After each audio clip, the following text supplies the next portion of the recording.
What is up, everybody? What is up here on this new little channel here? The new channel of Art Nustal Television. This damn dog always barking. But you can't help where you live when you're stuck there, right? So we're going to have to deal with that. So I put both headsets on here. What is going on, everybody? Hit that like button, share, and subscribe. Only got 7 likes and 11 people. Yeah, I'm going to be starting a little small here. I know it's to certain people's chagrin, but how come every time I'm doing a damn live stream, one day I'm gonna throw some jalapeno pepper juice over there. Well, maybe that's just a background, just a little something, set a little mood here, right? So, how was it, Tuesday? Yeah, so this is our Black Artist on the Spot. And let's keep it 100. These panels don't really go that far, or live streams. They don't go too far unless you share and hit the like. Okay? That's the way it works here. Let me see this here. Oh, that gain is high. God dang it. It must be loud as hell. See. All right. So, anyhow, I guess we're going to try out this channel. See how it works. And I'm going to be doing some interesting things. Of course, I'll try to go over some interesting topics. Things that you may like, I don't know. But we give it a shot. We'll give it a shot.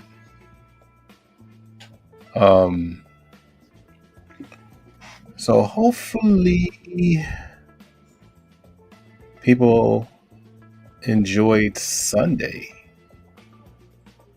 And I noticed a lot of people didn't even see the live stream. I'm like, okay, well, it comes with territory. So that brings me back about 4 years.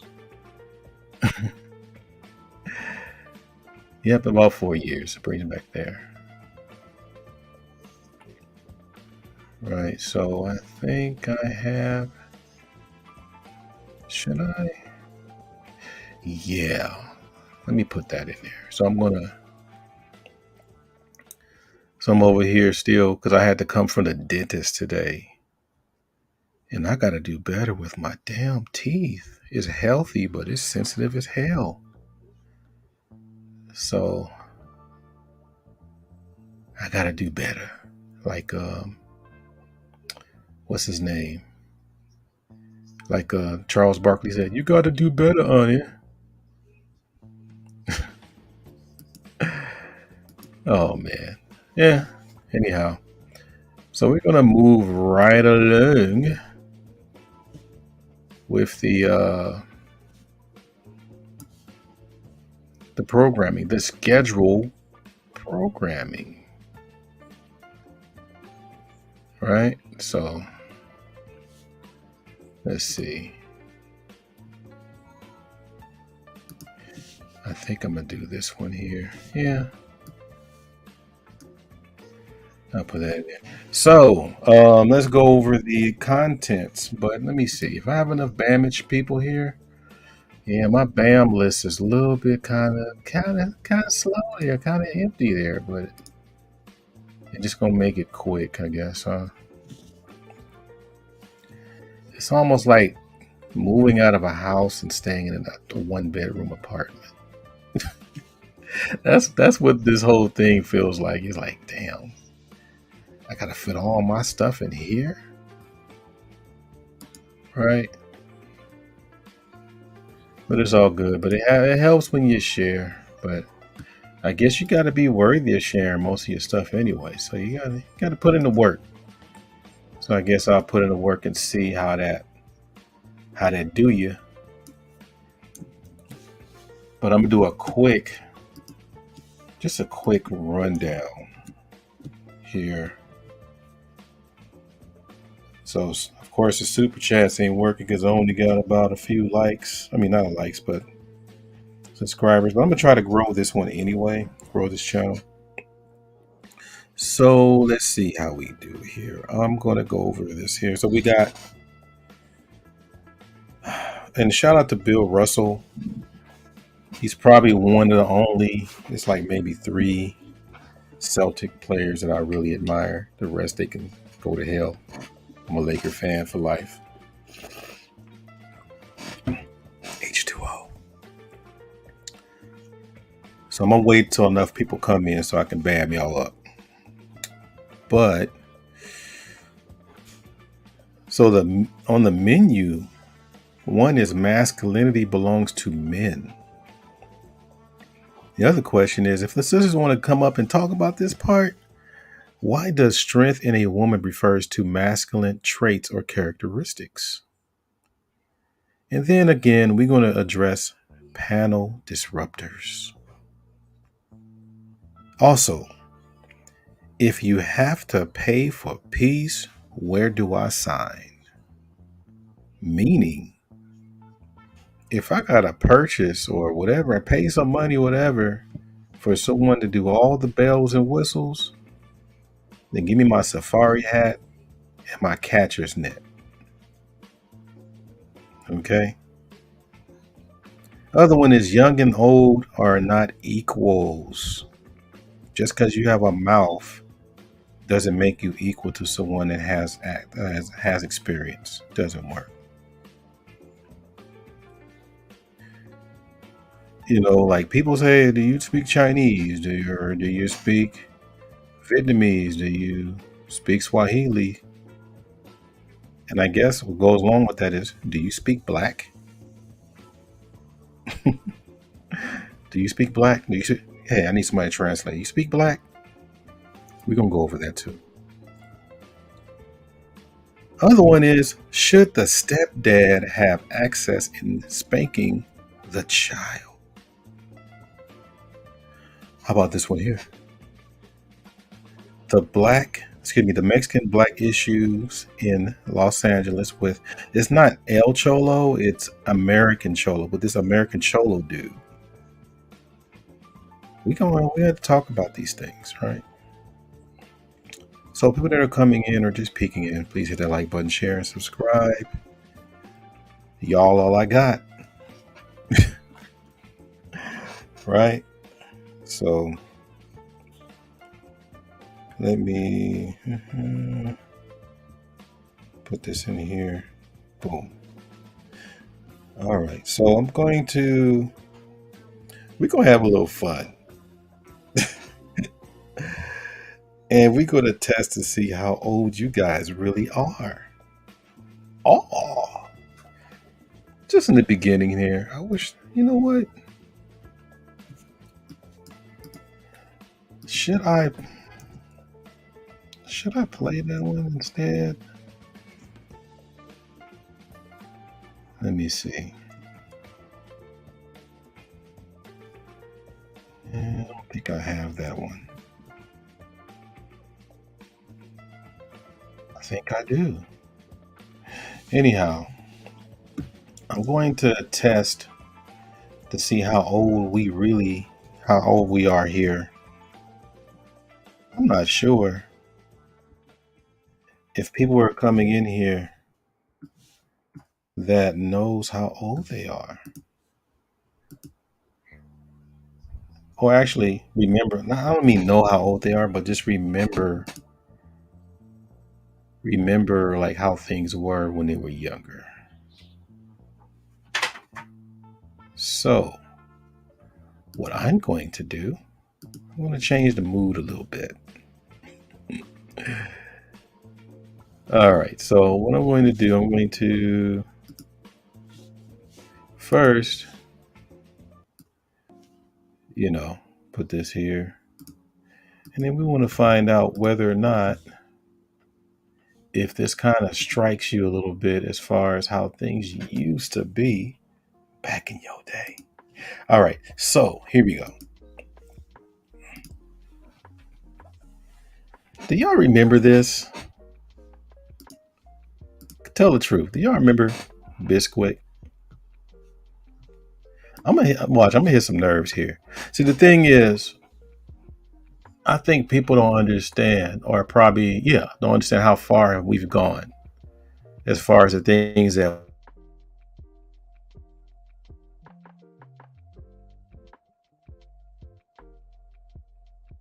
gonna work it out. Mama gonna work it out. Oh, Biscuit, they stole this from Foxy Brown. They put it in the commercial. Right? How about this one? You can't see it clear, but weren't we raised on oatmeal with the flavors? And for some reason, I don't have there was always a plain package in there, right? And nobody hardly touched that one. But I remember them oatmeal days. We would always grab the apple one and the maple brown syrup, and then everything else was like boom. Right? How about Jiffy peanut butter?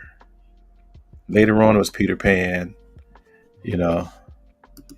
Do y'all remember like ravioli? This is some nasty stuff, but we were eating this stuff like it was crack. Right? So for you people that are raised in the 70s and 80s, I can't speak on the 60s, right?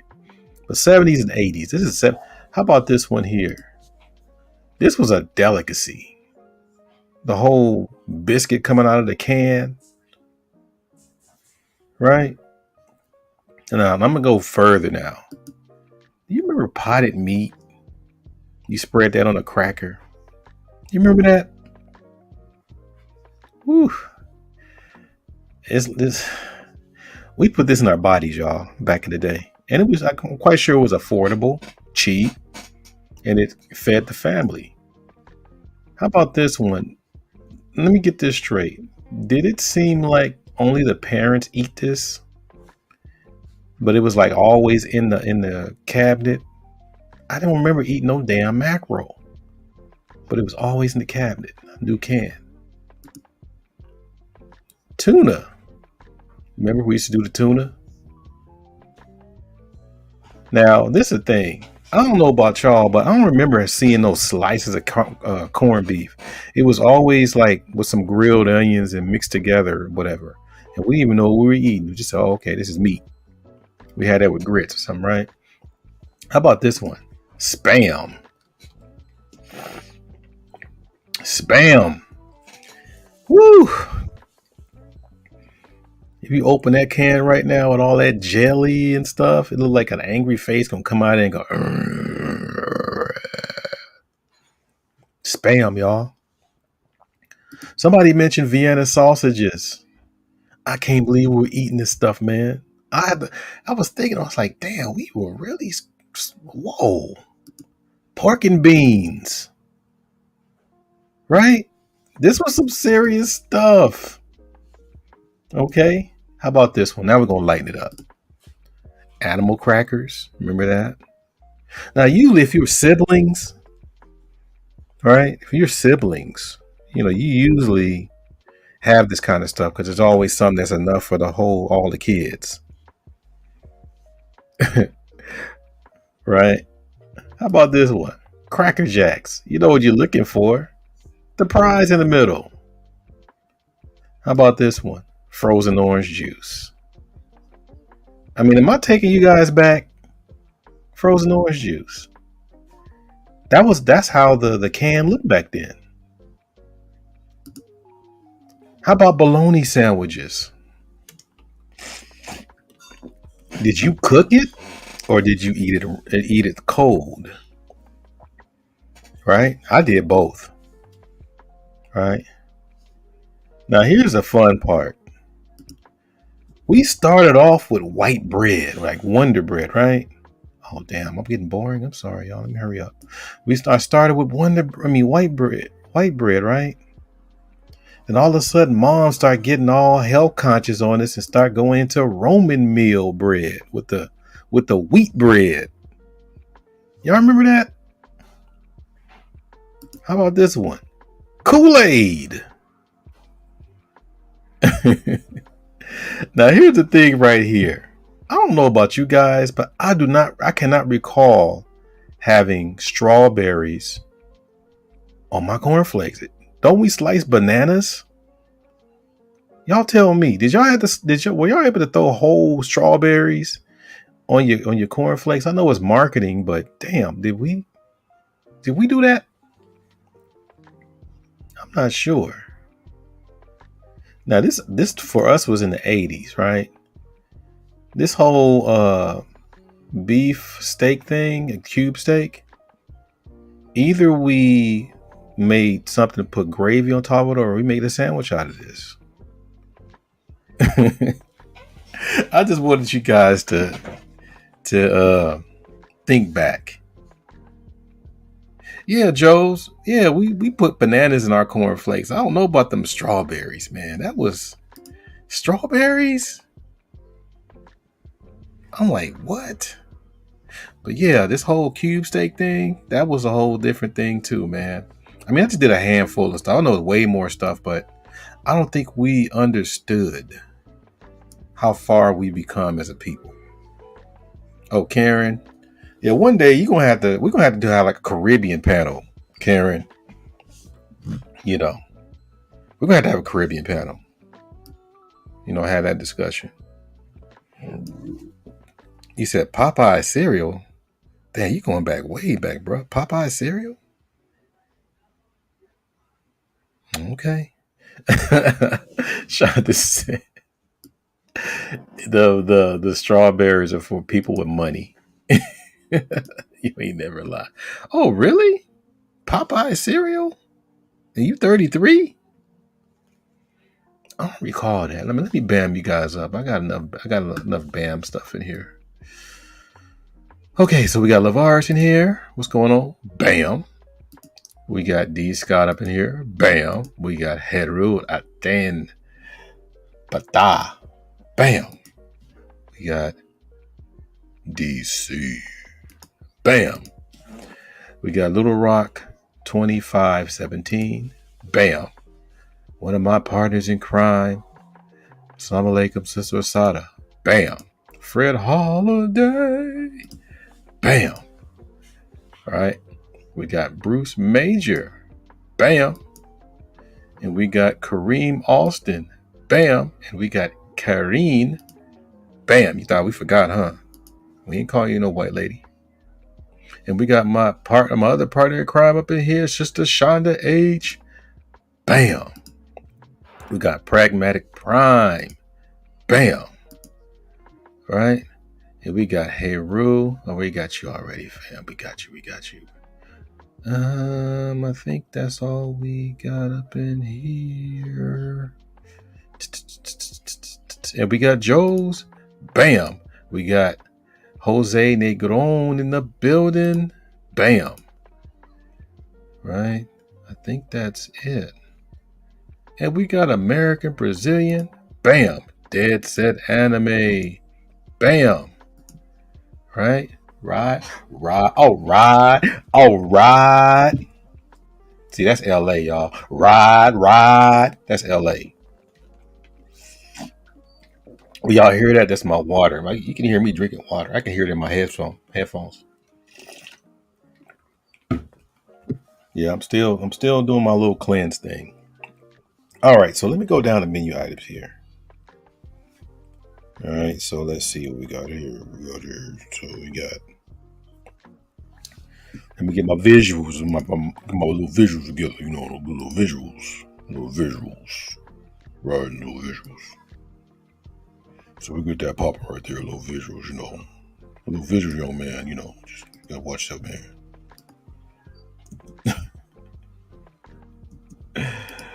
Oh man, I think I have all of my images. We're gonna open those up here. So how are we gonna do this here? Are they gonna open up or what? Cool. So we're gonna throw that away there. All right. So, oh my bad. I'm thinking that I put all these things together. Okay. Now I don't have all the images I wanted because they were drilling the hell. Well, I did a little. What do you call that? the cleaning of the teeth or whatever. Like that shit like okay. Okay, that's the biggest it'll go. Computer slow. Gotta do something about that computer. Don't be so damn slow. Okay. So we're gonna bring this down. Uh-oh, the wife is cook. What is she cooking? Okay. She better not be burning stuff. Okay. Uh-oh, I got the wrong image. You got the wrong image. All right. So this is how we gonna do it here. So we're gonna put all this stuff in here and make sure that we. Oh man, yeah, we gotta blow these. You gotta remember when you put images up there, y'all. You gotta make sure you get the full effect. It gotta jump at you like bam, right? So it gotta be big, like big. Okay. So I think we got enough. We got enough here. All right. So we still at 17, huh? My bad. Yeah, hit that like button, you guys, and share and subscribe. I'm gonna do the best I can for what you guys are looking at. All right, so let me go ahead. Come on, man. All right, so this is sort of like a two-part, right? A two-part, and let me make sure I get my preferences together. This computer, man. My computer be working so good, but when I be going on live, it's like I'm going to go slow. He must have heard me.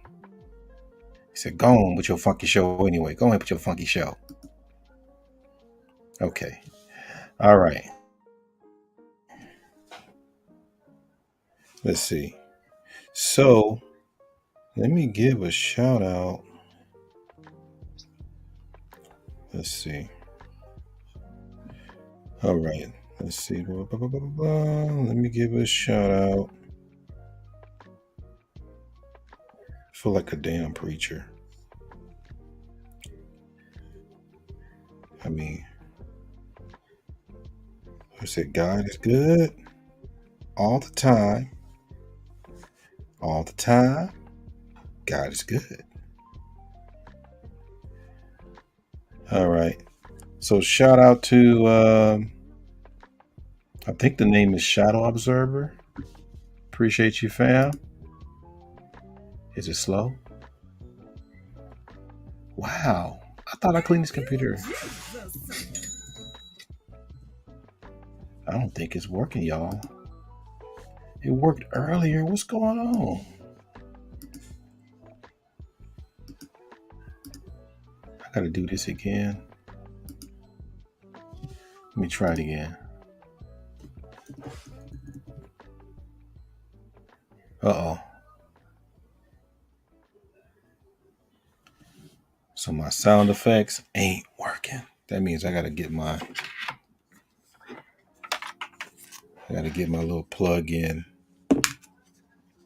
Y'all know how we do it, right? Y'all hear all that?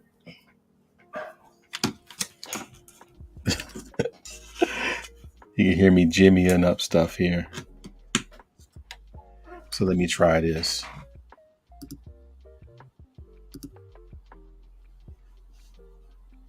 That's even worse. Interesting. That is so crazy. Oh, wait a minute.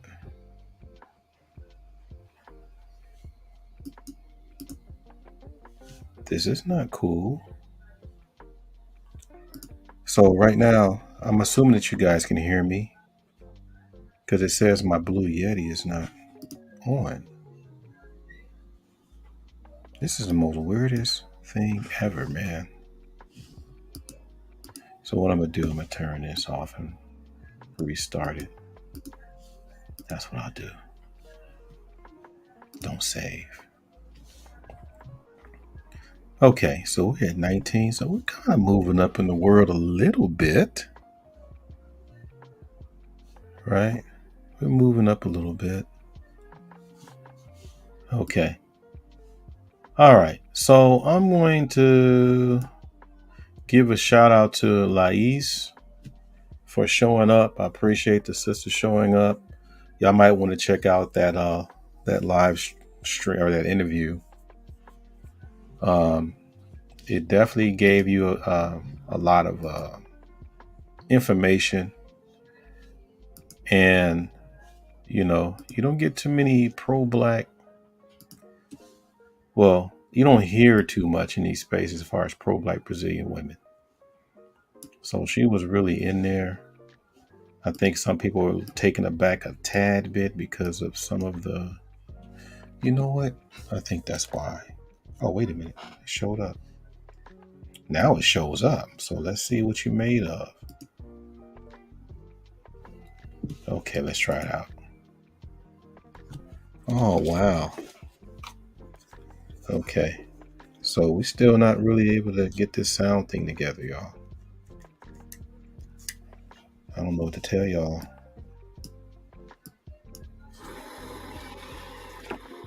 Okay. Let's try this one more time. Da-da-da-da.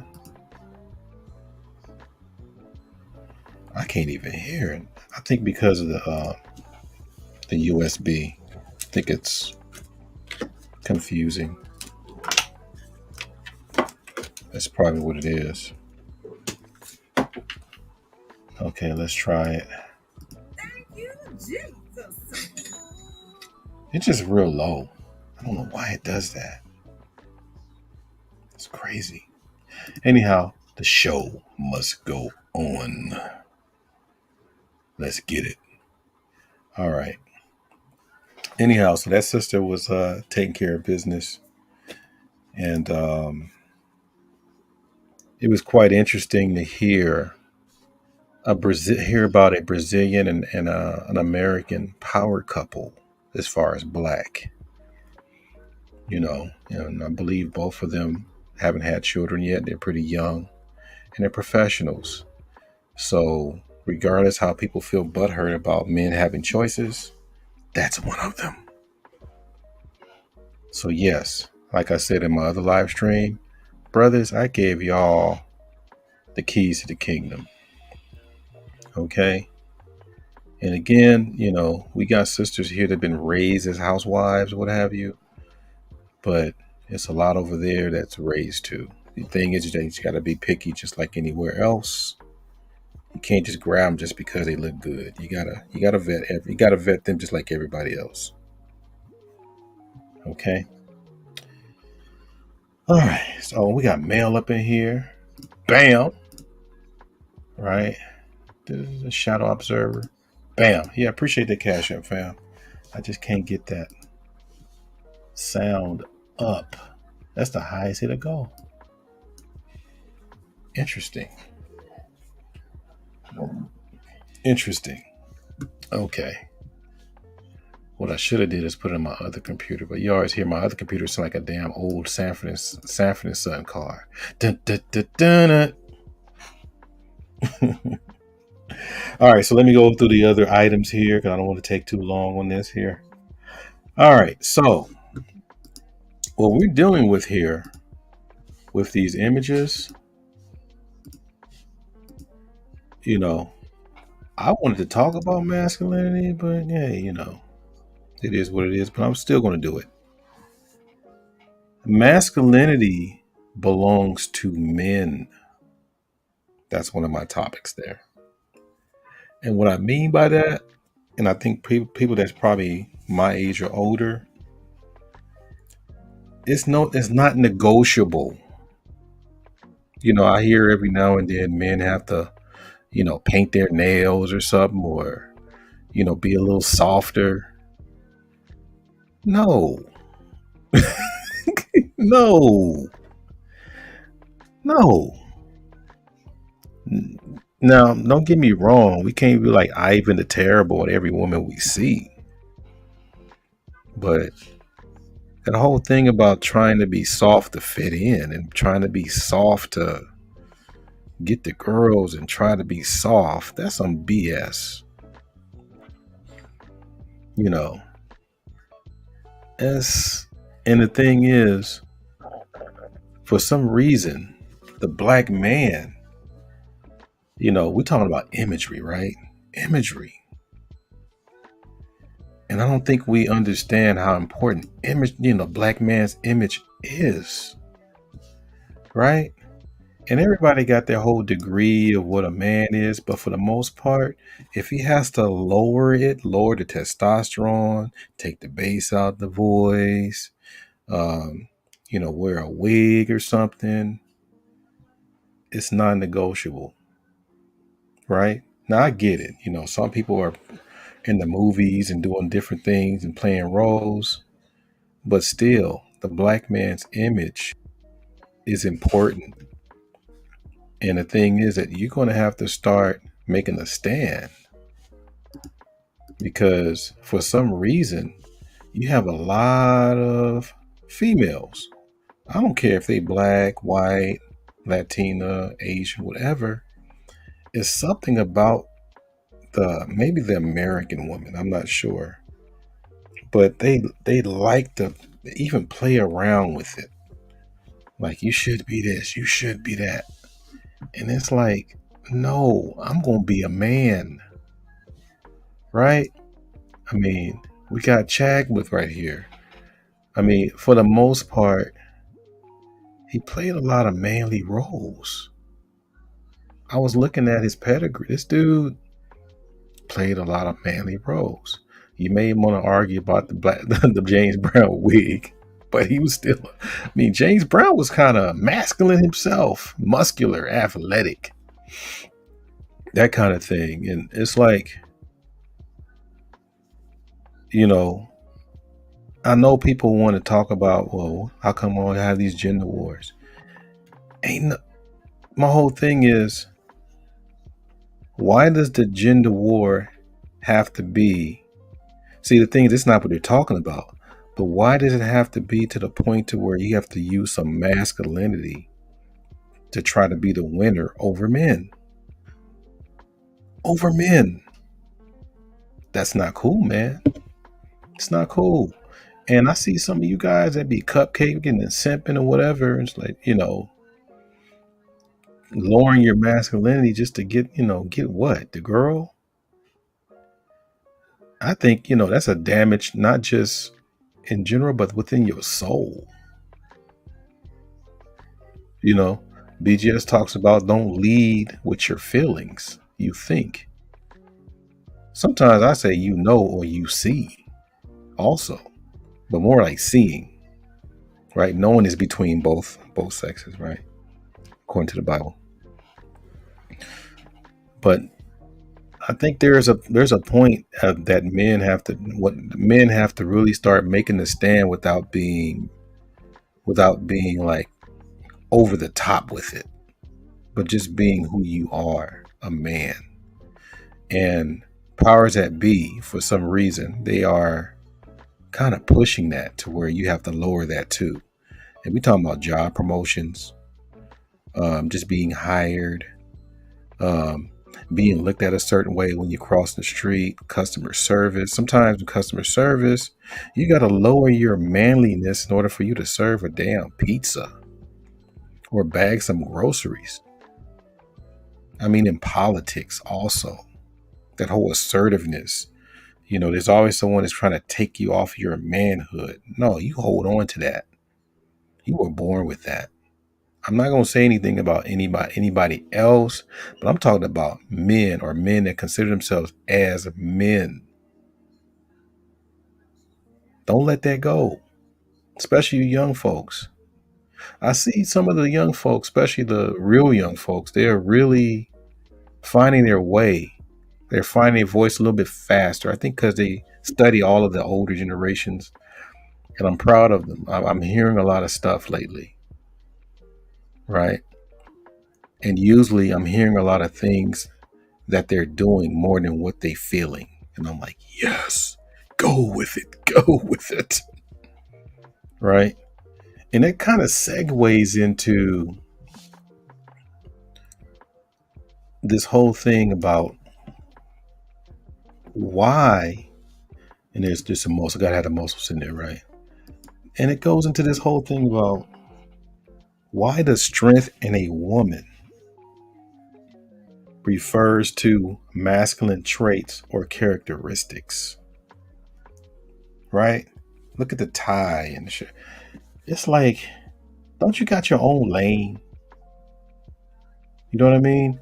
And it's like, oh, he must be talking about rainbow. No, man. It's like, you do your thing over there, but for some reason, somebody always want to leapfrog over us and show, you know, that they can be a better man than us. But yet, you want to say that you are a strong woman. And I'm like, don't you know? I mean, I don't think we have these conversations enough. And maybe we'll massage this idea with the sisters and go into the strength of a woman. Because I thought, for the most part, the strength of a woman is supposed to be more internal than external. Women do a lot of enduring internally. Trust me. That's how we got here, right? But they want to focus. They want to focus on the exterior, the scarl, the haircuts. I think Dr. T.S. Johnson, he did a post of the Barbie. I think there were two Barbies. One had cornrows, looked rough, and the other one was like very docile, and that's the white one. It was more docile with the whole corn husk hair and all that. And it's like, why? And I'm gonna say it again. Why do you need masculine traits to keep showing a man? Not in general, but you have to show a man, I am strong, but using masculine traits. What? And so let me see how the script is going to be. You just showed how strong you are, and a man is going to say, "Yeah, you strong, so yeah, I'll worship you, or I give in." I mean, that's how it's supposed to go. I mean, you tell me. Eventually, you're going to have to start studying and finding out what is feminine energy and the word strength. How are you going to use the word strength with feminine energy? Strength, feminine. You can't be going into this whole, you know, masculine. I mean, the thing is, they try to avoid saying it, but they keep using it. And don't get me wrong, man's not around, so feminine warrior has to kick in and all that. I get it. I understand that. I married two of them. My mom was one of them. You know, so yeah, there's going to be a degree of some kind of masculinity to push that message, but that's kind of over the top. And the thing is, it's more like just like how some of these white people are with this whole replacement theory. Eventually, ladies, you're going to have to come back home to nature. Because whatever you're doing with all this stuff and trying to flex, it ain't working. And some ladies in different countries are figuring this out and saying, we tried this and it ain't working too. Right? And you got people trying to push this stuff. Hell, she's even growing a mustache. Right? And it's like, no, man. And some people say, well, won't you just stay away from them? We got to work with these people. Some of us are related to them.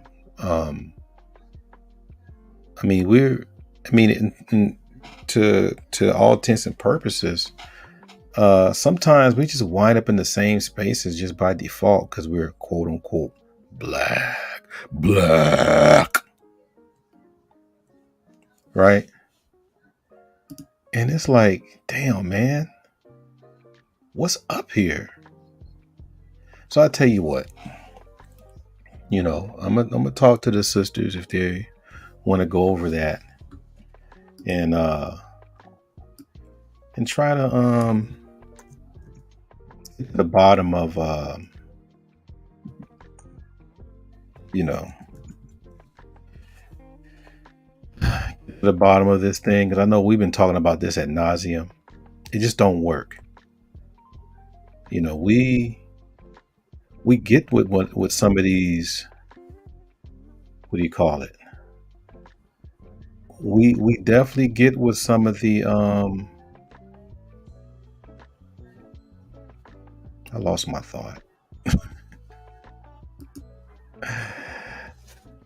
Yeah, we get with these people, but eventually something has to change. Something has to change definitely, because like we talked about last night, this whole thing about the definition of insanity, it ain't working. Sorry, it ain't working. And so maybe some people might want to talk about that and be more constructive about it and have some good dialogue. And while you guys are on your way in, please hit that like button and share, subscribe. I can't do this by myself. But also, hell, we got this right here. Look at this. See? You always got to have the short afro. She got to be chocolate. She got to be flexing. She got to be rough and scarlety. Right? And so we got some like real nice feminine chocolate sisters. They get lumped into all of that. You know. So I know what's her name? Sister Shonda. She said that you can't just let this stuff go. You can't let it go. Right? So the other issue that I want to get into is panel disruptors. I wish I had what do you call it? An echo. Panel disruptors. Anyhow, and shout out to PK in the building. Bam. All right. So let me go up here. Let me see what the peoples are saying. What the people say. Okay. Mel says that's women trying to take control of a man and also trying to make him happy. No, I know you say mean gay. I know. Asada Muhammad says a feminine woman wants no part of a feminine man. You think so? I don't know these days. We remember that panel we had, ladies.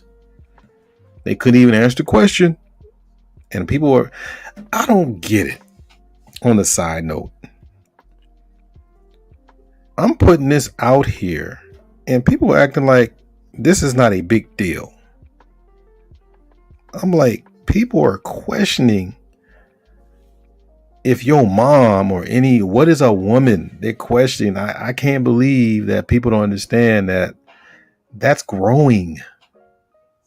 That bull crap is growing. And you're like, well, we don't want to talk about that. When will you? I mean, have we thought that we can just like come together, warn people about this, so when it comes to us, we know what to say and do to get that stuff out of our space? What I digress. All right, says that that's a fine black man in that picture. Idris Alba is so talented and well spoken. So you got the picture thing. I agree. Says agree. I'm 40 plus, not going for it. Oh, as far as the masculinity, yeah. So he said that to Shonda there. It says I experienced this in corporate America. Yeah, man, that masculine frame. It's almost like somebody's looking at this masculine frame and saying, what can I do to break this guy down? I can start off by making him think he's masculine, his masculinity is to use, but later on I'm gonna find some way to break him down, maybe accuse him of, lie about him or something. I can find something, right? And we sitting there goofy as hell. Oh man, they really accept me for who I am. Oh my god. So PK says, whole lot of people envy the dude and dudes that are damaged for a lot of reasons. Letting females try to determine what man, bruh. Why you think these guys are dressing the way they dress? You know, I mean, if women saw these sagging pants dudes saying, "Oh, don't touch me," I'm talking about in large numbers. You know how many dudes pull them damn pants up? I promise you. Sister Asada says that is not our original strength. There you go. Well, I hope people consider this truth, man. I got 20 people here, but only got a few likes. Let's see. Oh, so she's talking to Mel. Y'all had y'all conversation. All right. So true feminine energy and strength is exhibited in a quiet resilience. Women exude their strength in action, nurturing, and compassion, not by being boisterous, loud, and demanding. Uh oh, you gonna hit some nerves, Shauna. They're gonna be mad at you.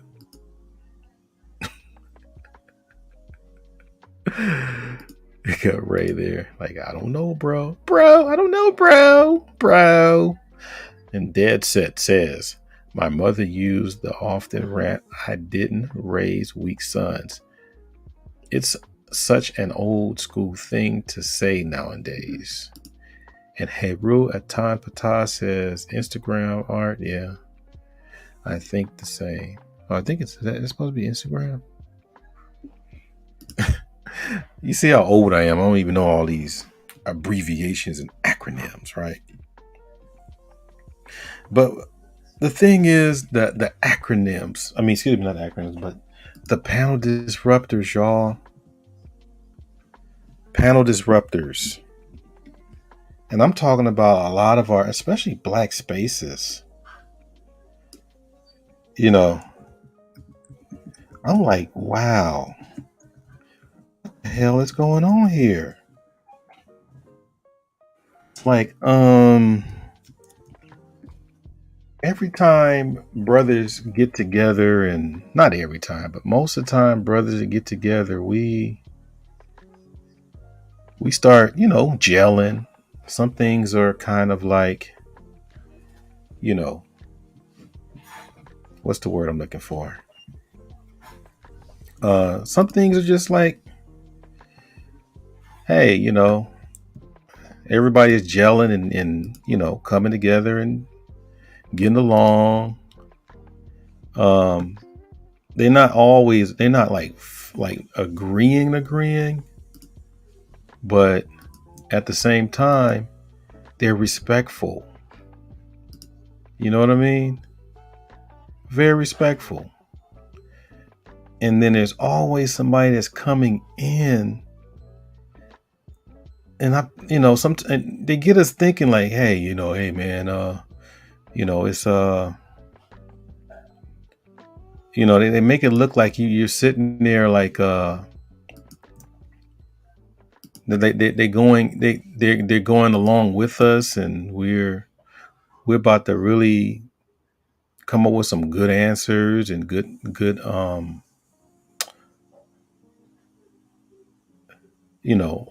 solutions to whatever. And all of a sudden, maybe one or two trigger words, and you disrupt the whole flow.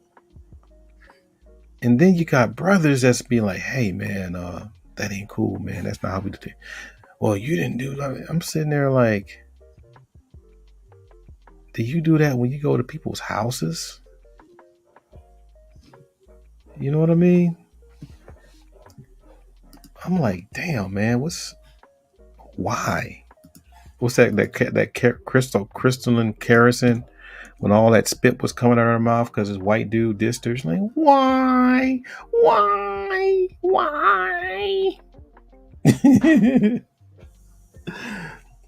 like Charles Barkley said, we got to do better, honey. You got to do better. You know what I'm saying? This is I don't know. I mean, what do you guys think? Like whenever you have a panel disruptor, should everybody just take a vote and say, hey, do like consensus, like for example, I could say, can one person speak up and determine if this person should stay on the panel? Can y'all give them a chance? Now everybody said no, hell no, you know, drop them. And then you got that Sandman song, dun dun dun dun dun dun dun dun dun, dun. Right?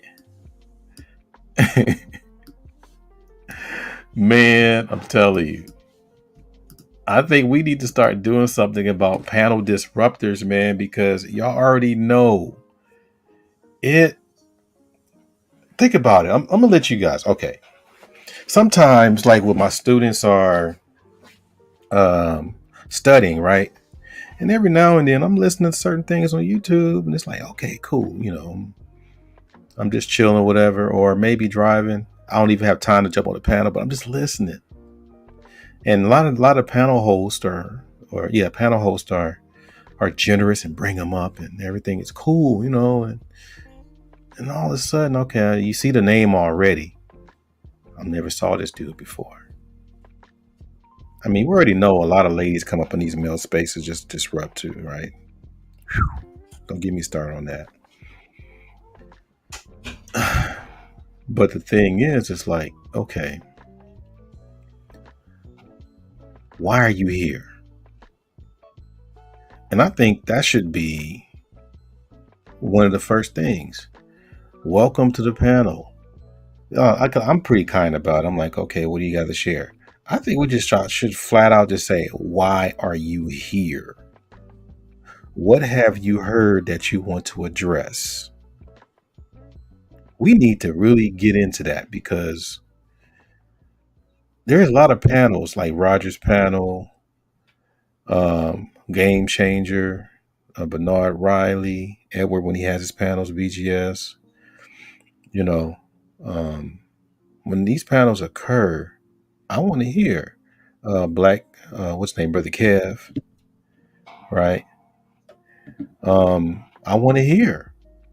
I don't want any kind of disruption. You know what I mean? And don't get me wrong, though.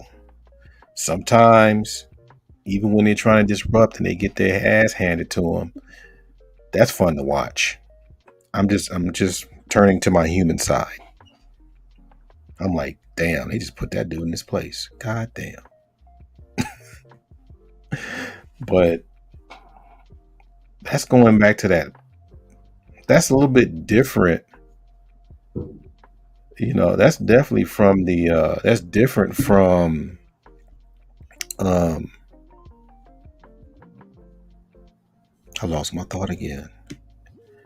Man, after last Wednesday, man, that age is kicking in. But yeah, man, it's usually somebody that we never heard of. We never they matter of fact, they just on some other stuff. And I'm like, why is this person here? Brothers are trying to be cool about it. And it's like, look, this one, okay, if people are there that want to do this whole thing and that they're probably fit the description I'm saying, but they don't think they're a disruptor. Why don't you sit back and listen for not just for that day, but for a couple of days before you hop on panels? Right? I only been in this space for 4 years. So you got to know how to navigate your way through these places, man. Or women. I mean, women, shoot. Who hurt you and all this kind of stuff in an all male space. Come on. You know what you're starting. You know what you're triggering. That's why I'm not interested in, as far as women jumping on spaces, they know what they're going to do. But some of these dudes, you got to study, like LeVar says, panel etiquette. You know what I mean? Panel etiquette. And shout out to Shonda. She says, agreed, asking individuals why they are wanting access to the panel is not an unreasonable request if they get easily offended, you know they didn't come in good faith. And shout out to a Black Ram. I love sitting in those panels. And every now and then, somebody, with some religious leanings or whatever, they get all upset because somebody says something, whatever. But for the most part, those panels are respectful, man. I miss those days. I know people having a bad day or they got a divorce or had some bad experiences or whatever, but let brothers rock. You know what I mean? Let brothers rock and really just put that info out there because we're listening. Some people are actually taking notes. You know what I'm saying? They're taking notes. I don't want to spend too much time on this stuff. Sorry about that, y'all. Get a little bit too long winded on my own stuff. Oh, I got 32 likes. Oh, and bless y'all. Okay. Now, this is going to be a little triggering, but I got to do it. I got to do it, dog. So that next part right here is, if I have to pay for peace, where do I sign? People keep thinking that when people go overseas or whatever, you're just only there just for the booty or whatever, right? But, you know, I keep asking people, do black men deserve happiness? You know what I'm saying? Do we deserve happiness? That's the thing. It's like, if I have to pay for my happiness, where do I sign? Right? Everybody traveling ain't tricking. Hell, we used to catch flack for driving all the way down south to find us a southern girl. And the chicks be like, why don't you just, we got plenty of girls in Gardena. We got good girls in South Central. You got to go to the churches. You got to know, why you want to go all the way to Mississippi? Why y'all going to, why you want them country girls? And it's like, because I want to be happy. And I know what they want to ask. Why you want to be happy? I heard a woman say one time, I know what you want. You want somebody to just wait on you, hand and feet. And I'm like, and?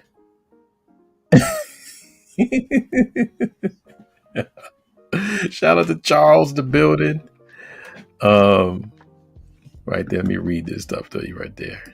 Then we got a dead set. He says, succinct, because the long-windedness is real. They will proselytize about things they don't understand and rarely stay on topic. Oh my God, bruh. It's thick. It's so thick. All right. There you go, Black Ram. And then we got BGS in the building. He says everyone else travels for booty, but it's wrong when we do it.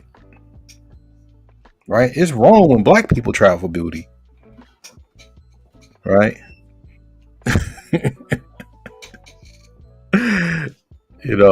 And I want y'all to listen to that live stream that sister said the other day. She said that she got so tired. Well, she didn't get tired, but she said that she felt a certain way about dating Europeans and white men because for the most part, they're always thinking that the black women specifically out there in Brazil is for sale. In so many words, she said that. It's for sale. So that's the thing. It's like, okay, well, she already knows her value. And everybody comes out there. Not everybody, but I'd say different types of people, not just white dudes, but they go out there and they know that there's some people that can sell it and there's some people that just want the whole old fashioned hookup, right? But it's like, dude, We already know. You keep hearing this ad nauseum. Hey, I'm not happy here. The culture's not helping me out here. I'm getting old. I want to have a good life. This lady literally said Sunday, even though things are the way they are, for the most part, the women, the mothers, are training their daughters to be good wives, rich or poor. They're training their daughters to be good wives. Now I know some people ain't trying to wife from anybody, but some people are. So that's what I'm saying is like, wait a minute. If it's hard to get someone that's trained out here, why shouldn't I go elsewhere? And if so, and we're talking about train, and the thing is, okay, for the most part, even my wife, you know, even though how can I say? She was saying things like, I'm your wife. I'm here to make you happy. What's wrong? That kind of stuff. I'm getting that on no because like sometimes when you come home and you just like tired as hell, she can feel that energy. Now I ain't saying that sisters ain't doing that, but let's just keep it 100. The American culture just doesn't teach that. For the most part, if you have sisters that's doing it, it's against the cultural norms here. So yes, brother's going to have to purchase happiness, right? If they have to do that. Now, don't get me wrong. Some people are just domesticated creatures, so they have to stay where they are and make the best of what they have. And some of you mothers that have sons, y'all know what's going on, right? So, oh my bad.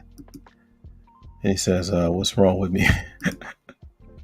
So, Sister Sonda says, also, if folks can only support the content creator is when they're on the other person's panel, they should be restricted access. Oh, there should be restricted access to, in my opinion, folks at like the viewers can see what's up.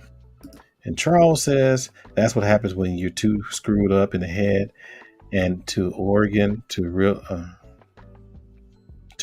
realize the problem is you would give me to evolve.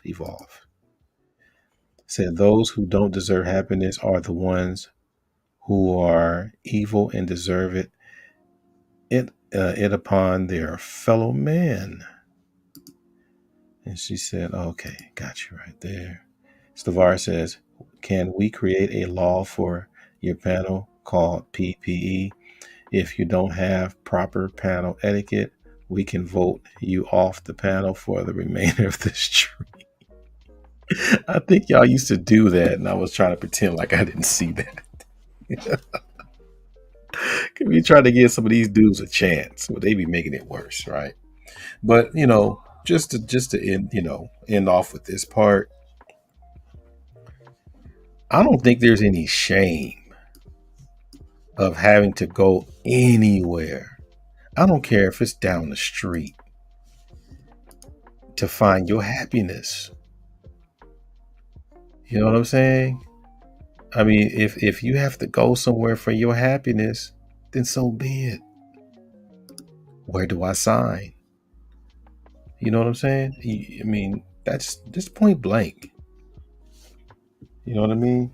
Hit that like button, share, and subscribe. Please, please, please, please, please, please, please. Share and subscribe. I'm in a 1-bedroom apartment. I'm not in my house. I'm paying rent now. I'm not paying mortgage. Okay. So they got a brother. Oh my God. Let's see. So going back. Oh no, what the hell is this? I thought I got rid of this. So going back to what I was talking about earlier, we're going to get into this whole thing about, people thinking that they're equals because of a certain thing. And I think we have to address that a little bit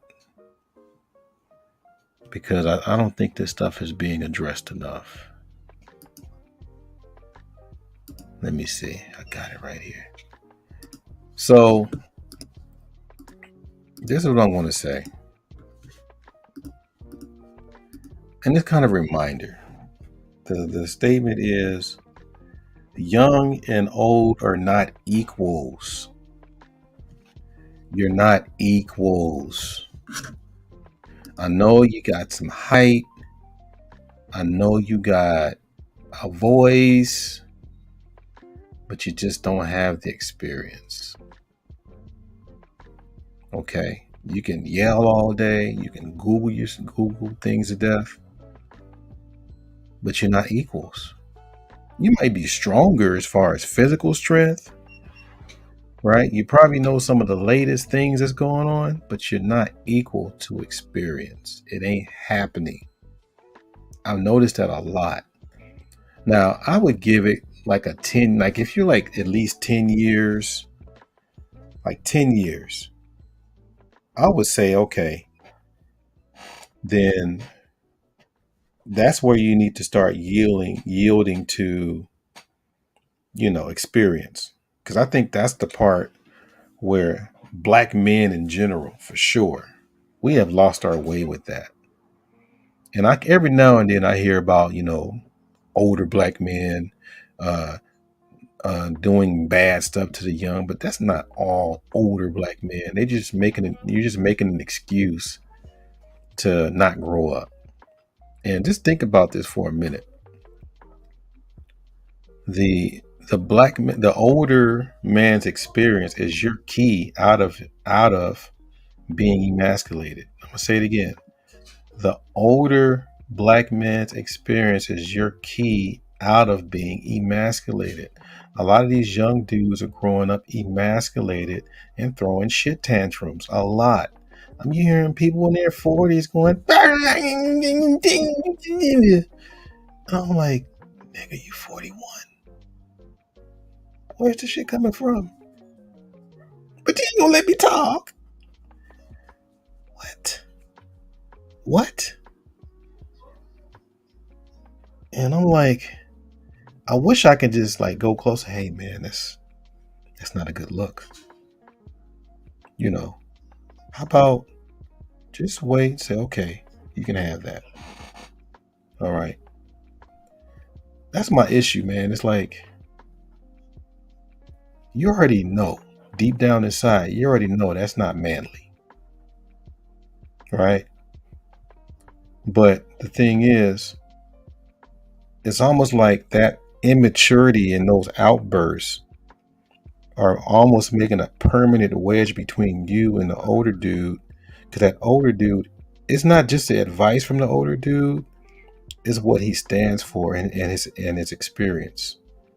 Kind of gets you out of that because he's not going to just say, well, the fact that you are this and that, I can just show you how to be mature. That's not how it works. Remember,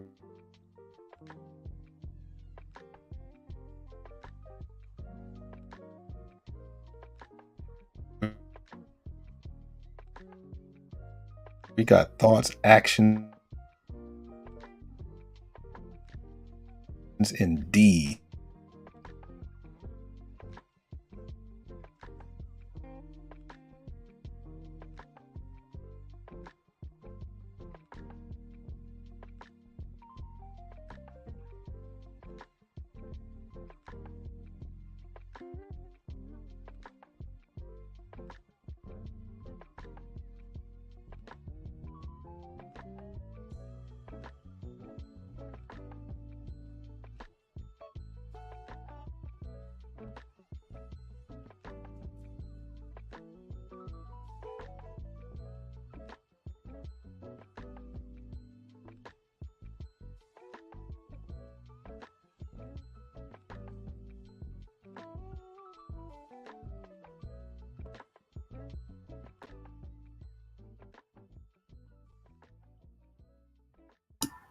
I don't know what happened.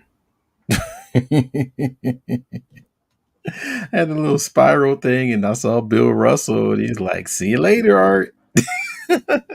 Anyhow, I think as long as you come to grips, because basically you're going to have to go through the same things that this older dude went through. But you got to remember that people make mistakes so that you don't have to make mistakes. So even if the older dude didn't do all the accomplishments that you're supposed to admire, even the older dude's failures could show you how to go into the opposite direction. And if you humble yourself, you will learn from that. It ain't about being son. It's not about being right and wrong. It's about you just learning.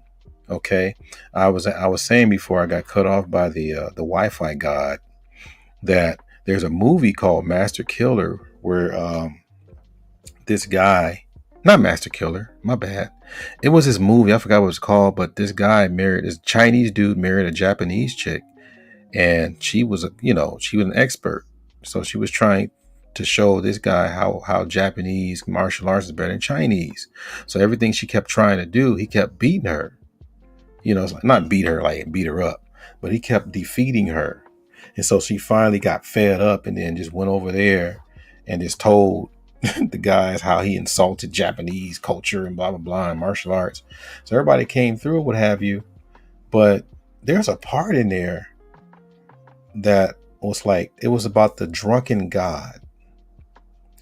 And I think he was either fighting the judo guy. He's fighting the judo guy. But they were like, look, before you fight him, you're going to have to learn the technique of the drunken god.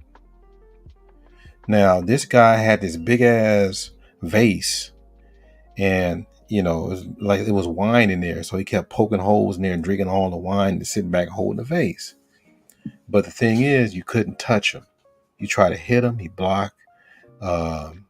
Every time, if you left open, he'll hit you. But he's like staggering with it. So they kept pushing him in there to try to mix it up with him, and he was getting his ass beat. But the thing was, even though this dude was drunk off his ass, he was like really trying to capture the mannerisms. And later on, the guy was the drunken god or what have you.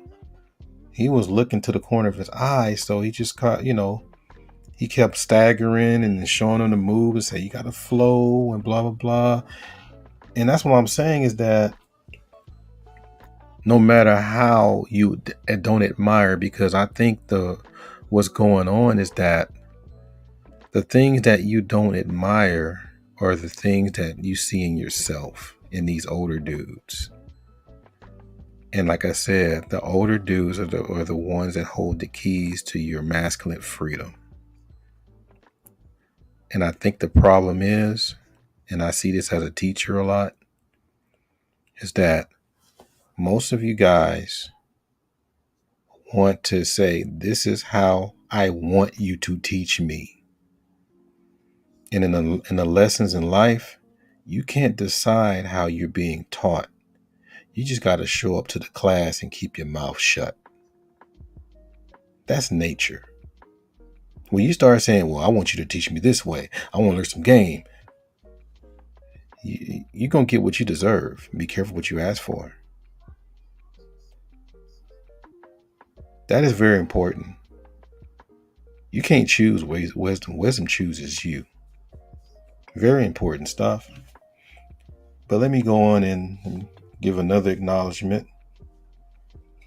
Appreciate, let's see, Stacker Star for the Cash App. Thank you, Jesus.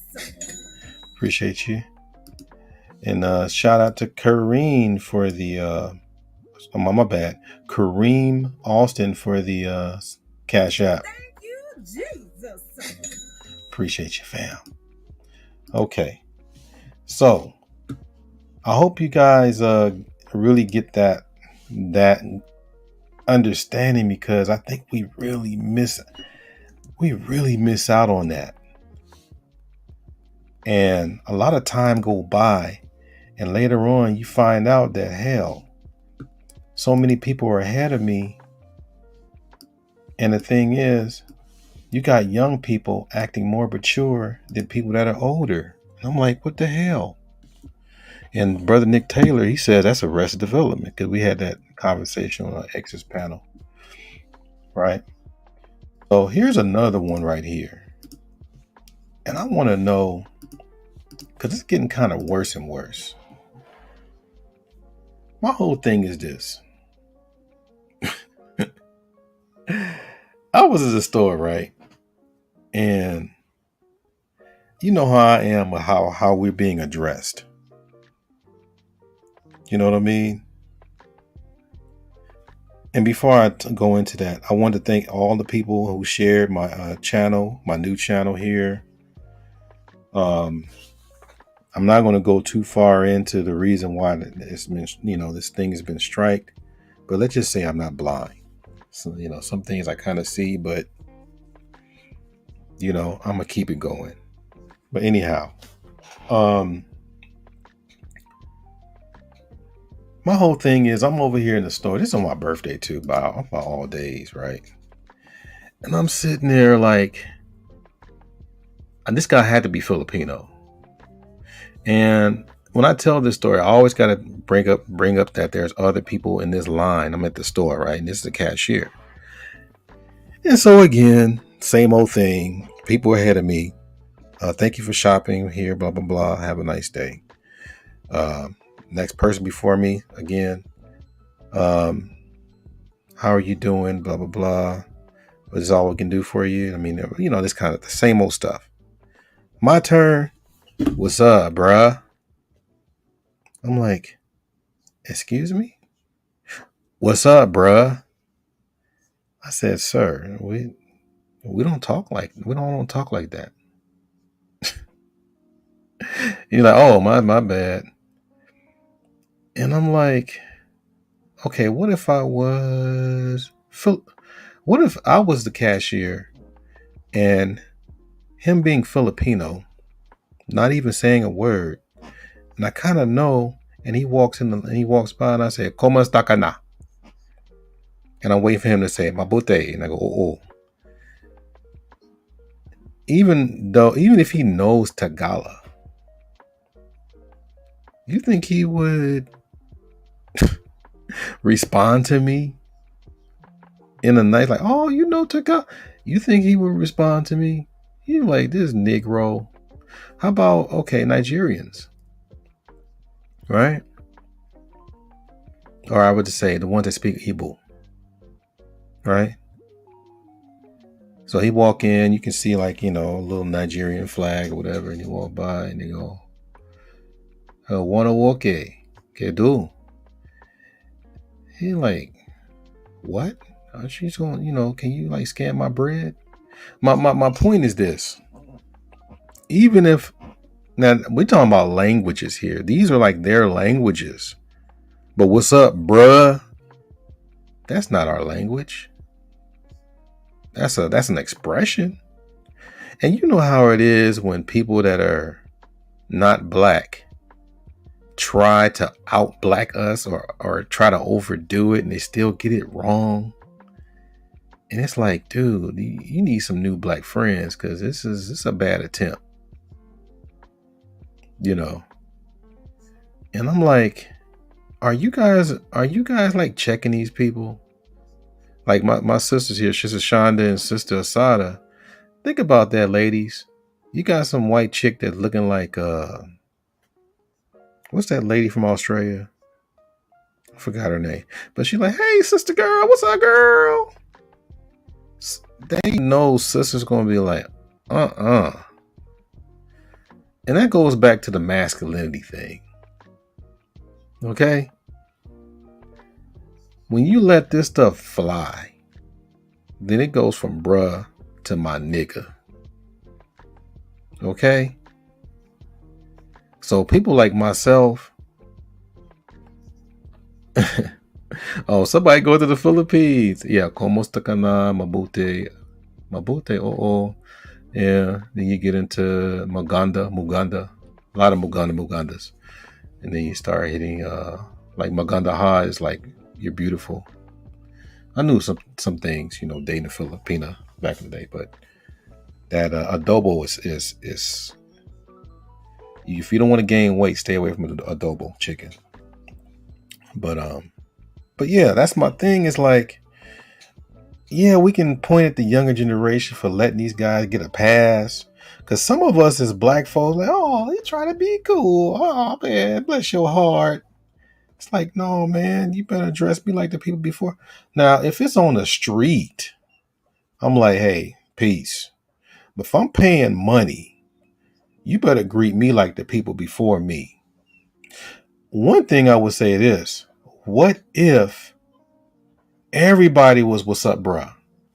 I think I'll be a little lighter on that. But if you like picking and choosing and saying this is the expression I want to put on a black man, it's like, no, nigga. No, I'm joking. But no, man, that's not us. That's the thing. If they don't want us to speak their real language, then you got, I don't know you that well for you to partake in my vernacular. I just don't. No. Because people have these fantasies, these hip hop fantasies about being around black people. So they get the nerdiest guy to try to say, "Hey, Philip, why don't you be like those guys in the rap videos?" And he's like, "Dude, I don't talk like that, dude. Why are you coming at me like that, dude? I don't." You got some brothers that have very proper diction, but for some reason they're trying to turn everybody into a hip hop star. And don't get me wrong, I'm one of the biggest advocates for real hip hop. But for the most part, don't let people disrespect you when you spending money. Because I know people say, "Oh man, they just trying to be close." Hell no. I heard that. I used to say that back in the day too. No, they're trying to put you in a box. Okay? They're trying to put you in a box. Don't accept that. Don't. Okay? Because they don't want you speaking their language either. Then you're going to have to say, hey, you're going to have to, respect me just like anybody else that's here that I've heard you speak on earlier. And shout out to Mel. Oh, good night, Jose, if you're still listening. Oh, he says he wants to speak Tagalog. Tagalog is like Spanish, dude. It's like Spanish, but they got some words in there that's very variated. Mel says, all right, you have to blame black people who created the type of style who have people thinking that black people is SMA, shaking my head, the hip hop culture. Yeah, people your age. No, I'm joking. Is Iggy Azalea? Okay. BGS says adobo with rice and cabbage. That garlic rice, BGS. Damn. That garlic rice is something else. He said pancit can be carb heavy. I can't eat that. Isn't that with shrimp? I believe heavy added calories, depending on what protein is being used. Yeah. Right. So yeah, I'm just saying, y'all. They treat that whole thing like we try to bond with them when it comes to their culture, and I know that's part of a vernacular is part of a culture, but it's not our official language. That's what I'm getting at. Like you speak black, I need a translator. Like this part in what is that movie Airplane with those two nuns when that dude was afraid in the plane, right? Male, you're 10 years younger than me, fam. Don't play. I would probably pick up when I go in the army. Okay. Well, you do your thing, fam. Okay. Now, here's going to be the fun part, man. I'm going to share this real quick. And this is a shout out to what's the dude's name? Jason Black. This is my second time doing this. I'm sharing his stuff, by golly. But it's a question of, should the stepdaddy have access in spanking the child? Right? So he's going to go in. It's going to be pretty much of an interesting exchange. Let's see how it goes here. Number 2, you're not going to pay for anything. And number 3, of course, you'll have authority. And as soon as those fellas walk through the secret door, all of a sudden they got a bunch of, they have to pay for the kids. They got to take care of the kids, and they have zero authority. The woman comes through exercising veto power. Jasmine, ma'am, I think. Can you tell the truth? No. Well, for me, in my instance, I really think before we even get that far, you should already know what type of man that you're dealing with. Like, I feel like if we're going to be getting in a relationship, we're moving in, we're going to a step where we're going to be husband and wife. I feel like we should already have that conversation. Like, how do you feel like, how do you feel about kids? And then how do you feel like disciplining your kids? Because, I mean, for honestly, beatings doesn't really help with children. Like, okay, who said anything about beating? Who is advocating beating a child? I said spanking. Okay, spankings. Okay, spanking. And spanking really doesn't help a child to me. All you showing them is violence anyways. Like, so you consider spanking to be violence? Yes, you basically showing that child it's okay to hit another human being because I'm an adult. I got to, and I have authority over you. I have the power to spank you. Like, that's like, come on though. Do you believe that a 4-year-old child can reason at the level that an adult does? No, not at all. Okay, then since a 4-year-old can't reason at that level, then you're trying to appeal to what then? You're not really appealing. It's just about, see, you're not having kids. You can't really understand. Ma'am, I've got nieces and nephews. I've never had to backhand them, but I've got nieces and nephews. I've gone around children. What are you teaching a child when you hit them, though? It doesn't matter how old they are because they're learning from you. So they learning that it's okay to hit because I did something bad, or when somebody did something bad to you, it's okay to hit. No, what you're demonstrating to them is that, number one, yes, we do live in a world where if you do certain things, people are going to physically do things to you.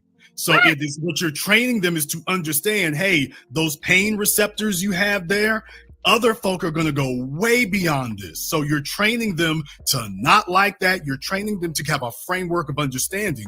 Otherwise, what happens is they become adolescents or teenagers, and then they believe there will be no consequences for their actions. And the first time the world tells them, hey, I'm going to do something physical to you, they're like, ooh, this is new. Because no one ever showed them from a developmental stage that, yeah, people will do this to you. They sure will. And not show them that. It's still we're not going to argue the physical discipline is the authority a man needs to feel that he's at the head of a household. That's ridiculous. There are other ways to exert your authority. There are other ways to run your household. There are other ways to discipline your children. Whether you agree with spanking or not, that is not the only way, and that is not the only. Didn't say it's the only way, but it is an effective way. Okay, but again, that doesn't mean that, oh, now you don't have the authority because there's one limit. Like, please, that's ridiculous. Okay. Well, Liz, let me let Jasmine finish. Liz, sorry. Jasmine, okay. As a person who's learning about this, you cannot reason with a child at that level. And one of the big issues we have today, when we walk through the mall, it used to be just white folks' kids we saw doing that. Now you got black kids running around doing that too, because they've been taught from an early age that nothing's going to occur. What typically happens with single moms is they treat their children like their friends, not like their children, not like they are the parent. They treat them in a manner of like, these are my buddies. And in the process, the children see themselves as peers to their parents, as opposed to there's a hierarchy. I'm up here, you're down here. That's all there is to it. This will never change for the end of time. As long as I am alive and even long after I'm dead, you will always be my child, period. But that's the boundary that is not being set up. We're talking about boundaries. That's the one that's missing today. Wouldn't you say that, Jasmine? So a spanking is going to set that boundary. That's what we're. I am not saying that is the only thing. No. Right. And furthermore, by the way, I'm not a huge proponent of spanking to begin with. I'm not a huge proponent of it. Usually you think if you're going to become a parent, you're just going to be, Hagar the Horrible, just swinging whips all over the place. And when I got around my nieces and nephews, I realized that was actually the last thing I wanted to do in their presence. So no, I'm not a big proponent of spanking, and I'm certainly not a proponent of spanking first as a priority. Absolutely not. Okay. However, spanking is in the toolbox. Now, spanking is not the first tool I will put my hands on, but it's in my toolbox. Okay, I can get that, but I'm saying all that's not needed. My child doesn't need a spanking. You give him that look. Says who? He doesn't, because you have some kids who really not bad kids. Says who? They're his mother. Everybody kids, so I can't really talk for everybody kids. Yes, but what I'm saying is, you say my kids are not bad kids. Says who? Their mother? No, when everyone who has come in contact with my child, he's not a type of person who's not disrespectful. He's not going to sit there and he's not going to do the most. Do you know how many men are doing life sentences in the penitentiary, and literally the day they were sentenced, their mama was sitting there saying he was a good boy and he always paid attention in school? Do you know how many are there? I'm not that type of mom. Like, my son do something bad and he deserves to be in jail, then he deserves to be in jail. But I teach him right from wrong, and I stand on that. Like, it's just my son doesn't need a spanking to get to that. He knows when I'm not playing and when anybody else not playing like that. Don't do that. I'm just saying he doesn't need that extra I don't have to get to the beating or the spanking part. He already knows, like, okay, my mama don't play or his daddy don't play. I'm not going to step that back. Right, but here's the issue. The parents are not the ones who determine if your parenting was effective or good. It's the rest of the world that will be the judges of if that parenting was good. Everyone around him, his teachers, when we go to the dentist's office, the doctors, how well he sits there. He's not that kid. All the other kids running around doing the most, crying, falling down, doing this, taking toys, screaming. My son's just sitting there. He either playing on his Switch or he's want to sit here, have a conversation. He's not really sitting there doing them. He asking me questions. Why are they doing that? It's just like, he's just not that type of child that's going to be, I don't have to worry about when we go out to the store, he's going to be, oh my gosh, I can't even go to the store. Because, he has some parents like that. Or he's not that type of kid. When we go to the dentist office, I'm terrified because I know he's going to cut up. He's not. Everywhere. Liz, I've seen your kids. They look ferocious. I've seen your kids. I can see you right now, rampaging the countryside. You're not doing that. Yes, I've seen them. They got that look in their eyes like carjackers. So. Wow.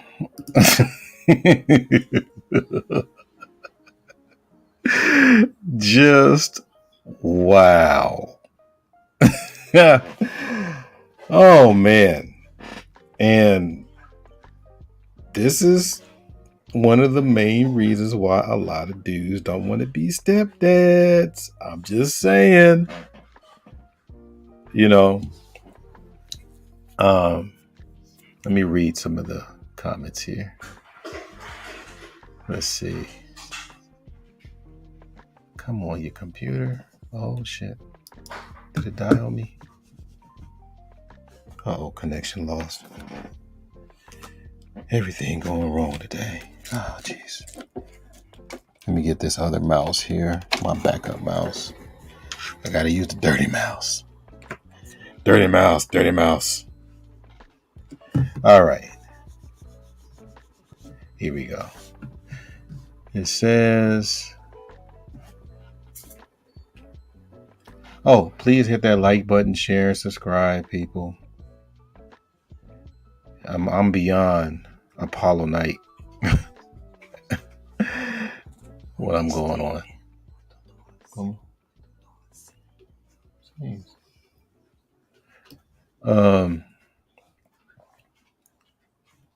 Okay, so let me go all the way up here. He said, this, it said, yeah, talking jive as though it was a language. And B just says, yes, I guess that's a spanking, the stepdad spanking. Said, yeah, if he is spending his money on that brat, he has that right. All right. I'll check it out later, fam. A lot of stuff going on. He said, is that a girl on the oh, wow, really? I don't know, Bill. He said, bitch babble. He says, I don't think light skin is a girl. Really? You think she's on some transistor radio stuff? Said, most definitely, I guess it's on the spanking part. Shonda said, spare the rod, spoil the child. Not somebody, the parent. She goes, oh my God.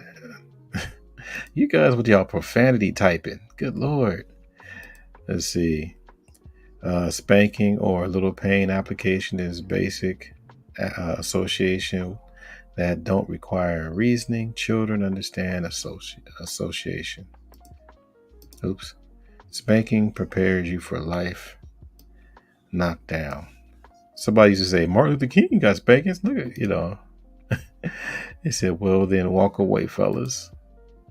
So the problem is that parent associate correction through pain via spanking with issues that the child simply doesn't understand or can associate with action. Edward is a nut. It's not highlighting. What's going on? What's happening here? Why is this thing on steroids, y'all? It says these liberal white bees, and it says the problem is that the parent often associate correction through via pain via spanking with issues that the child simply don't understand and can associate with action. It says Strag started kid. I'm a lady. Let's see. This is why these lonely strags will be the pump and dump. This is about her being right. It ain't about your sin, though. I wasn't a bad kid. I got my ass beat, but when I was out of order, she's setting her son up for a real harsh culture shock and a rude awakening. Treating your kids as if they're your friends, shaking my head. Right. Ray with the emojis. She should have just said no.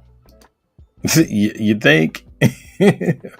Man, hell no. He said, man, hell no. Said, throw that mouse away. No, the one that died, well, the one that it needed, it's the newer one that needs to charge. This old one, I never need a charge. I just have to hook it up. Says she says that then you have that video when her man trying to kick her 29-year-old out the house, and she says he can stay here as long as he wants. SMH. Said Bebe's Kid Academy. Said women today don't know the difference between beating and spanking because they do that out of anger. Don't beat the kid, but 19 million abortions. Oh, damn. Edward be coming with the sauce, huh? Yeah, so that's the thing. I'm like, it's a trip because,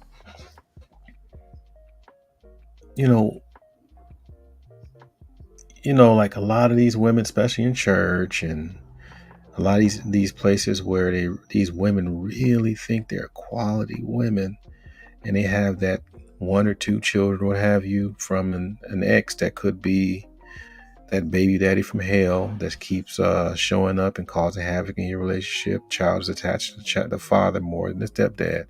The thing is that you want this man to come in and take over, not just take over, but take charge and be responsible and be an example. But yet you can't touch the child. I trust you to sleep in the same bed. I trust you and all this other kind of stuff.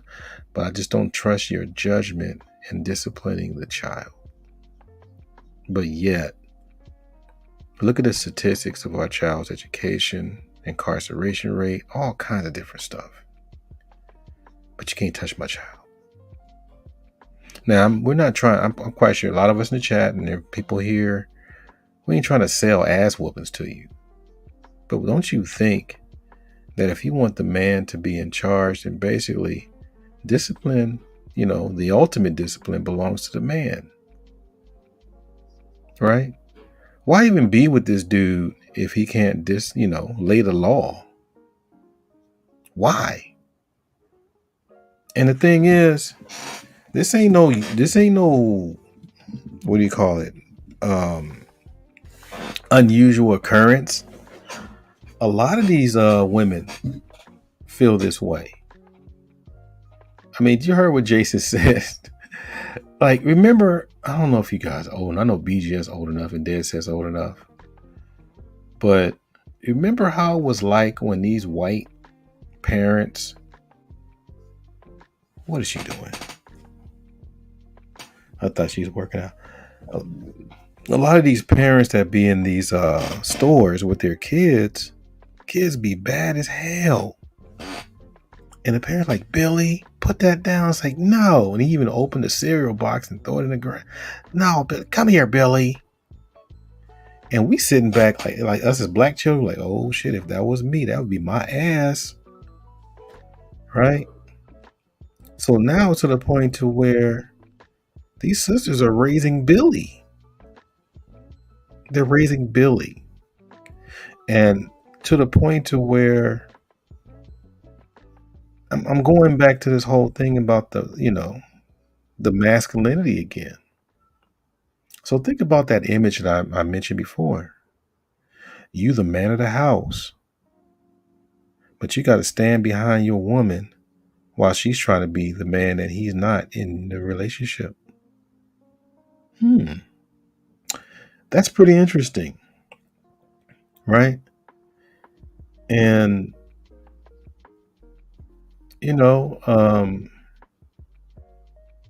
that's what I'm saying, and I think a lot of brothers agree with me.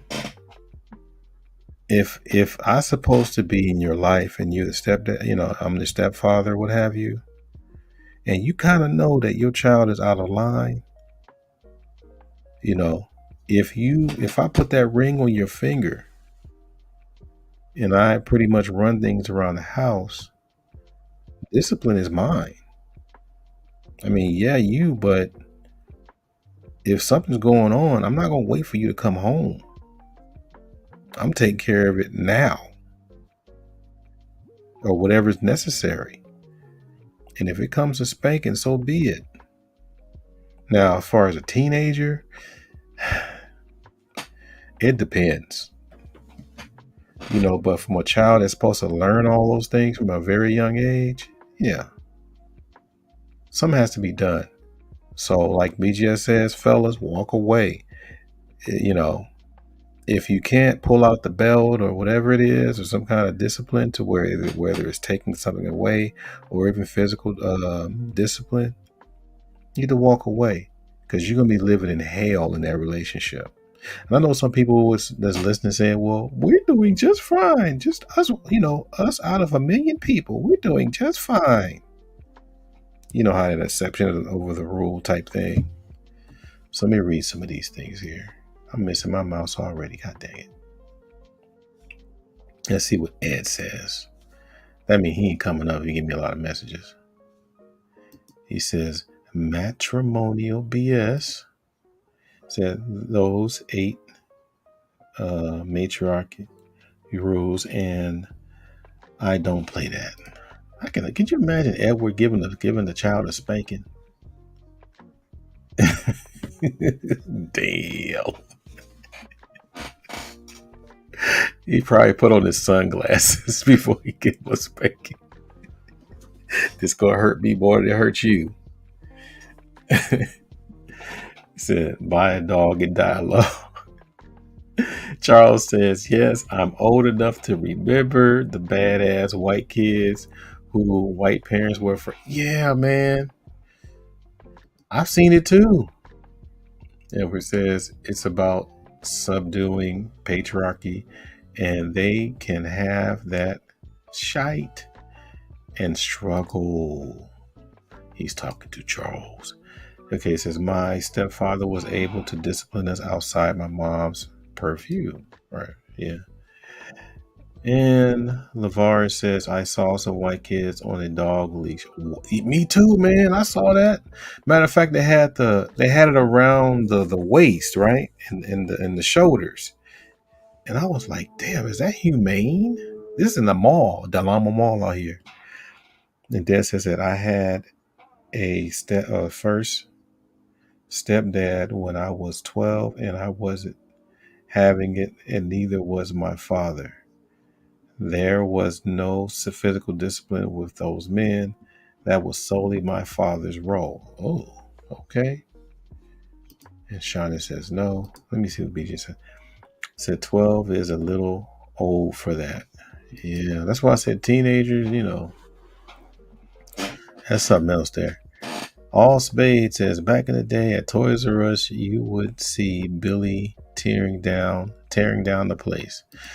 Yeah, man, that whole thing was kind of crazy, right? Okay. Oh, my bad.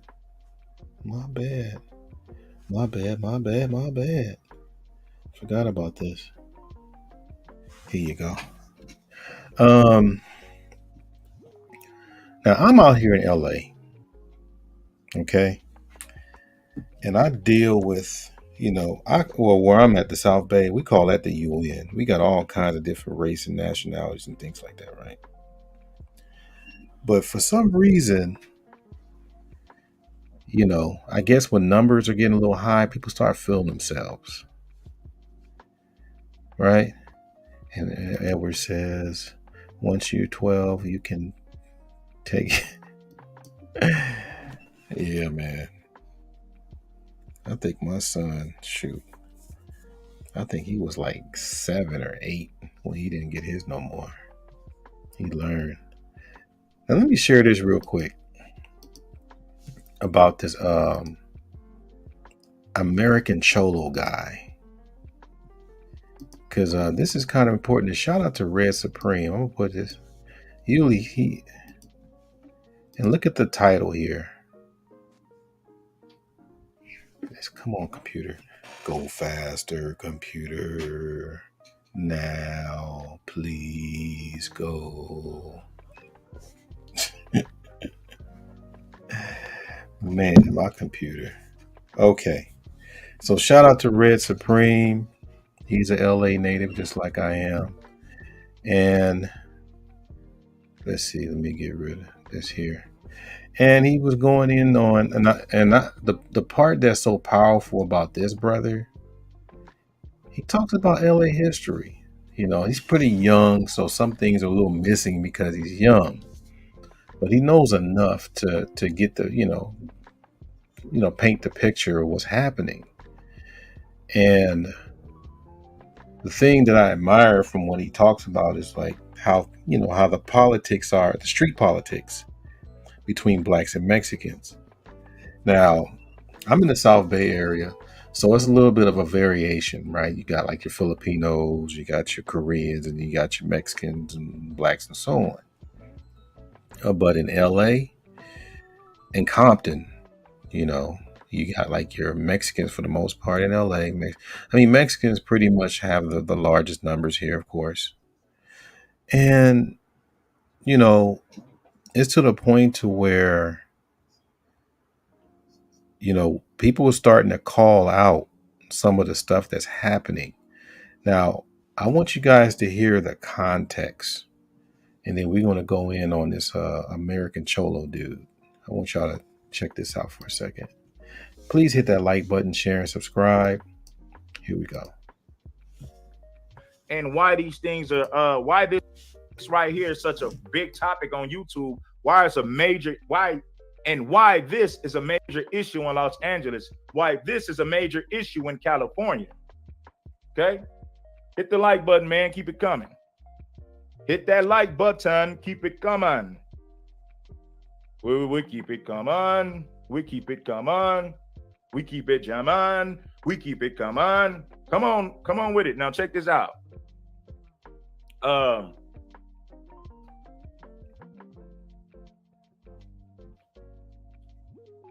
The Mexican said this. This is what a lot of Mexicans have said about blacks in LA, right? And I'm gonna break down what they said, right? I'm gonna break down some of the things they said. Mexicans said in the 70s and the 80s, in the 70s and the 80s, blacks used to attack them in our communities, right?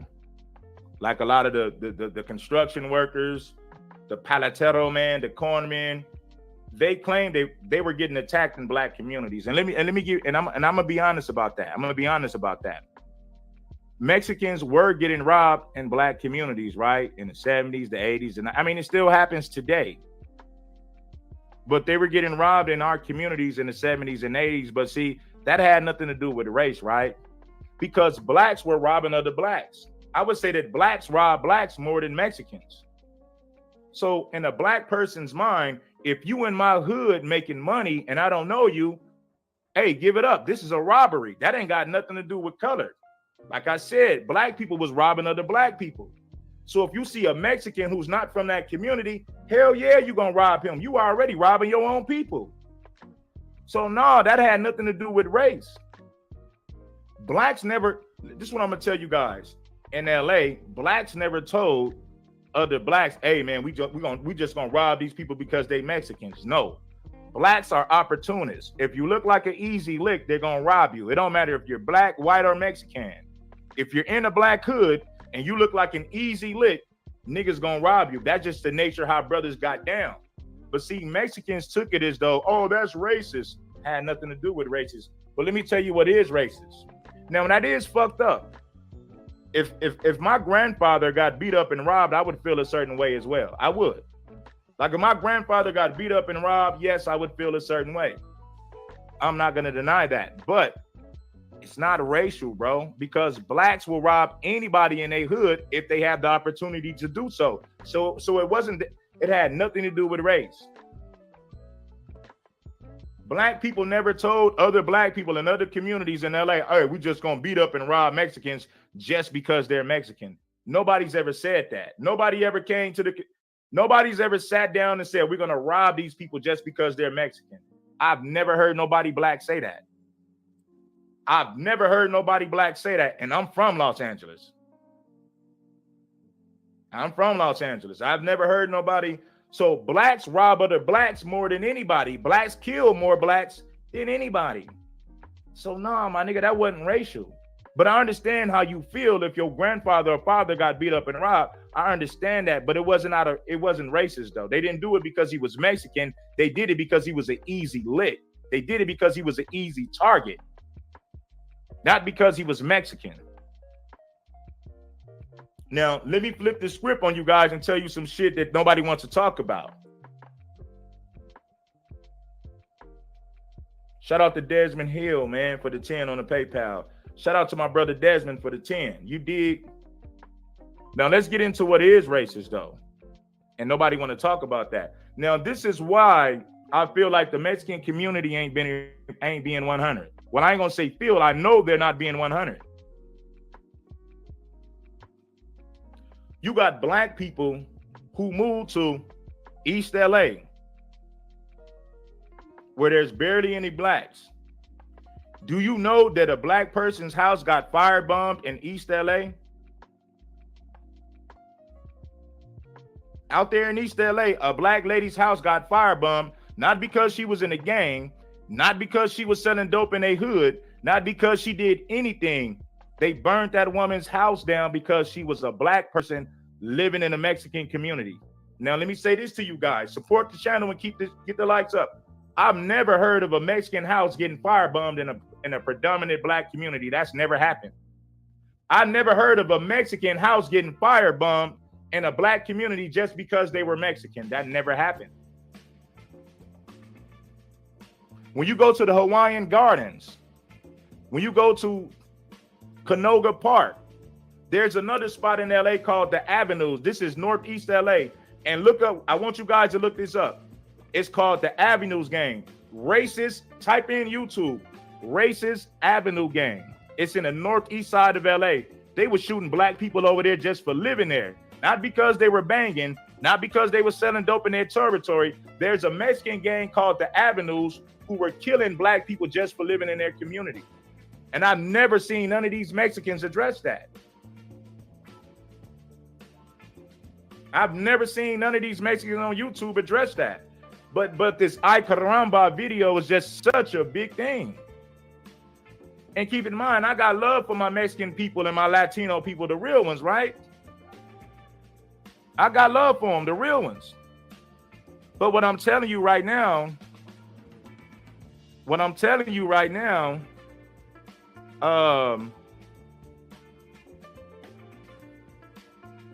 you can go out there to Harbor City, certain places in the San Fernando Valley, certain places in the San Gabriel Valley. As a black person, you will get attacked just for being black in those areas. There's another gang in Azusa called Azusa 13. All they do is sit up there and attack innocent black people. All they do is sit up there and attack innocent black people. So when I hear Mexicans talking about being robbed, that wasn't racial. A robbery is a crime of opportunity. That has nothing to do with race. Black people had their homes firebombed in East LA, parts of the valley. Harbor City over there. Go to Canoga Park. It's a gang called Canoga Park, Alabama. They racist as hell. They was killing black people just for being black in their communities for no other reason. For no other reason.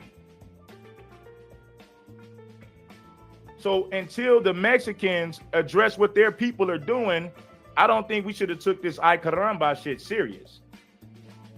I don't think, like, keep it a buck. I would never put out a song like that to disrespect nobody's race or nobody's people. But until Mexicans check their own people, they ain't got no business trying to tell us to check our people about a video when our people then got killed in y'all communities just for being black. When our people got their houses firebombed in y'all communities just for being black. For no other reason.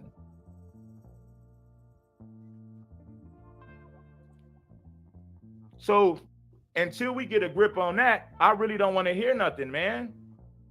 Until Mexicans in LA start speaking on why they people firebombed an innocent black lady's house just for living in their hood, I don't want to hear nothing. Until they address why the Avenues gang killed all those innocent black people who wasn't even gangbangers. It wasn't a mistaken identity. It's not like they rolled up on them and thought they were gang members and they got killed in a crossfire. No. And I know what Mexicans are gonna say. I gotta keep it a buck. I know what y'all gonna say. Well, there's innocent. You know what they're gonna say? They're gonna say, well, there's innocent blacks. They're gonna say there's innocent Mexicans that are killed by blacks. Usually those are gang turf wars. Usually those are gang turf wars.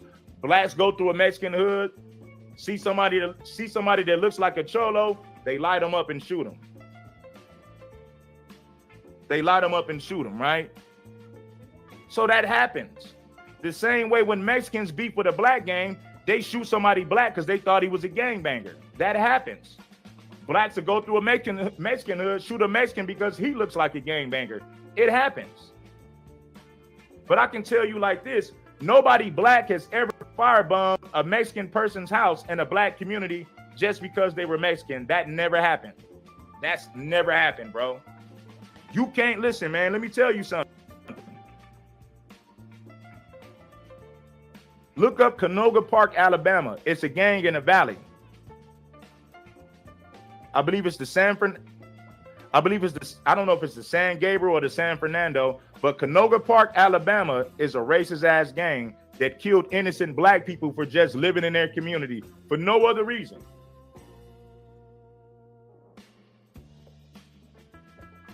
and for the most part, when blacks kill innocent Mexicans, it's usually some gang shit. Like they was rolling through a Mexican neighborhood looking for some essays and shot this guy. Yeah, I'm not gonna play the whole thing, but you guys kind of get the picture a little bit.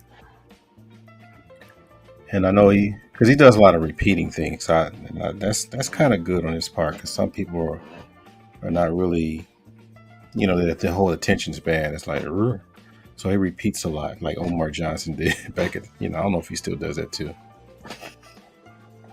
And by the way, please hit that like button, share, subscribe. But, for the most part, yes, it's to the point to where, okay, back in the 70s and 80s, you had some black folks, and we're not just talking about regular dudes. You got, some hood dudes. A lot of hood dudes mess with everybody, but I guess the Mexicans took it in a way to where, why you mess with us? We haven't hurt y'all, right? And we have a gang called the T Flats out here, and that was probably one of their stories, is that you had some gangs out in that area. They believe in Compton, where they constantly made fun of them, called them, you flat tortilla guy or whatever. They had some kind of joke, and they took that as a badge of honor and called themselves T Flat so they can fight back, right? But the thing is, it was, like I said, that sometimes the old lady gets robbed, selling corn, and the old man gets robbed in an ice cream truck, stuff like that. But these were hood dudes. But over the years, I guess the way that they retaliate is the guy, jumping on the guy with the backpack that's minding his own business, to retaliate. And I'm like, how come you're not going after the hood dudes? I think that's the point. It's like, and me and my students, we talked about this quite a bit. And they gave me a little shoulder dance. Like, I don't know why, it just happens. But let me read these unsuper chats here, because I can't get super chats. Oh, Lord, let's go back on the topic here. It says, once you're 12, you can't take it from them. Let's get those likes up, people. I'm doing real good tonight, huh? So if the kid is 12, he shouldn't need physical discipline. You need to take him to the boxing ring. Say your dad never chased you when you were a teenager, when you were getting too mouthy. Said Ed, the ass whooping enthusiast. It said, nah, not really. It was more of a punishment. Okay. Ed said, play whoop that trick while I'm dishing out ass whoopings. I can see that, Ed. So I see, yeah, with me, it was a reminder that I was getting too big for my britches. It was always followed by, you ain't a man yet, boy. Get your bass out that voice, boy. He said everyone got robbed by black folks. He says Mexicans weren't targeted. Yeah. You know what? And on that note, Edward, I mean, I've been in LA all my life. BGS, you've been out here for some time too, Ed. And people out here that's been in LA, I have not once, and I mean once, heard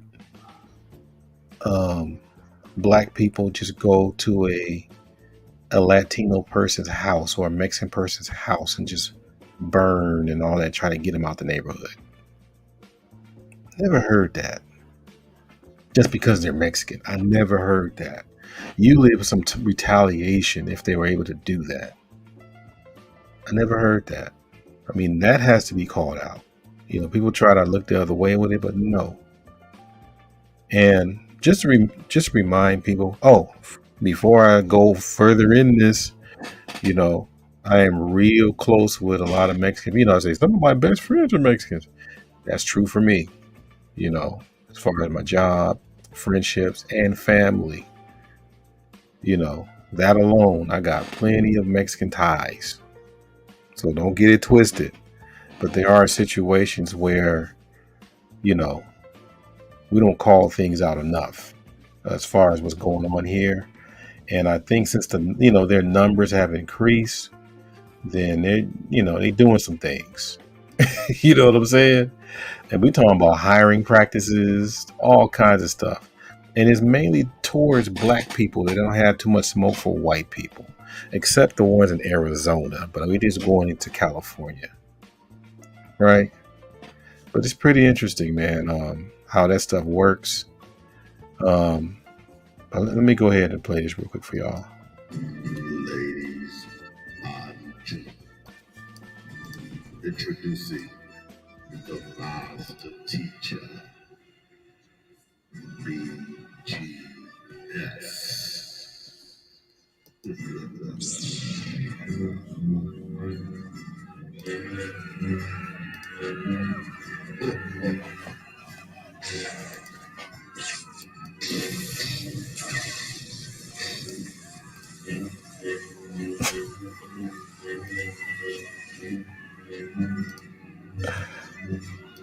Hearing the haters scream.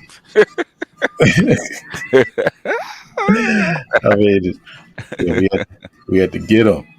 So Yeah. it is the master teacher here. You know what, man? I said we moved out here in the early '60s, from Texas, and there's always been Latinos in the black neighborhood, right? Was there a lot of them? No, but there's always been Latinos in the black neighborhood. Okay, and what we do know, and you know this, Art. Okay, they can come in your neighborhood, but you can't go to theirs. Right. You can't get caught in theirs. And we welcome with open arms. Yeah, we do. I mean, they disadvantages like everybody else, right? But try to be black and go to their neighborhoods. That's how come you don't see very many black people living in Latino neighborhoods. Yeah, the only time that we share some kind of camaraderie in East LA is a Laker T-shirt. Yeah, that's what I keep telling people. Yeah, if I'm walking in there with a Laker T-shirt in the liquor store over there, I might have a little grace period. Yeah, go to East LA. See how many black people even today that live in East LA.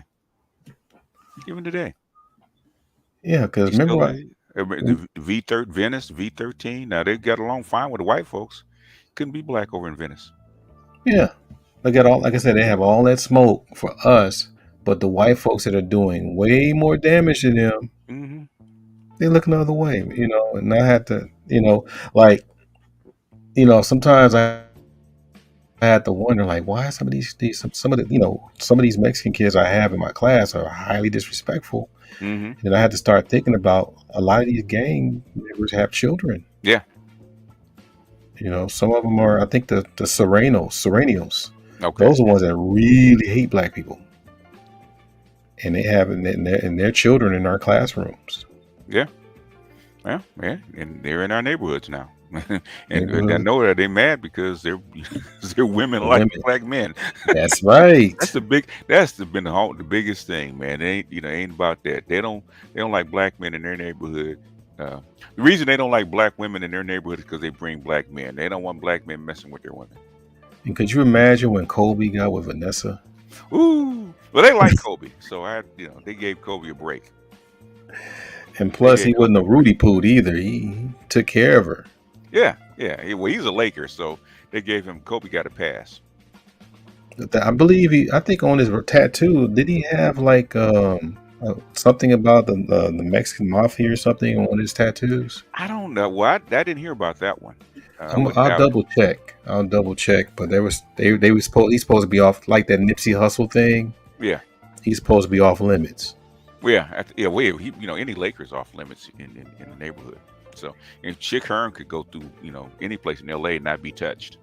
Oh, for sure. Even Dr. Bus. Oh yeah, Dr. Bus is always in the neighborhood. So. Yeah, with Magic, right? Well, Dr. Bus used to be on over there in the gambling casinos. Oh yeah, on Normandy. Normandy, and then what's over there?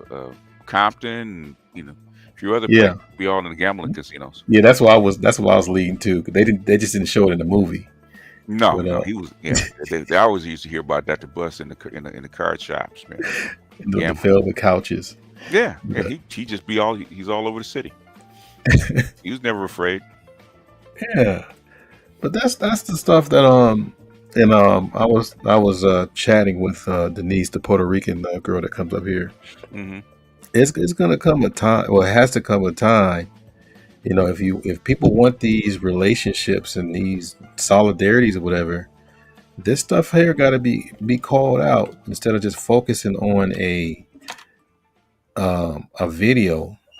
And the guy's comeback, I think the guy name was American Cholo. Hmm. His comeback was, well, you wouldn't like it if we did something about fried chicken and watermelon. But the guy that did the video is a Malaysian. He's Okay. Jamaican and Asian. Hmm. So I'm like, why can't he just use jerk chicken and chopsticks or something? He had to go with the fried chicken and watermelon. Oh, okay. So Now, you guess what they eat? fried chicken and Chicken and watermelon. watermelon. Popeyes be like long lines with Asians and Latinos. Latinos, especially the Latinos, man. Especially the ones closer to Central America. They can Mhm. fry chicken like a motherfucker. Oh yeah, Man, I and never ate some. fish. Now, yeah, I mean, you go to them corners, man. They be frying that chicken in French fries. Yeah. I don't know So where they get that from. yeah, then on top of that too, I'm just going over what Red Supreme was talking about. Hmm. Also, the guy was named American Cholo and some of his homies or whatever. Hmm. They were talking about how they're going to boycott black people getting reparations. Okay, good for them. And I'm sitting there like, why is all this smoke for black people? Because they want theirs. They don't want us to get it, and they don't get it. That's all. So it's like a leapfrog thing. Good for them. Go try it. They can boycott it, but that doesn't mean anything. White folks, or if white folks gonna give it to us, they're gonna give it to us. If not, they won't. They have nothing to say about it. Because if they want to boycott us getting reparations, there's a long line of white people that say the same thing. So get behind them. Yeah. So I'm wondering, and I think we talked about this before, especially if this might be on the ballot or what have you. Hmm. Is there what other group do you think they would latch on to that to try to get it through? Come on, reparations. Mm-hmm. It can't be us alone if it's going to be on the ballot. Okay, if it's going to be on a ballot, if it's going to be on a ballot, then that means then the people with more sense will have to see that it's right. Okay. The only other way you can actually going to get it through is you're going to have to go to the continent, and you're going to have to press on them as far as financial weight, because they got the resources and other kind of stuff that can put pressure on the United States. Because Africa can actually put pressure on Europe, and by the same token, put pressure on the United States. That's the only way to get it. Mm. If you're going to put pressure on them, okay, that's the only other way. Wow. But the thing is, the other way is that okay, if we don't get reparations, and when fucks, forget affirmative action, no affirmative action for nobody. If we can't get it, nobody gets it, because it was actually made for us. So if we can't get it, you don't get it either. So all the affirmative action, all the kind of stuff that you guys take advantage of, is Latinos and Asians and others. Erase all that stuff. Go work for it just like everybody else. Now I'm just wondering, that guy, he's not even a cholo, because aren't cholos supposed to be exclusively Mexicans? They're supposed to be, they're supposed to be exclusively Mexican. Yeah, Chicano, especially Chicano, is really supposed to be Western Mexican, in the Western United States. And this dude is from Honduras. Yeah. I'm like, damn. Well, they came over and got sent back because they were gangbangers. There's a lot of drug gangs come from Honduras and places like that. They got sent back. Most likely, he's probably trying to start something. I think he's trying to spark like a big wedge between blacks and Mexicans again or whatever. You look at your classroom. There's no such thing as a wedge anymore, because guess what? There are no more black neighborhoods anymore. If there ain't no more Sure. black neighborhoods, I mean, black people. But you gonna throw a wedge against your black neighbor and the black kids in your classroom? That's How's true. that gonna work? That's You so grow up. true. You grow up with them. That's not going. It might work for the older generation that was kind of separated, but the younger generation, they're not going to ride with that stuff because it doesn't make any sense. Because the same people you played ball with, and you played ball with since you were 5 years old, you grew up with. Now, if you're gonna pick up and you're gonna move back to a traditional Latino neighborhood, that's fine. But if not, you might as well shut up and be quiet. And most of those cats that they come from Honduras, you just got here. How you Yeah. think about anything traditional? You just got here, dude. But he threw them names out: Whittier, Hancock Park, Canoga Park. Canoga Park partially. That's white, and it's mostly white. Canoga Park. Yeah. Hancock Park is definitely white and blacks. It's been mixed forever. Yeah. I don't know. We're talking about Hancock Park. That's been mixed forever. That's where who is it? Is it Ali? Ali and a few other black folks been in Hancock Park since the '60s. What the fuck are they talking about? Talking about LA High? Mm-hmm. It's been black and black. It's been with white, black, and Latinos forever. Probably talking about the working class there. I don't know. I don't know what they're talking about. That's why I was saying the dude was pretty young, because it's like, okay. I mean, hell, if you're gonna throw out Hancock Park, you might as well throw out Compton too. Yeah, because Compton is, I give it about 75%. Yeah. Well, I don't know what he's talking about. So we got Charles in the building. Here we go. There he is. I'm ashamed of you thinking that I wasn't old enough to remember badass white kid. Badass white kids are still around. Which one? Old enough? They never went away. That's the comment this Negro over here made. Who? Yeah. I probably meant to say that not old enough to make a strong comparison. That's it. We thought everybody's equal when they go to the mall. So we looked at them and they're like, why is that kid doing this shit that, you would have crucified us for doing? Mm-hmm. Oh, yeah. They ain't stopped. So we sitting there waiting, like, what's she going to do to this kid? Yeah, she don't do nothing. And she just drag him to the car. I'm like, that's it? Wait till your father gets home. I wonder why they don't do it. Oh, yeah, they're patriarchal. Latinas don't really hit their kids like that. Their father does that stuff. Yeah. For the most part. Every now and then you see a Latina smack the kid. That's very seldom though. You don't see them do that a lot. The fathers are the disciplinarians. That's how you can tell the difference in culture right off the bat. Yeah. When your mother's to beat you, yeah, you know you're gonna make. Yeah, but I don't know if people notice it, but especially when the kids are young, the black mother does way more discipline than the father does. Oh, definitely. I know, especially if you're falling asleep in church. It's over. Oh, anything, man. Because bro, if I count when my father actually whipped me, it was rare. With my mother, it was daily. With my father, it was rare. I really think black women just love to beat up on boys. They do. And I think the Latinas probably want me to say the word chanclas. Who? Chanclas. That's a slipper that they throw at their kids. Oh, okay. So I think that's what they want me to say. I will tell you this, but I did see a Hispanic lady throw like a batarang like shoe at their kid. We got Roger reporting the building. What's up, Roger? We got Mr. Z in the building. We got Mr. Mail too. Yeah. Could you imagine Mail whooping his child? I knew once I came up, everybody else would join the party. I think Mel be well on his kids, boy, if he had children. Mel don't hit his kids like that, man.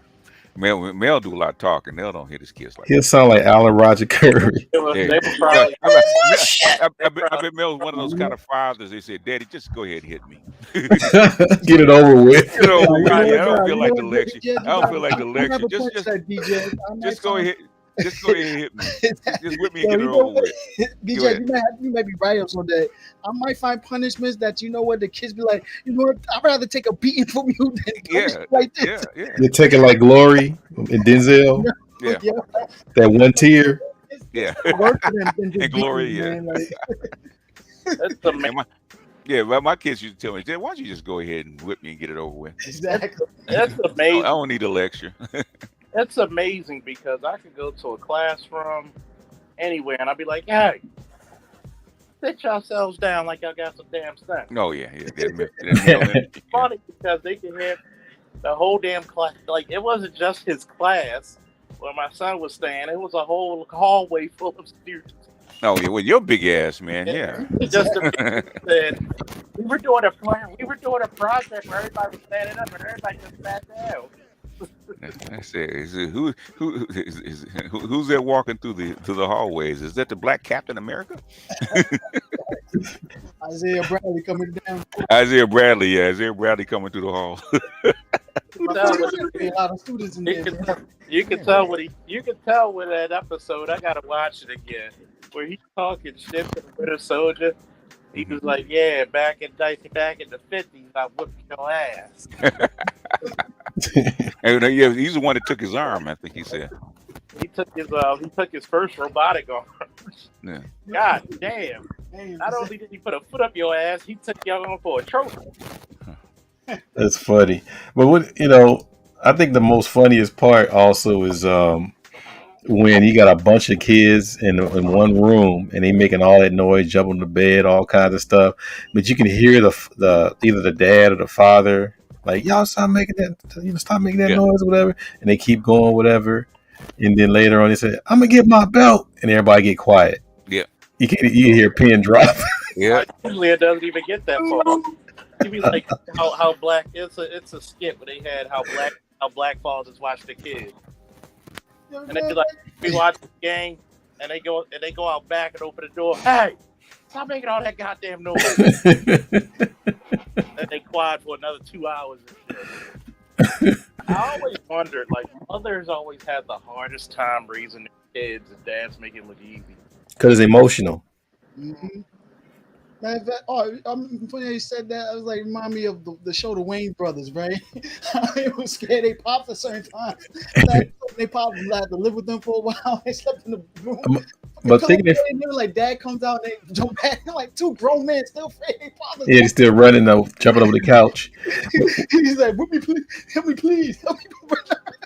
But the thing is, from the child's perspective, though, just the thought of your dad, belt switch, that makes your heart, beat a little bit. Like, damn, this is over. I mean, I'm about to die.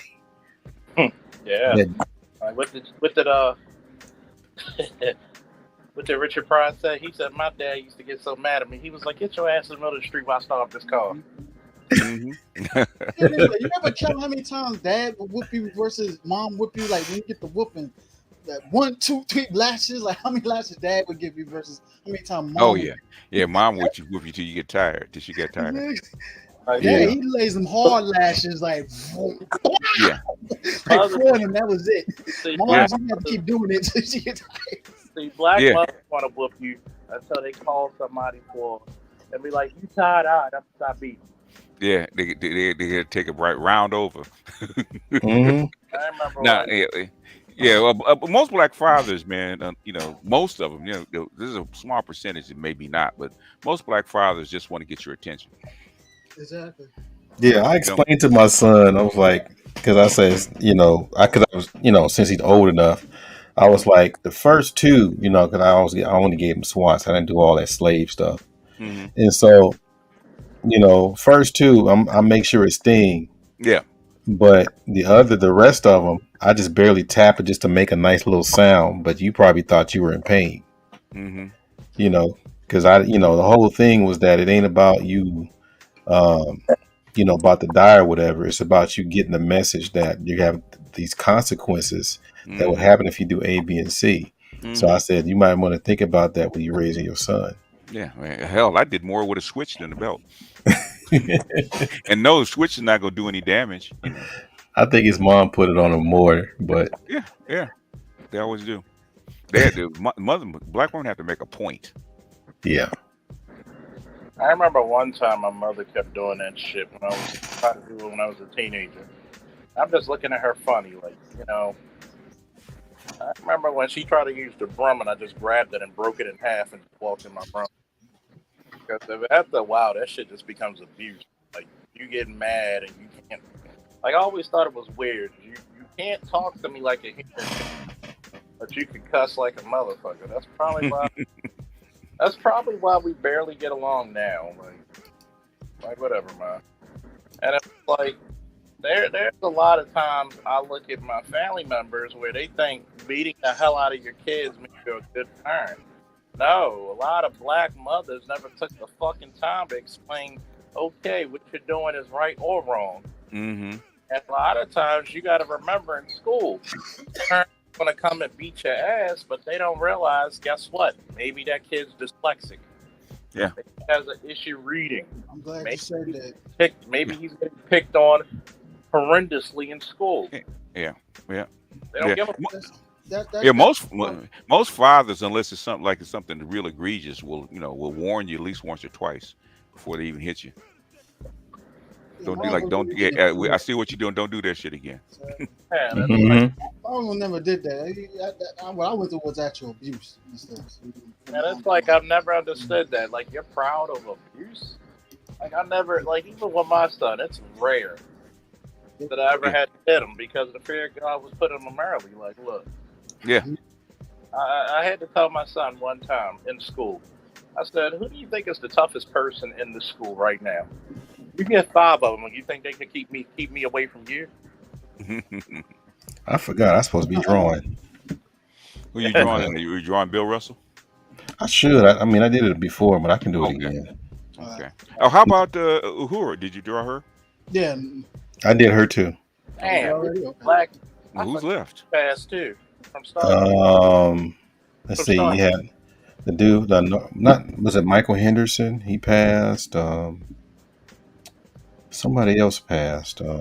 They said it was 3 of them. What was that third person? I totally forgot. Bill Russell, the lady who played her, and Nicholas. Oh, that sister that played in Different World. Different World, yeah. Which one? Which one? The older lady. I know you're talking about Alice. What's her name? She was on the first season. She was in the Matrix, the third one. She was. You played the Oracle. Yeah. Alice Marge or something. No. Yeah. Mary Alice, something like that. Yeah, Mary something. Yeah. Yeah. Wow. She was in Sparkle also. Yeah. Nicole, I remember The Learning Tree, right? The movie by Gordon Parks. The guy that looked like Quincy Jones.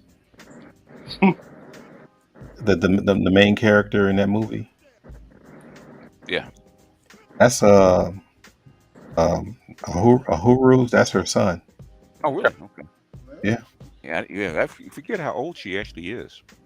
She was like almost 90. Mary 89. Yeah. It was like Michelle Nichols. 85 when she passed. Everybody who met her, they always loved her. They said they loved her, man. Yeah, she had a bad case of what was it, dementia? Something with her mind. Yeah, because she had to stop doing conventions after a while. And they accused her son of taking advantage of her. Oh yeah. I remember that scene they always play online when she was like the madam. Like, yo, like damn. Yeah, that was a trip, man. I'm like, wow. I just remember when her and Captain Kirk locked lips. I was like, really? First interracial kiss on TV, I heard. Yeah. I said, okay. I wasn't even born then. Kurt didn't go back. Yeah, Mary Alice always did look like somebody's mama. Yeah. No, exactly. Captain Kirk said, once I mess with the green girls, I mess with the yellows. I Yeah, even, Black woman. go well, black. Well, you know she was Gene Roddenberry's side piece, right? oh yeah, I would never doubt that. I ain't down that, Chad. Now, with them big legs, I don't blame him. White boys love some black women once in a while. Mhm. Lord, I gotta marry me a black chick, but I'm gonna marry me a white chick, but I gotta step out with a black one. Was Gene Roddenberry the guy that had his own church? I know that was what's his name? Bradbury? No. What was his Isaac name? Asimov? No. He was out here. I'm running out of names. What's the other What's my guy's boy's name? name? What's his name? God, just almost had it.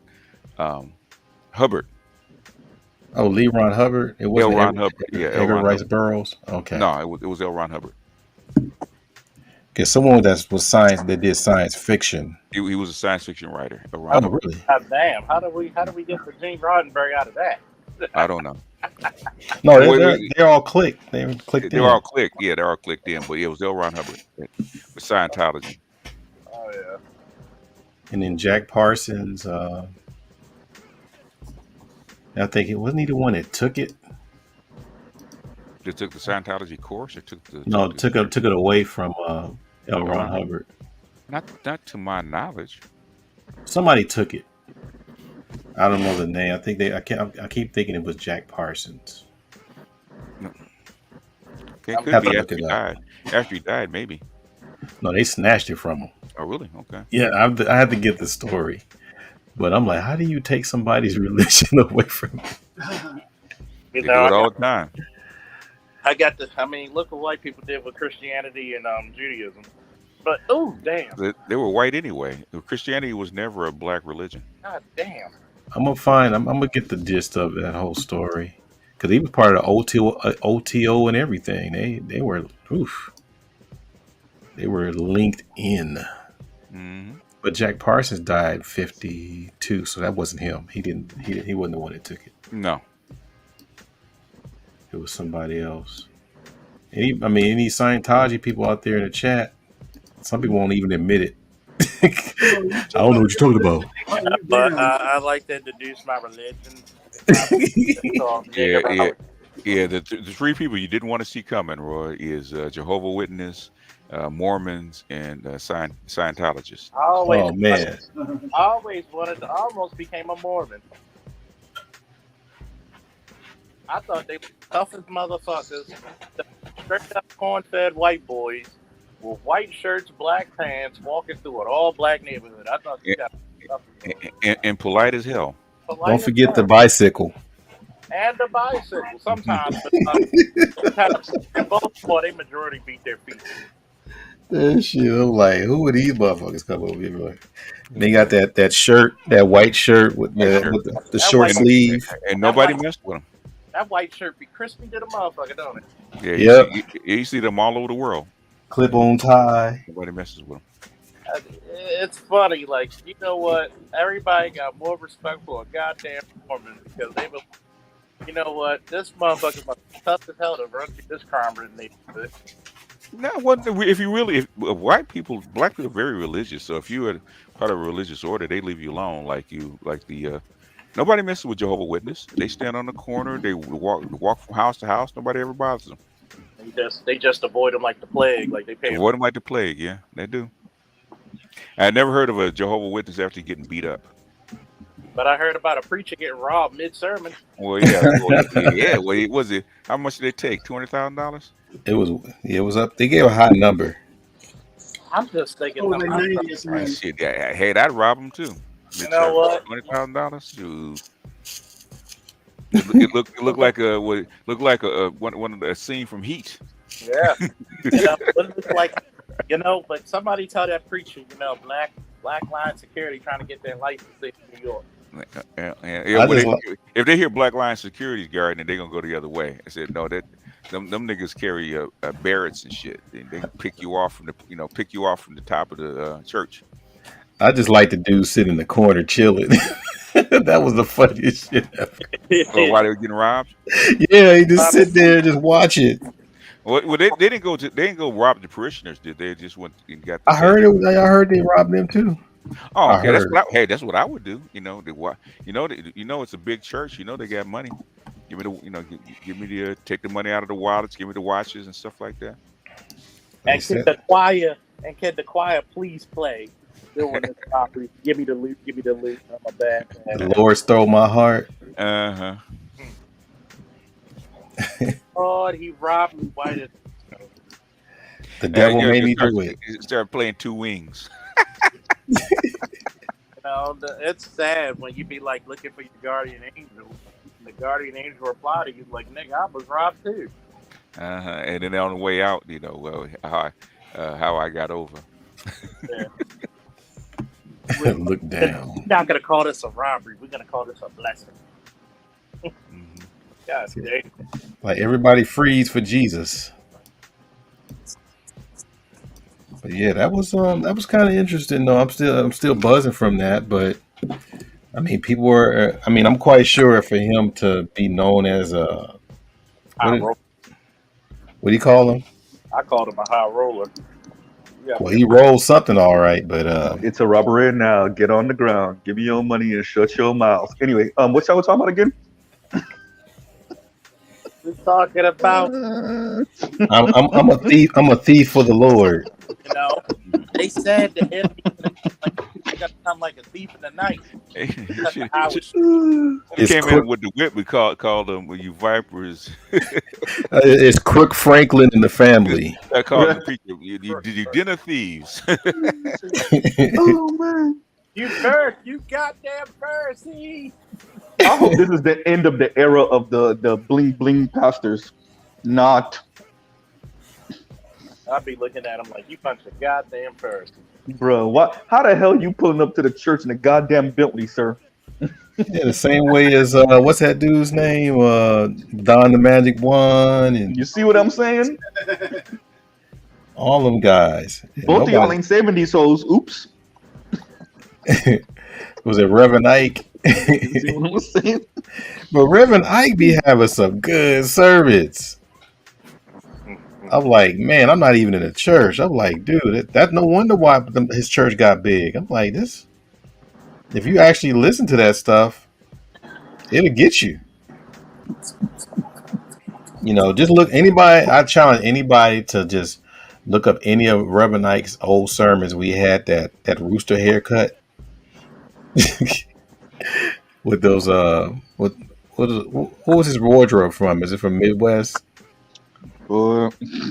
Midwest be killing me with the wardrobe, with the suits. With the sherbet suits. Oh my god! I got that from Jamie Foxx.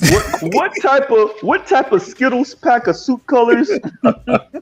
With some Scotch pants What I'm saying? and the peach platforms. I'm like, bruh. Those be louder than a project kid. But man, What I'm in like, the flip flop holographic Pokemon card color thing y'all got? No, I'm playing. but find one of his sermons and let's give him about 20 minutes. I guarantee you. I'm like, dang, this is. I mean, he put a P in the prosperity preacher. I'm like, all right, fam. What's the origin of prosperity preaching? That's a question for you, Art and BGS. Like, is that Charles Daddy? is too young. He can't answer that question. Father Divine. Isn't it Father Divine that came up with that? Gotta answer that shit. I think it was Father Divine. I think it was Father Divine. Because it definitely wasn't Sweet Daddy Grace. Sweet Daddy Grace. Oh man, I ain't hear that. Sweet Daddy Grace. I didn't hear that name in so long. Reverend Ike, yeah. Reverend Ike. Yeah, but Reverend Ike was, man. Prosperity preaching. Niggas fell for yeah. that. Jesus Oh, Christ. yeah. Since I was a kid, I knew that was bullshit. I was 8 years old. Like, what the fuck is this? Wasn't Fred Price? It wasn't for you. Fred Price actually was closer to being real because he didn't just talk it; he actually practiced it too. Because if you look around Christian, right, all up and down Vermont, they transformed that area. So Was it Pepperdine? It used to be Pepperdine, and they bought it and they turned it into a campus, and then they started buying apartment building, building apartment buildings all up and down Vermont. So he was one of the first ones to actually, put money back into the community. So he didn't just talk it; he actually did it.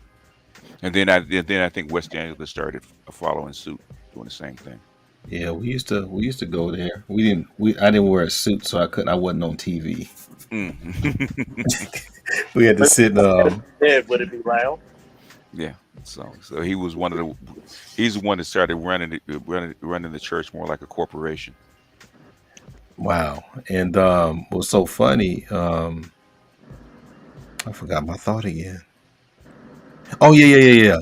That dude would not let go of that afro. Who? Fred Price. It took him a long time to trim that afro. Took it down. I think maybe the Did late you just 80s. mention Jermaine Jackson, Art? No, my bad. Go ahead. Y'all look up Fred Price. That dude, he used to have the fro and the sideburns, and he would not let that go. He got curly hair, so he never, he didn't want to look too he didn't want it too Place Blanc, so because he's got that wavy hair. Okay. Not Passe Blanc. Yeah, he didn't want to look too Passe Blanc. He took it down and started looking like a little bit like Dr. J when he cut his fro down. Mm-hmm. He trimmed it down. I was like, dang, bruh. What's his name again, Art? I'm gonna Google him right now. Reverend Fred Price. Yeah, Reverend Fred Price. Yeah. Give me 1 second. His son, boy, I think he messed things up, but I think they they probably have a board or something. They do fix things. They do. He's had a board for a long time. So, yeah, he's always had a board. So. Oh, I've seen him before. Yeah, I've seen him before. Yeah. Oh, he's been around. He used to be on TV all the time, but he's gotten old. Yeah, I've seen. My mother's gone everywhere. She used to go to that when they were actually on Crenshaw. The Crenshaw Christian Center. Mm-hmm. That's where Dr. Claude Anderson used to do his lectures. And no, they had already moved by the time Dr. Claude was doing his lectures. Yeah, wherever Fred was, didn't he? Yeah, well, they had already moved to Pepperdine. That's okay. To the what do you call it, the Faith Dome? The dome, yeah, the Faith Dome. Yeah. When he first started doing that, I went to a couple, because my mentor, she's the one that brought it. Used to bring Claude to LA. Yeah, I gotta call her, man. Last time I told you, I didn't even call her. I gotta call her. Matter of fact, I gotta go down there. Yeah, you probably should go down there. Because she's still busy. She ain't gonna never stop, man. I was looking at my mom's, going through her stuff. Yeah, she had a lot of her books. Okay. I think that's probably how they met. Probably just some book fairs and things. Oh yeah. We even before the book fairs, that was a place to go, buy books, off key, because she used to hold lectures in her bookstore before she actually started doing the book fairs. Oh yeah, it was. Yeah, I'm gonna go down there though. I got time. I can go there. I'm gonna go down tomorrow after I drop my wife to work, because school don't start until another 2 weeks. So it's almost that time, huh? Oh yeah. So I'm just trying to figure out what they got in store. If they're gonna put thing in full blast, or they're gonna do this what do you call it, online thing again? Because the enrollment is still low. Last year, what was it, Art? Was it half on, half off? Like online, it was offline? fully. No, it's fully. No. They opened it up full. It was, yeah. Okay. Yeah. Like sardines in the class. Once Biden got back in office, all that stuff was gone. Them kids were not staying at home, fam. The parents like, get your ass up out of here. Well, you know what? The kids got tired of being at home too. Yeah, a lot of addiction. They actually miss. You can only watch so much porn and jack off so many times. Like that, but and that's Mr. Look. You can only beat the salami so much before you're like, okay, I need to be around other people. They just got tired of being in the house, man. They really did. My grandson couldn't wait to go back to school. You can only play NFL 2K so many times. Apparently, Mr. Mr. Z beat his shit like Speak a up, Charles. We can barely hear you. I said apparently Mr. Z beat his shit like a UFC fight or an LA. Nah. Well, Mr. G does exhibit some incel behavior from time. Apparently. Oh yeah, I forgot about. He's an incel with a girlfriend. I know. You see what I'm saying? It was funny as hell. I couldn't help it, yo. Mr. Metrosexual boy trying to get upper class chicks by the way he dressed in. Exactly. But I'm a whole incel. A whole incel. Exactly. Yeah. The whole incel with a girlfriend. Yeah, you don't that know. I live with. Yeah, with the plum wine. Literally, you know what I was meaning to do, BGS? I'm gonna take that picture too. So when I walked out the liquor store, I was like, no, not that picture. That's coming up. But I was gonna take a picture of the plum wine next to the Pinnacle because Charles ain't do his job and he ain't give me a really good French vodka. So I just got what I usually get, which is the Pinnacle. And I was gonna take a picture of both of them next to each other. I think there's still some plum wine left, so I'm gonna take a picture and put it up. Be like, this is what me and my lady do on Sundays. Isn't the French vodka Belvedere? Belvedere is a French. Oh, okay. Yeah, you did say that shit. You did say that shit. Yeah, he did say that. I remember him saying. They used to push Belvedere in the Wall Street Journal. Yeah. But everybody says Belvedere is not worth the money. Is to go ahead and get Stolies. I've tried everything practically. Absolute fucking Belvedere, Pinnacle. Like when it comes to vodka and tequila is my shit. So yeah. Yeah, tequila has more. Yeah, one thing, boy, you cannot drink cheap tequila, boy. That'll kill you. Nah, headaches for days. Headaches for days, boy. Or you need that worm at the bottom if you drink cheap tequila. For real. So what does a worm do? I don't know. They're supposed to prevent headaches. Really? Yeah, that's what they say. I didn't know BGS putting me on game. No, that's what they say. You can prevent if you drink the worm that prevents hangovers. That's the myth. I never or give you diarrhea. The worm can't give you diarrhea because that worm is cooked by the time you get to it. It's been in that bottle for a couple of years. So I saw Scott Glenn on Urban Cowboy. They showed him drinking the worm at the end. I said, oh. Yeah. Oh, yeah. By the time you finish drinking that vodka, you don't care. Yeah, it kills as long as it's 70 proof. It kills germs. Yeah. Well, whatever you do, don't do what I did one year, which is mix clear and brown. Well, I don't remember anything for a good hour and a half. You know what? You know what? That's one thing, but the worst thing to mix is smoking weed and drinking. See, I don't smoke. Basics. If you do that, woo! Yeah, I don't even smoke. the toughest, roughest, hardcore drinkers, man, they take a puff of that wacky backy, man, and they're half drunk already. They're going to sleep, man. You just described a college party. Yeah, pretty much, right? You're going to sleep. I don't care what you ain't doing nothing else, man. After you finish, you're gonna crash. Okay. Yeah. Like, what did these guys drink? You ain't even getting no ass. You have to wake up in the mid-morning and get some ass, boy. You might be so fucked up, the girl might get some ass from you. She might. Well, she's out too. If she had the same thing stuff that you had, she's out too. You're going to sleep. Wake up mid-morning. Wake up at 3 in the morning, like what? 3, 4 in the morning, like snoring. PK says smoking weed and drinking is godlike. He would know, right? Only PK can do that and stay awake. Yeah. So he makes his bong out of a vodka bottle. Yep. I don't drink to get drunk, really, and I don't unless I'm when I eventually meet Charles, I'm already preparing to be fucked up. I'm not drunk. I'm just drinking. So you're a social drinker. Huh? You're a social drinker. Yeah, I like to be buzzed. I don't like to be drunk. I don't like not knowing what the hell I'm doing. Right? A long time.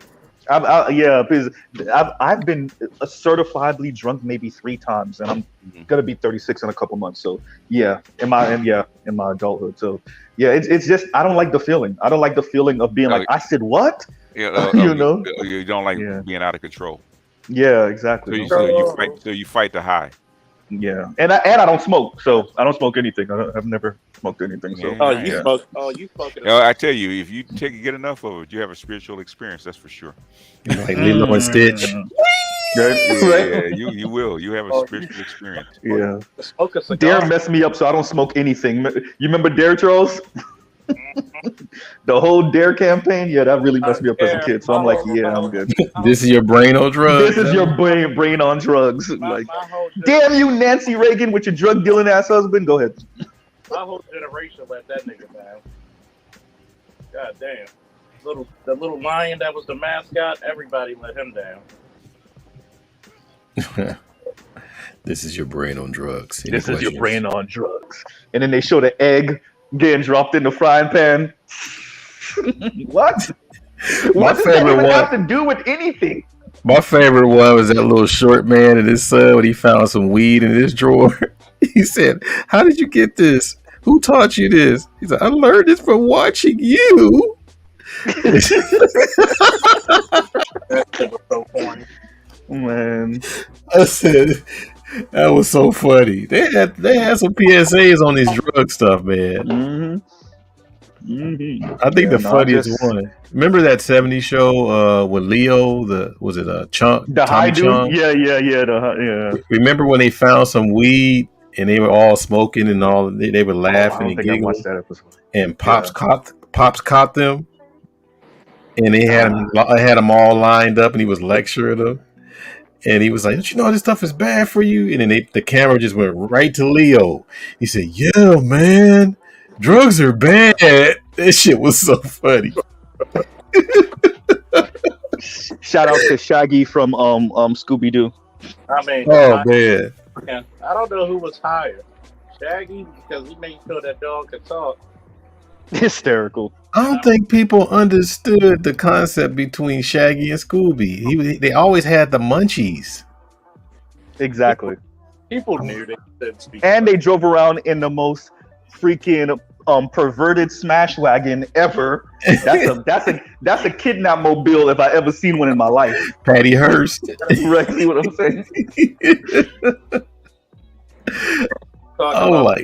Talk about the mystery machine. I mean, you see what exactly? It's called a fucking mystery machine, for God's sakes. I mean, what's the mystery? Women's dead bodies. That's what it is. Now go ahead. You might as well call it the 1970 Bang Bus.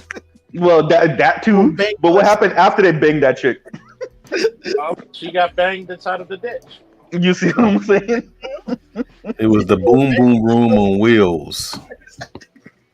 That's what it was. No, the boom vroom room, boom and then vroom after they throw your ass out. I just like the fact. That's why I put on that my announcement. I had to put that where the dude was unmasked. They always find like some name. It's Mr. Funkelberger. I would have got away with it if it wasn't for you meddling kids. There was always some crazy like white name that got caught. It's Mr. Dingleberry. It's Mr. Dingleberries. It's Mr. Fingerbanger.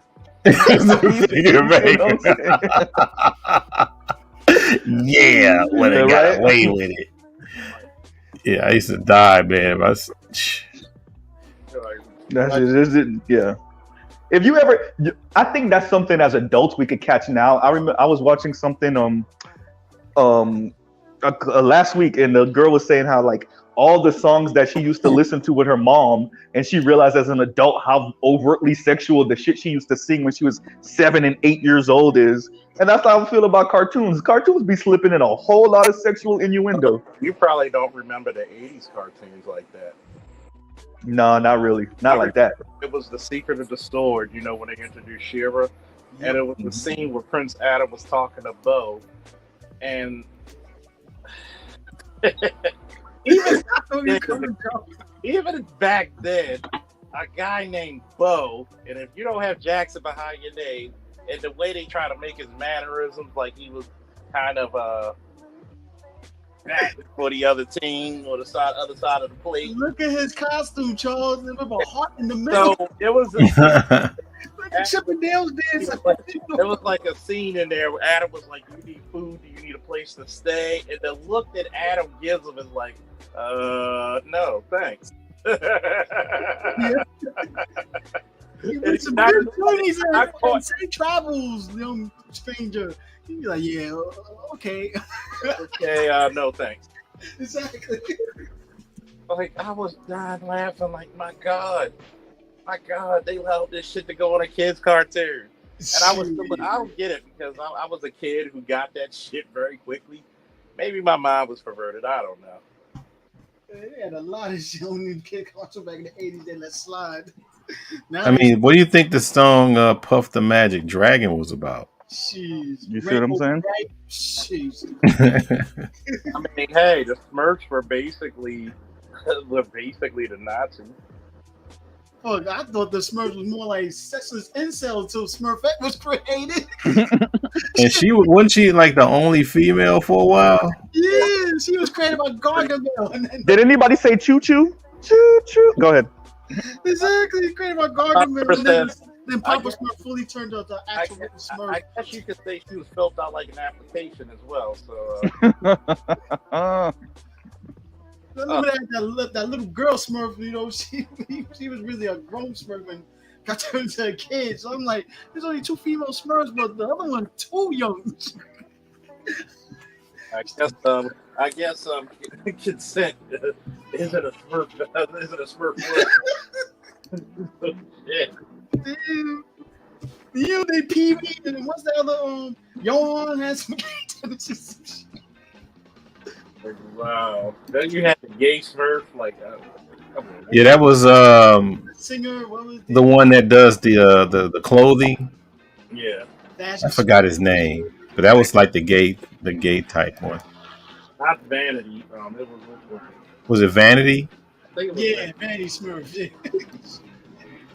He couldn't stay out that mirror, huh? I was like, God damn. Like, the Smurfs. Oh, I'm so beautiful. What about Snagglepuss? I mean, hello. Sound like one of your uncles that your mom even doesn't remember. Yeah. I always thought Bootsy Collins was imitating, but Bootsy Collins was before him, so. Like, hello. You know, you guys don't Heavens to Megatroid. Who's making that noise? Heavens to Megatroid. Fucking goddamn. Yeah, I definitely remember that. Even though my favorite was the Great Gazoo. Hey, how you doing, Dum Dum? So what have you dum dums done this time? So funny. Tight. That's how brainwashed we were. I know them classic cartoons, man. Shit. But yeah, man. What's your guys' top take on? Let me see. Which one was it? Megatroid. I love it. It's highly addicting. Yeah, but you know, stepdad spanking the child. Like I said, man, if he got to spend his money on that child, he has. I'm gonna tell you this. Punish the child. Women with children. I think women with children should be really. Damn. Sound like I'm in the hood. God damn, we driving, nigga. No, if you was in the hood, you would hear a bunch of 392s driving by. 390. What the fuck's a 392? Like the Charger and the Challenger 392s. That's a car joke. That's more of a dirt bike thing. That's really good. Nigga, we ain't talking about Baltimore with your potholes. I'm surprised them kids could even drive them damn dirt bikes. I'm surprised anybody can drive a car through your swamp Everglades, man. You know, you got fucking. How the fuck you get like fucking voters' rights for alligators? Hysterical. Partially true. Matter of fact, they come in your yard anytime they want. They're true niggas. No, see, all jokes aside, my best friend, he lives a little ways away, but yo, like literally, because he lives on a lake, literally this nigga take pictures and show me the fucking gators coming up in the backyard sometimes. They gonna get you. You see what I'm saying? So there's a story Ronnie going Reagan. around. Go ahead, Art. Let me see. Let me close. It's an ad. Let's see. There's a story that says one date and now I'm being sued. Woman sues man for 10K for standing her up on a date. Oh, I remember that one. Shit. Yeah, a brother mentioned that in the comments. Yeah, okay.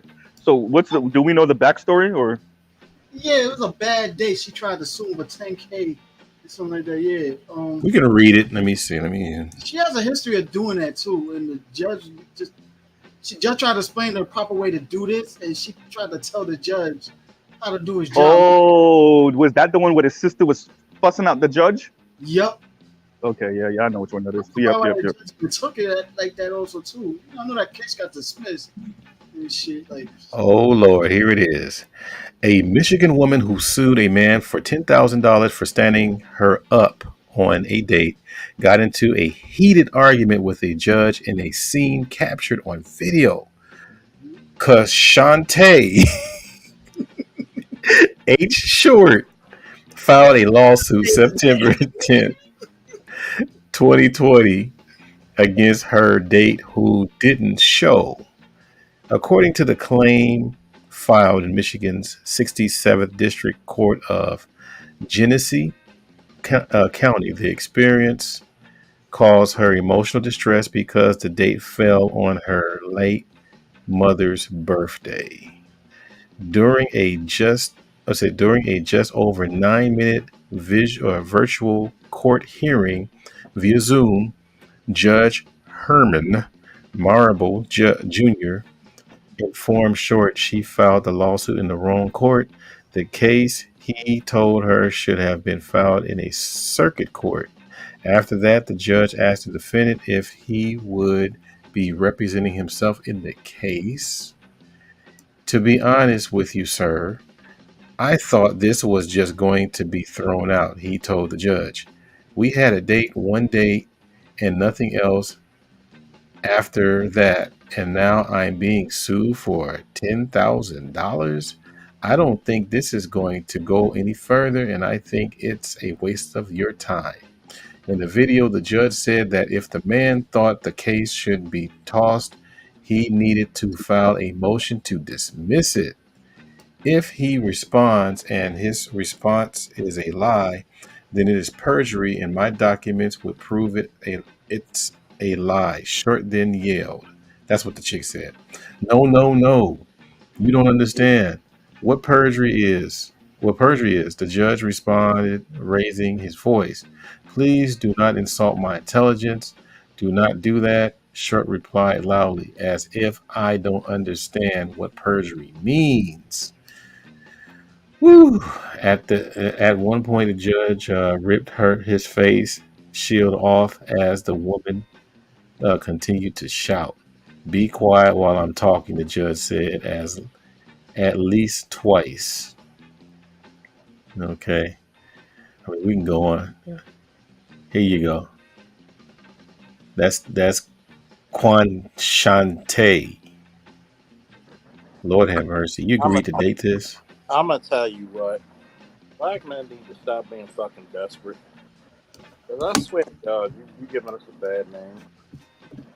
Anything that agrees to date these delusional broads anymore, a lot of them are done. You're gonna get mad and try to sue somebody because they said you. Who the fuck? That's not a crime. That's not even a civil suit. It's the entitlement for suing for the date. Then it's the sass and the attitude of fussing out a judge. Of course, he's a black man, so of course you think you have more authority than him because you're a black woman. So automatically, once again, there is no law that black women are bound to respect when it comes to black men, right? So, no authority that a black man holds that a black woman is ever bound to respect. Yeah, so of course she fusses out the judge because I mean he's black, and who in our society respects black men, right? I mean, for real. Even as a judge. Yeah. So, can you make this up? You go. I thought it. I thought it. Yeah. Rest in peace, Kevin. Yeah. Some Kevin Samuel smiles upon us. and just has a good laugh. I think the biggest gift he ever gave us, rest in peace, was his passing. Because you just saw all the bullshit. It was like, look, I'm a pass, and they still gonna be on some bullshit. Yeah, man. That's yeah. You really sued for 10 grand, and then you fussed with the judge on camera. Question is there any consequence you can do to someone that's wasting the court's time? Yeah, well, how do you? Contempt of court. I mean, don't you have to be in the actual court for that? No, if Okay. That's actually still considered a judicial hearing. Okay. So Charles, they have to be like on a hearing process when they can be punished like that. It's even if it's a hearing, it's still a judicial hearing. I mean, it's on the court. Even if you do it over Zoom or whatever, it's still considered court. Still got to dress appropriately. Everything still abides. Well, wow. Yeah, the way things are going, ain't gonna be too much. It is. I don't know. I don't know. These young boys ain't really trying to mess with them like that, no way. So I'll tell you what's gonna happen. You got a heartbeat bill and all this shit. You gotta make black people you gonna make men not deal with each other anymore in this country. Seriously, exactly. Yeah. I don't know, man. When you see stuff like this, it really is. I'm really at a loss of words for real. Like you fussed with the judge on camera, like a judge. Help her face. Yeah. Wow, that's that level of entitlement, bro. Ooh, and disrespect. What am I saying? Ooh, yeah, well. Wait till you have stuff so you have these chicks do the same. Yeah. The contempt, bro. Dub, bitch, you called me. Yeah. Yeah. Hey, I don't. Okay. As a man, as an adult, and then as a man, and then as a black man, there does come a time when you look in the mirror and you're like, okay, it's me. I fucked up here. I did this wrong. I should have never did that. I messed up when I was in this situation, this and that. And you have, it might be something traumatic that happens. It might not be, but something causes you to have a moment of truth with yourself. I don't know if these people ever do. Like, are they just not that self-aware, or they don't do any introspection, or what? They're not. They're never made to do any. Yeah. So I'm quite sure that after that hearing or that case or whatever, you know what that man did, right? He probably celebrated and laughed. Took a trip, took a flight. Latina strippers overseas. What country was it that the white women were trying to ban the white dudes from importing the Asians? What country was that? Yeah, that was a couple years ago. I'm gonna look it up for you, Art. I'll put it in the back chat. Probably yeah, Thailand. Maybe somebody in the. No, it was white women trying to ban white men from importing or bringing in the Asian women because they were marrying out so much, and they weren't marrying out. Obviously, it was a white ass country, but they were going overseas and meeting women and marrying them and bringing them back. It's in Europe, definitely Europe, right? It was Europe, of course. Yeah. Let me see. That's deep, y'all. Whew. They took a stand. Yeah, because one of the most open kept secrets is that white women are putting on a stiff upper lip. They're trying to play, stoic, but really they really pissed off about white men and Asian women.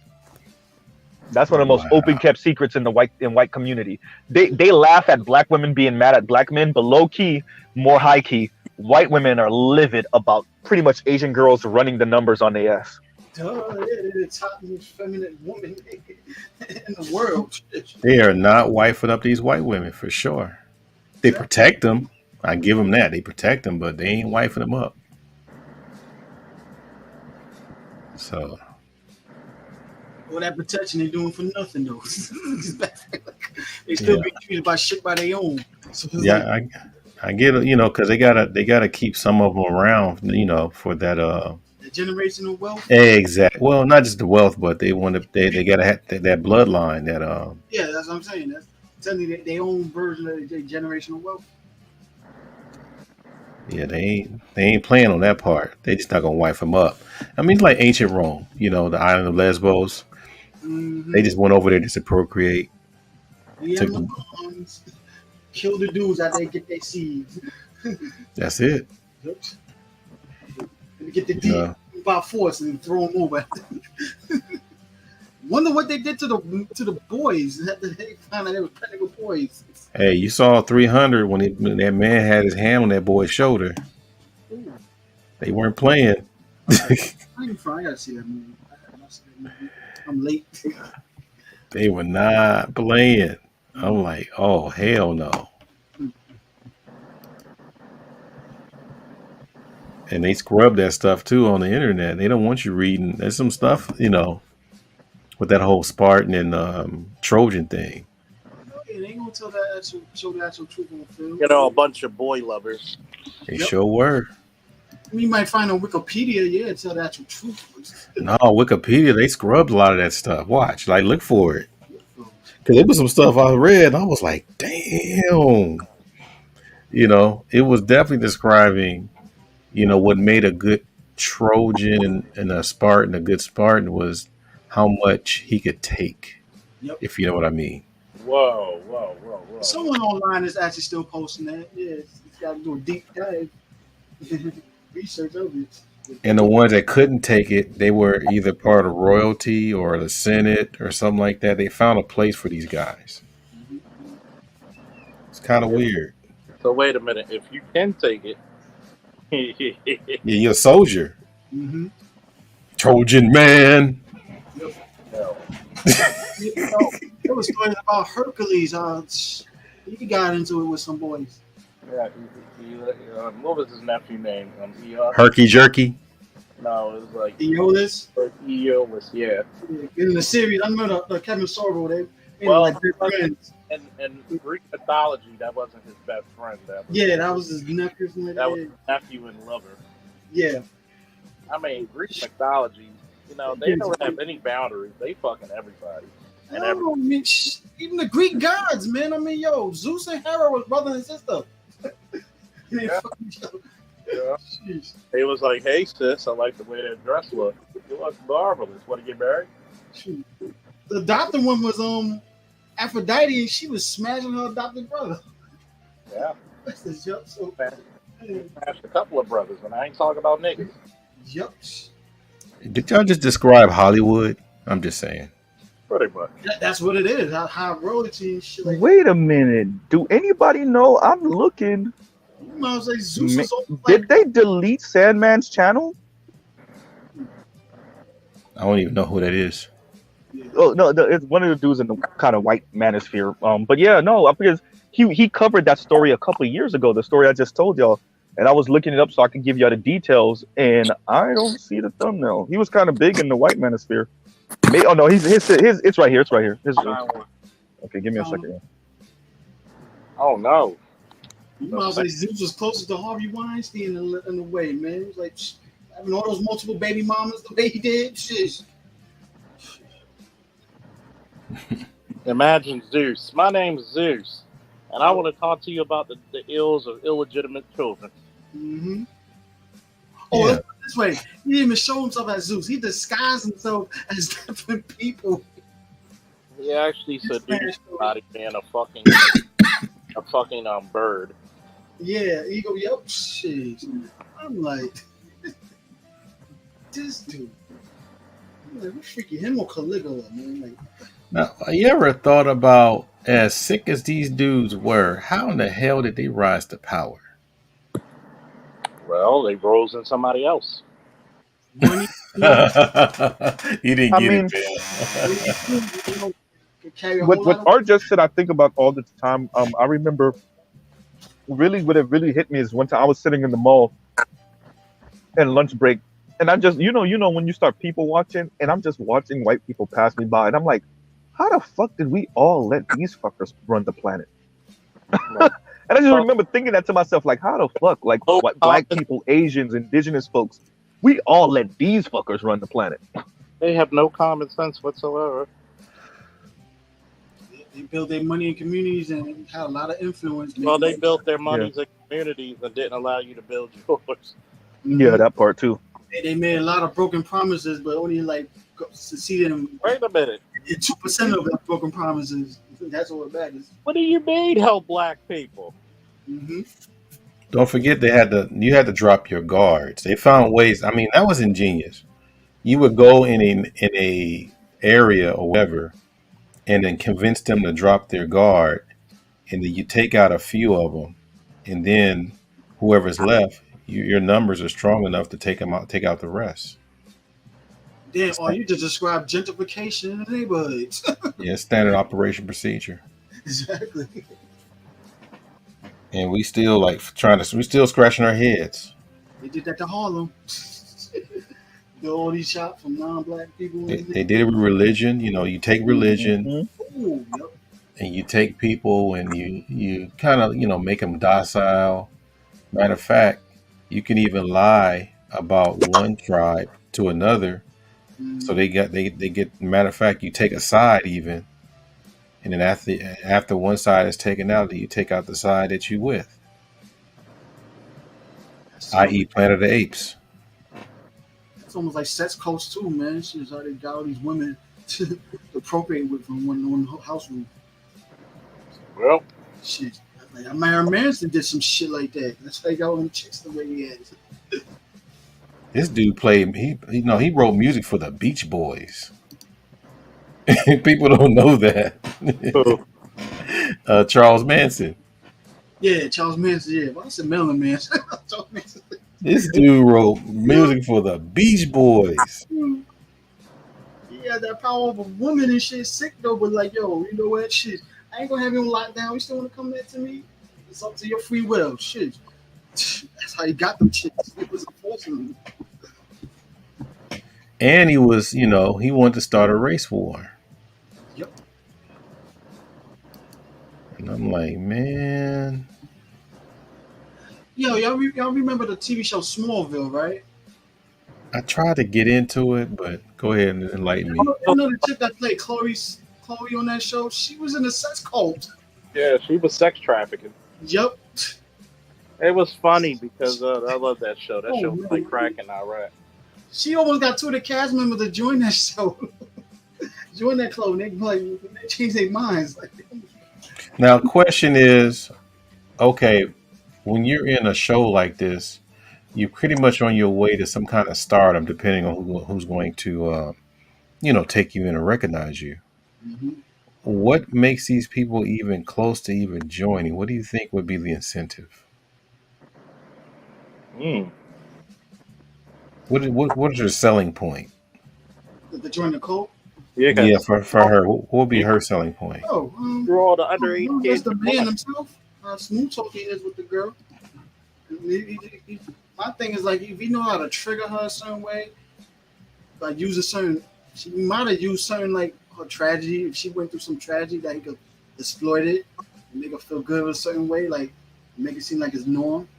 It's like they get so hypnotized and drawn to it, and it's like you get her to recruit others that way. It's like it's almost like if you think about it, you think polygamists do some shit like that too? Hey, it's deep down the rabbit hole. Like, hey, you get to screw with all the underage kids you want. Nobody will blink an eye. Mm-hmm. You never know what anybody's vice is. I'll tell you that much. Exactly. It's almost like start with the man. He actually got the powers of a pimp. The pimps do this shit in a way. Remember, women make some of the best pimps in the world. Yep.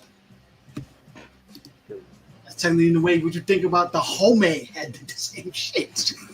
This is for the homies. Not the homie. Not the woman king. Oh Lord, not the homie. Oh man. So, is it the homie over hoes? Yep. The homie over hoes. Can't trust the homies. Can't trust the homies. Oh no. One of the funniest music videos ever. That homies over hoes. Oh yeah. It ain't fun unless the homie can have some. Like, them niggas swapping spit. The homie over hoes. Yo, man, someone gonna remix that song. Oh yeah, that Boondocks was a freaking phenomenal freaking satire of our culture and society. Bring that back. Are they planning on bringing that back? I don't think Aaron McGruber want to do it anymore, or I don't know if they're gonna let him do it anymore. Because remember that last season he didn't do. Yeah, he left. I think create differences between him and Sony and stuff like that. Because Sony was really rushing and shit like that. He likes to take his time and stuff like that. Then what's the other dude he worked with on that show called God, his damn name. What's his name? Yeah, he was like the other writer and artist. He had like a little split behind that. Yeah. But then who's gonna play Gramps now though? They originally was gonna have his son. His son sound just like his father. And then they tried to play him. Like they had him did the audition, and then they wound up. They totally bamboozled his ass like that. That was sort of fucked up. Had him do the audition so they could try to compare his voice to cast someone else, but they ain't make no damn sense. I heard now just hasn't been greenlit, so. Heard they canceled the Batgirl movie. Oh, damn. So those people there, please hit that like button, share, and subscribe. Hit that goddamn like button. Yep. Appreciate Roger for the share. I think BGS probably. It's kind of hard to tell with all these windows open. I shared your shit, nigga.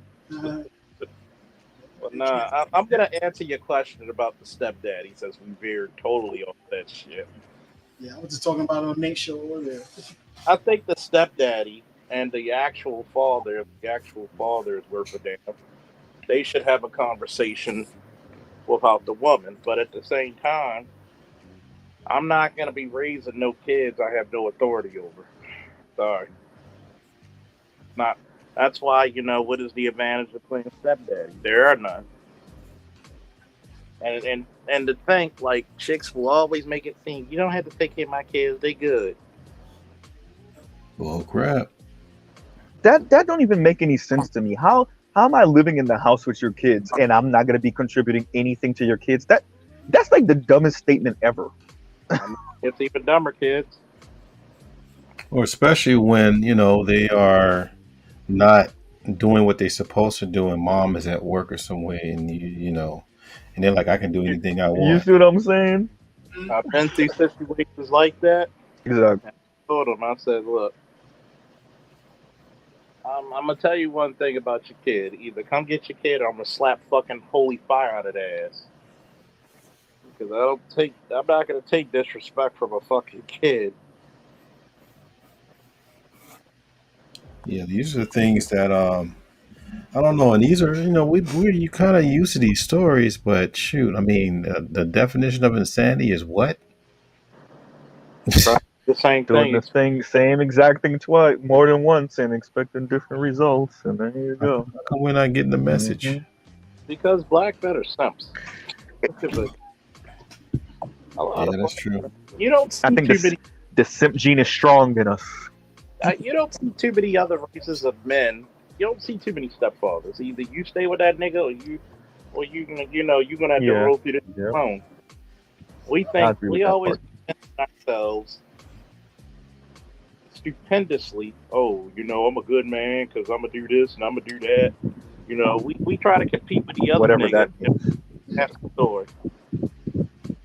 Remember we tried to tell D. Darrell, remember Roger said most of us were raised to be scared of our women. We tried to tell that fool that, what I'm saying? Yeah, like, might be so subservient to our women in a lot of ways. Can't talk to an idiot. Exactly. Have y'all heard from D Durrell since that night? No. No. Has he come back at all? No, the No. cuckold didn't come back. His wife No. called him. He jumped. I mean, you know, incels are too busy hating women, so we can't really be concerned with what brothers are doing. You know? We too busy. That is amazing. Hating watching women. I mean, hey, you know. You know, it's amazing because one, when you Art said amazing. I thought about what's his name, Jesse Lee Peterson. That's amazing. He's been he-too'd. Yeah, bruh. Jesus. Oh God. He putting hands on Wyatt or Billy. Yeah, bro. Man. He put his hands on Tyler. Tyler. Yeah, they're weirdos. I mean, like we said, we know like real conservatives that you disagree with politically, but you can understand where they're coming from, and they're not like a complete caricature of a black person that's more conservative, you know. But when you see the Jesse Lees and the Candace Owens and the Hodge twins, I don't fuck with the Hodge. Fuck them niggas. The Hodge twins, so goddamn light-skinned version of Charles ass niggas. Anyway, actually set up. They funny.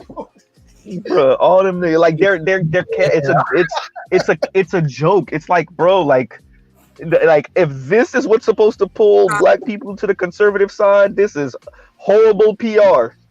Yeah, we're gonna so don't forget. I mean, Sunday we supposed to be doing that progressive panel. So yes. Have a feeling. Yeah. So I have the questions ready and everything, but I'm definitely going to, have questions for clarity's sake. Racism. What racism, Art? I only see racism coming from the left when they demand that we support them and vote in their interest. Because some people might want us, might this be a lesson or whatever, like you teaching a class or something. But no, because I think the way I put these questions together is usually to address what talking points are from the other side. That's how I do it. Yeah, because usually it's like, okay, you guys with BLM, you guys with the whole Rainbow Coalition, you guys are, I mean, all kinds of different things. So that, I'll be asking questions just to say, okay, are you? That kind of thing. And then we're going to have some people on the panel that's going to be able to give more of a full context of what's happening within the party. Because I think probably the best question, I think DC is probably going to give you a Gettysburg Address of this, is how do you separate yourself from those things that you're accused of, like the Elizabeths and you really can't. I could say this now, Art. I won't forget. I'll say the same thing again on Sunday. But you really can't. You really you're under the tent with them to get your political interests met, right? So it sometimes it is a matter of holding your nose for whatever it is. Now there are principles that you have where you're like, yeah, I ain't fucking with y'all on this at all, right? But yeah, I mean, when it comes to the LGBTQ stuff, BLM, no. LGBTQ stuff, it depends on where that line is. But I have to reconcile that I'm under the tent with these people because I have things that matter to me that concern black people, and I see the political left potentially getting more from the political left than the political right when it comes to what I can do for black people. Now, if the political right can get me something for black people, black men namely, then on that issue, I'll ride with them, right? Like, I'm not with the left when it comes to gun rights and gun control. I'm not, right? So there are things that, I will side with the right on. But I mean, social programs, and even when we say the left, if you're talking about Bill Clinton, then that's not a good example, right? because the NAFTA, fucking the '94 crime bill, sending jobs overseas. You know what I'm saying? Like that's not a good example of when we say the left, right? But if you're saying like a Bernie before we really realized that he wasn't really about that life, Eugene Debs, type of left, that now you're having a different type of conversation, right? AOC before Nancy Pelosi put her in her place, right? That bitch. Shit. You see what I'm saying? I never liked that bitch neither, but I mean, you see that damn video when she was with the damn Transformers talking about artists and y'all are the real heroes, y'all the real patriots. Yawn. What the fuck? Yeah, so I want you to think about that. You know, those people that you are, you know, stuck in bed with. No pun intended. No, how do you Art just slipped that in. Funny, Art, go ahead. But the question, brother, I'm in the middle of a sentence here. The question is like, well, yeah, you can still think about that because how do you leverage it? Now that's the question. Yeah, how would you leverage it on you know, for the concerns of the black men, the black collective? I'm not even sure if black women could leverage that. Yeah. That's I mean, that's why I question females like that. Like, I think I was talking to Sandra in the chat, and I was like, when she showed that video, and I was like, came to the conclusion, most women that over support the LGBT community like that and try to force their heterosexual straight men to support them, they're secretly trying to make us gay. What the fuck, yo? Like, yo, y'all really make us secretly make us gay. Either we have to supposed to accept them and support them and even try to act a little bit like them, or you can't have this punani. If you really want to know, Mel, it's not about necessarily men being gay for these particular radical feminists that you're speaking of. It's about women being lesbian, right? So for them, if you go all the way to radical feminism tenets, if you want to go to their extreme, they would rather men and women be completely separate and women live in a lesbian enclave. Like, we're going all the way back to the Isle of Lesbos type thing. They don't really care what men do except stay the hell away from them. But they would like if women were kind of sequestered off with other women and, you know, kind of had like some female paradise somewhere or some woman paradise somewhere. So, you know, that's how those particular radical feminists think. Go ahead. They want what? Say it again, Charles. And mascara. Exactly. So who gives them that power though? Yeah. From that point of view, it's like men and naive ass women that don't really see the forest through the trees. Women that like that. Think about this: the women that advocate for the T part of LGBTQ, and then 2 decades later are repulsed by the fact that you have some T's beating your daughters in sports and being, you know, the highest rated woman in Jeopardy or some crap, right? Like, but you advocated for this 2 decades ago or a decade ago, you know? Did. Yeah. And you know what, Z? I think that's the ones I was talking about. They're not street fans, but they just still over supporting them so hard and shit like that. I mean, if you go to New York and everything, yeah, like, especially in the Dominican community and stuff like that, they really over support those gay men like hard, like crazy. Let's go to Washington Heights. You've seen with the flamboyant gay boys. Because they became so fucking manly, they needed coaching to be feminine, something that should be natural to them. Exactly. And they'll be all feminine themselves. Like, I'm gonna say feminine, but you get what I'm saying. Yeah, like say what it. No, say it, Mel. Yes. Yeah. This shit's scary. Yeah, exactly. Yeah, and like and.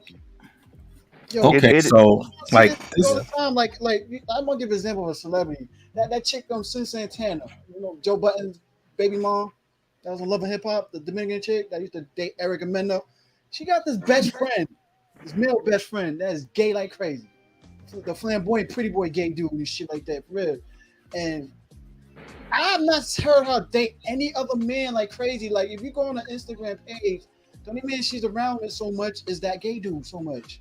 But then again, it's easy for them to absorb masculine energy, but don't have to give up any feminine energy.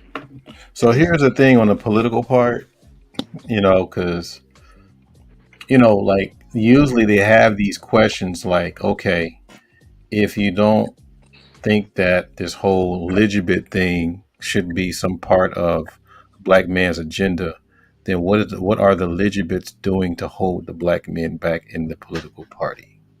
They're taking up all the causes that we're supposed to have. They're using your women against you as a buffer. They're using not only your women, they're getting bills signed for them where they could be a protected class. Facts. But here's the crazy part. How many years have violence been brought against black men just for being black men? Since we've been here. Good point. So Yeah. you really should have corrected me by saying how many centuries. Yeah. So we have to question if black men were the number one people who were victims of being lynched and racism, why aren't there any bills signed for us? But you get these wannabe half of niggas who don't even know what it is to be a man. They get to do what the fuck they want, but people forget that the LGBT community are habitual line steppers. Mm-hmm. They got a suicide rate because they realize if they mutilate themselves, it's on them. But politically, they're going after your children. They're not even going after the here and now because they want to normalize this shit. We already got some of them in office as we speak, man. And how you Facts gonna on facts. wondering how is it that you're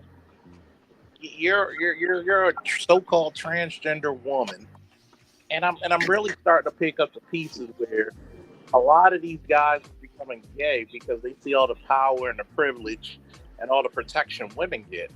Mm-hmm. Just like Rome.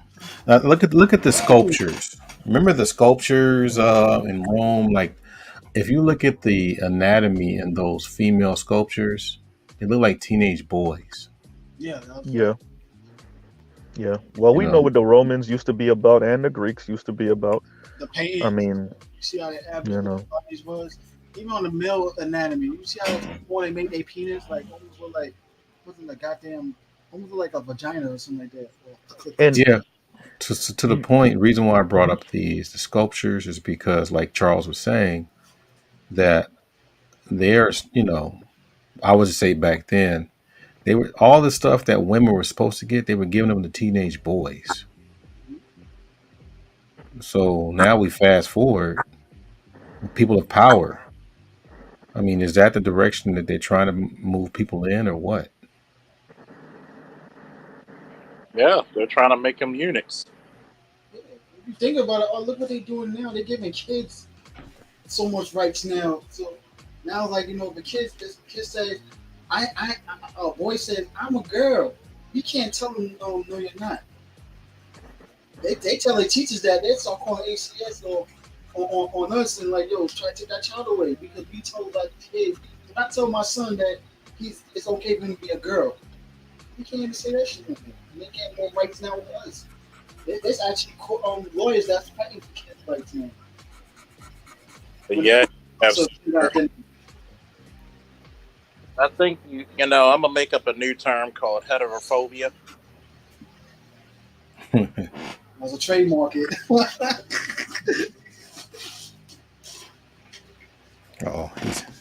Ladies and gentlemen, Mr. Z. Oh, thanks. All right. But look, I think, and this is going to what Charles was saying about the men, more of these boys kind of entertaining this particular lifestyle. Because the way we're critiquing men now, some of us, we're not, I don't know how much of this is a conscious thought, right? But we're critiquing heterosexual men in public as if they're complete and total monsters, right? And in this kind of traverses race in many ways. Obviously, as black men, we get it fucking the worst.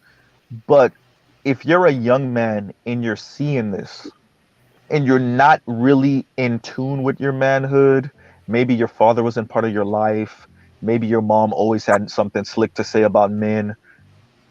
I can see how you can fall into the trap of entertaining certain lifestyles, of having this low level contempt for heterosexual men.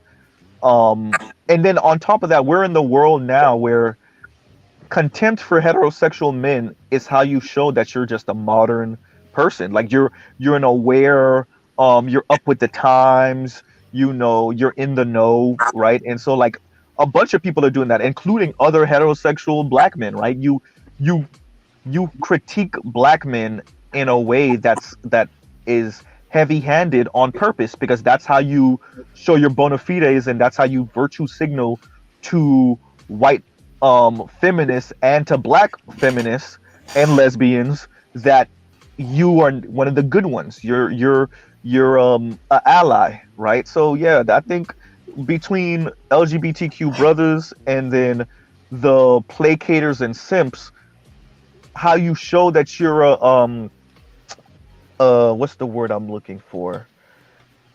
A person of culture that's knowledgeable, you're up with the times, like I was saying before, is by having this low level contempt, and that kind of feeds into the LGBTQ stuff, right? It siphons off a few people on the side, with that. So that means simps are winning right now. Yes. Right now, hell yeah. Hell yeah. Because they're getting feminist snatch, right? You got some feminists that like the dizzle. So I would say yes and no. So some of them is just like everybody else. Some of them are getting sympathy sex. Some of them are being put in the friend zone indefinitely. But some of them, they're they are getting it, right. And I recall for any of us that's ever watched The Grapevine, the show out of New York. It's a bunch of millennial, mainly Africans, but there's ADOS, there's Asians, there's whatever. It's a panel, and so one of the dudes I remember, because I was an early watcher of them, the women used to gush over the brother Donovan's Jamaican descent, whatever, but they used to gush over him, and they used to be like, oh, he says all the right things, and he really knows how to defend us, and I could smell from the second episode art that Donovan was gay as a fucking Happy Meal. I knew Donovan was gay. I could, when you know, I'm like, this nigga gay as fuck. What y'all talking about? And I knew it, right? And there was a couple of people in early comments that said it, and then finally one day, I think somebody kind of alluded to it on the panel, or Donovan actually said something. And there was a few comments of the sisters being heartbroken. I'm like, do y'all understand what the fuck just happened? Oh wait. Do y'all understand? Go ahead. That was married to the chick that wrote that book that they made the movie on. So Stella got her groove back. That's what you talking about? No, you way off. No, okay, no, you way off. You talking about he was gay, but it's like no. But the point of the matter is like the fact y'all don't get it. Donovan was saying all the things y'all like, and it's the same thing with Claudia Jordan when she was talking to Funky Geneva about how mad she was. The Queens. No, I'm joking. Yeah. Right. Well, she was talking to Funky Geneva, who's a cross-dressing gay black dude. But either way, like, and she was saying like, I like the gays, I ride with y'all, blah blah blah, and y'all have great opinions. I'm like, no, that's not. They don't have great opinions. They have gay opinions. The reason why so many of y'all black women love LGBTQ black men, number one, you get masculinity at a discount, right? Yep. Number two, you like the fact that they tell you he goes for the other side, but you like that it's a man agreeing with all of the same bullshit that you want, right? So sharing makeup. You see what I'm saying? So it's the same thing with Donovan from The Grapevine, which is the same thing what Claudia Jordan was saying. Like, the gays have great opinions. No, they have gay opinions. You like their opinions because it's like exactly what you think. Especially when it comes to heterosexual men, right? Like that. And I'm saying all of that to say like that blind spot. Like it's so clear for any straight man. Like, y'all were gushing over what he was saying because he was saying all the shit you like, but he's saying all the shit you like because the nigga don't fuck women. He's not in a relationship with intimate relationship with women. If he was dating women, it would hit him like a ton of bricks. The hypocrisy, the entitlement, the overt sass for no reason, all of that would come rushing into his face because he would see a different version of you than the cool gay friend version of you, right? And that's why he could speak the way he does, because he doesn't have to be in intimate relationship with a ticking time bomb. An emotional ticking time bomb, excuse me. But yeah, I'll pause right there. I'm rambling. But you want to know the backfire to that is also too? Let her be an attractive gay man to her and stuff like that, and she knows she can't smash him. Yeah, that's fucking her up also too. Like crazy. Like this man looks so perfect. It's like to her, that's the perfect man for her. But he's not into punani. And she could try as hard as she can to think she could convert him and shit like that. And but Mel, let me say this, because a couple of people are asking some questions about it. No, the Grapevine actually it's not doing the numbers it used to do. It was kind of it was somewhat not a big channel, but it was somewhat kind of bigger of a channel like 2013, 2014, 2015, 2016, around that time. It's not doing the numbers it used to, especially post-COVID, because they actually had a panel where they had a bunch of people come in, men and women, and they would talk about different topics at the actual studio, which they used to have as a kitchen or a lunchroom or something like that. So it's not a new channel. It's a older channel, and it was some interesting topics. It's definitely some shit that those of us in this space would drive us insane. Some of the directions, some of the viewpoints on certain topics, especially concerning men and women and different things. But what you get from that, because I want to stress this, I'm gonna shut up in 1 minute, is this is what your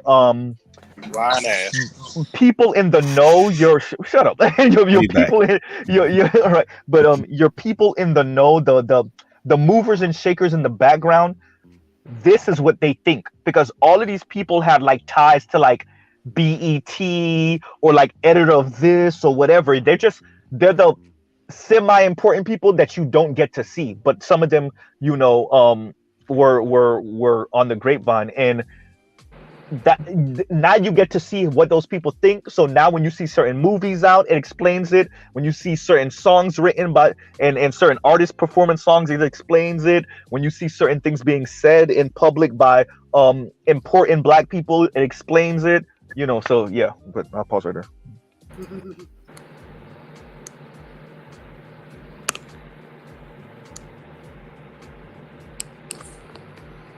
Niggas. But yeah. You remember that dude Balari from the Grapevine? Yeah, the Swole brother. Yeah. Yeah, they used to go in on him a lot. Yeah, because they used to. Yeah. Because he was definitely hetero, but sometimes they used him as the comic relief. Yeah, and it was just like, dude. But you're right. I knew Donovan was flaming when I was like, "Geez." You see what I'm saying? Like, Don, and then the mixed brother Doug. Right. You could tell Doug knew better. I could see it in his face. I'm like, nigga, that's some bullshit they saying in there. And he reminds me of like, I'm trying to see what political that like they know better. But they're not going to mess up their money or mess up their connections or seem like the non-progressive person. So they'll just shut up on that particular issue, right? And I'm actually thinking about Mark Lamont Hill. Mark Lamont Hill to me is a brother, and I know a lot of people could disagree with me on this. Mark Lamont Hill is playing the game. He don't agree with all that shit, but he's not going to mess up, certain opportunities to be like, that's some bullshit y'all sisters are on. Right, or that's some bullshit y'all LGBTQ Black people are on. He's not gonna mess up his money, right? So and that's, to me, that was Doug on the Grapevine. He was like, you know what? I'm gonna let her slide with that.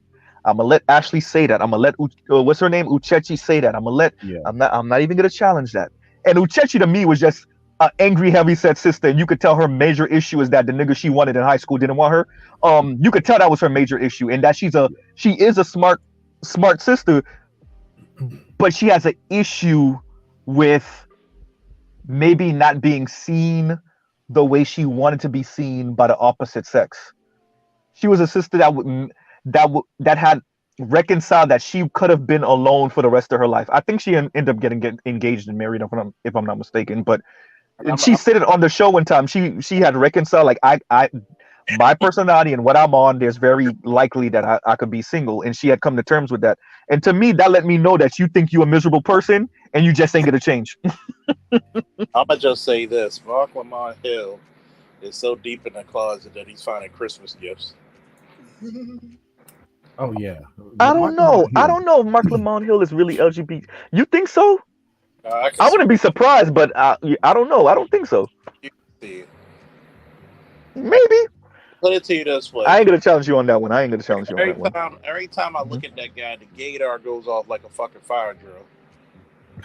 Hey man, I'm gonna preface everything I say with this is just an opinion, because I wasn't even gonna come up, but I'm gonna start there.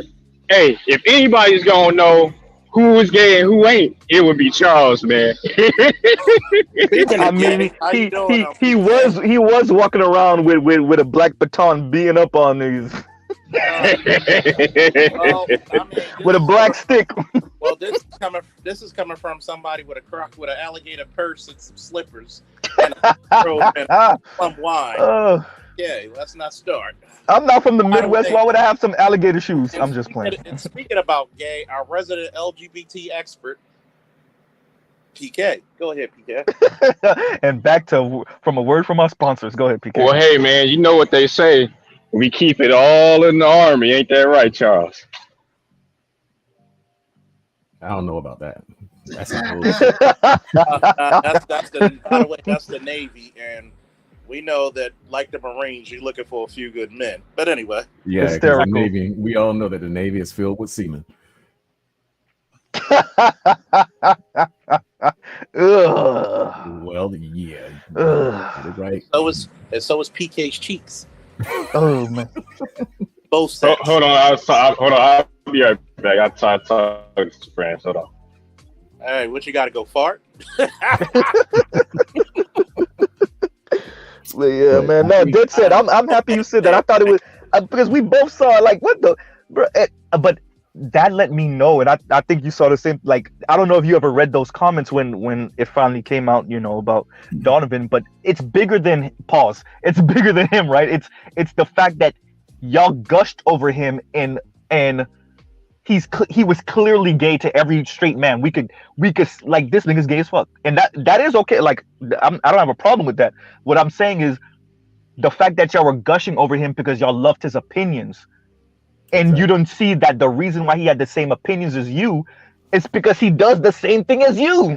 Well, you see, that goes back to one of my original arguments about the gay man in the salon, because the men would have saw through the bullshit that they were doing, but the women were sort of blindsided by it. And and that's how they got into the home. And then next thing you know, our sons are under threat. No. Next thing you know, you got Saucy Santana twerking on commercials. Yeah. But I mean, and back to Mark Lamont Hill, yes, I do believe that he's one of those metrosexuals. Because any man who can go on the Candace Owens' show and get showed up by her dumbass is suspect. Yeah. And remember, Mark Lamont Hill is a PhD. I'm a PhD. By the way, in his defense, he's a Kappa. Go ahead. That motherfucker is more suspect than a stolen car within a murder. Like that. Kappas are pretty boys. Yeah, they're pretty boys. Yeah. I mean, you gotta look at it. When you can't even tell the truth about a lot of the shit that goes down, what is the agenda? Either you're trying to be them or you're trying to fuck them. That's all I can see. That's, I mean, he did put his career on the line, and I mean, now he's in alternative media, pause, but he did put his career on the line for his support of Palestine, right? So and he did speak out against Barack Obama always having something critical to say about black men. So, I mean, maybe he's looking for a few good black men. Charles. I mean, better than me with the one-liners. And I mean, you see what I'm saying? But I mean, but he had a personal vendetta against Bill Cosby. Yeah. But what do you think that was about? That was probably about, you know, I'm gonna break it down a little bit and see if it makes sense. He represents a disdain for black authority. Bill Cosby was called what for so many decades? America's favorite dad. And so many ways he was, not just on the show, but in real life. Who put more people in college than Bill Cosby? How dare you to name one person? He even outdid white people putting people in college. So you grew up in a time, and how old is I can't say that cartoon character's fucking name. Lamont Hill. Lamont Sugarfoot Hill. He's probably like maybe 50, 51. You think Marlon Lamont that old? I thought he was in his maybe late 40s. You're probably right, though, Art. Yeah. Let me double check. Somewhere around there. Yeah. Maybe 45 to 52 or something. Yeah, maybe. You're growing up and you're hearing some shit about black authority. What is he? He's a Xer. Yeah, he's definitely an Xer. So, number one prime real estate for hating black male authority. Yeah. True indeed. True. Yeah, man. His base are feminist. Yes. That's his base. So he has to speak their language. I mean, he loves Kimberly Crenshaw and that Brittany Cooper chick. Yep. Those his peoples. Think of the era that he came up in and like the his circle, like the people that surrounded him. So I think even when he may disagree with something, he still that's another thing about being on the left and being under this tent. Oh, he's young. He was born in 1978. Oh, okay, so he's what, 44, 43. 44, 43? Okay, 43. Okay, oh, yeah, wait, okay, yeah. But, so the left does that to us a lot, right? And that is the messed up part about being on the left, is these characters that you're under the tent with, and they go left. Funny, they go left on some shit, and you be like, God, I can't back you on that shit, but they gotta ask me questions, right? Like, damn it, you know. So it's like a family member that does something dumb, and then a person asks you, "Hey, what's up with your cousin?" Right? So like, and I think Mark Lamont Hill probably finds himself in those situations often when it comes to like the Brittany Coopers of the world or Kimberly Crenshaw, like these, because if you said something about Barack Obama and his critique of black men, then there's no way you don't see Kimberly Crenshaw and Brittany Cooper for who they are. No, it's called you don't respect male authority. Well, yeah, that too. Yeah, that too. I mean, guess what? But now we shall call Brittany Cooper by her G.I. Joe code name, Fatback, and and she knows she's not an attractive woman. That's why I noticed the biggest feminists are ugly bitches. Man, Brittany Cooper. Like, you gotta think about it. I don't even got nothing to say about that. Brittany Cooper could get the man at her range. You think she'd be a fucking feminist? Hell and no. Yeah, Brittany Cooper is cool. See, but that's what I'm saying. Like when you see the Brittany Coopers of the world, you know you're dealing with a person. Like I always bring this up. Charles and Art been hearing me say this shit from the beginning. These are the sisters because we always talk about the brothers, right? These are the sisters in high school that wasn't getting no play. None. And if they did, they knew it was a nigga that just, I want to have a body count. And I don't care what it is, right? But like, and you could tell because the way they speak about men, it's not just a critique, it's a contempt, you know, and not like low-level contempt. It's a deep-seated anger, right? and like they couch that as just critique. No, you have contempt, and you when you see Brittany Cooper, it's so super clear what the problem is. It's so fun. It's ridiculous. Yeah, So you look at most of these feminists. Do you really think they could get a man? I mean, honestly, let's be fucking real. I mean, niggas will smash anything. Men will smash. Can they keep a man? Nah. Could they get a man? Probably. Could they keep one? Nah. It's one thing to smash versus. Yeah, good point. Yeah. Versus to actually get them. It's the female incel shit. Yeah, I mean, yeah, female incel stuff, and like tying that to what artists talking about politically. We're under the tent with these people, and you're under the tent with people that have contempt for you, but you still have to, because if the right really had something to offer black men would be on the political right. Regardless of what black women say. I know a lot of people like, yeah, but y'all was raised by your moms and y'all gonna vote left because your mom vote left. No. If the right really had something to offer black men, and we did, because we have to hold our nose being on the left. Imagine how much you have to hold your nose being on the right, knowing that you're under the tent with Mitch McConnell. Like, yeah, we under the tent with Joe Biden, old bum ass, but you under the tent with Mitch McConnell. Ugh. I don't think you know what I'm saying? Like, no different. I think that there's no real difference. But I think that black men vote against their own interests too, in large swaths. So I'm not sure that I would. Here's a question: who doesn't vote against their interests in America? Wealthy whites. Yeah, they're about the only people. You're right. They're like the only people, because if you're. And so that's the catch. So I'm happy Dead said brought that up. Okay, and that's the catch. So if you're under the tent, whether left or right, you're under the tent with people who disagree with you, and if you're a black person, have more power and influence than you. So there are going to be things that you low key, sometimes high key, are voting against your interests, your smaller interests, for something bigger. But that's if you're even cognizant of doing that. I mean, which I would argue most of us aren't. But go ahead. I'm sorry. But you hit the point right there. They vote. Mm-hmm. They don't vote against their interests because they control the interests of everybody. Yeah. And this is when we get down to the core of it. It's like to bring everything around. When we're talking about education, when we're talking about all of these things, when you're talking about the areas of activity, this is all about power.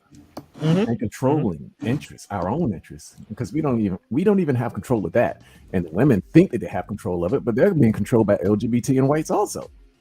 Agreed. So what do you think? Is that Brittany Cooper or that? I'm just saying, I just thought every time I see her, I think of this character. Yeah. Oh, no, that's Brittany Cooper. She lost 100 pounds. That's Ursula. Brittany Ursula. Anyhow, go ahead, y'all. Yeah, so that's where I'm at until we can get a hold of our own interests, which also means taking a strong stand against the things that basically tear us down. Because I do like, I'm not going to be as controversial as I can be, but I do like the African position on a lot of this stuff. Drop them off buildings.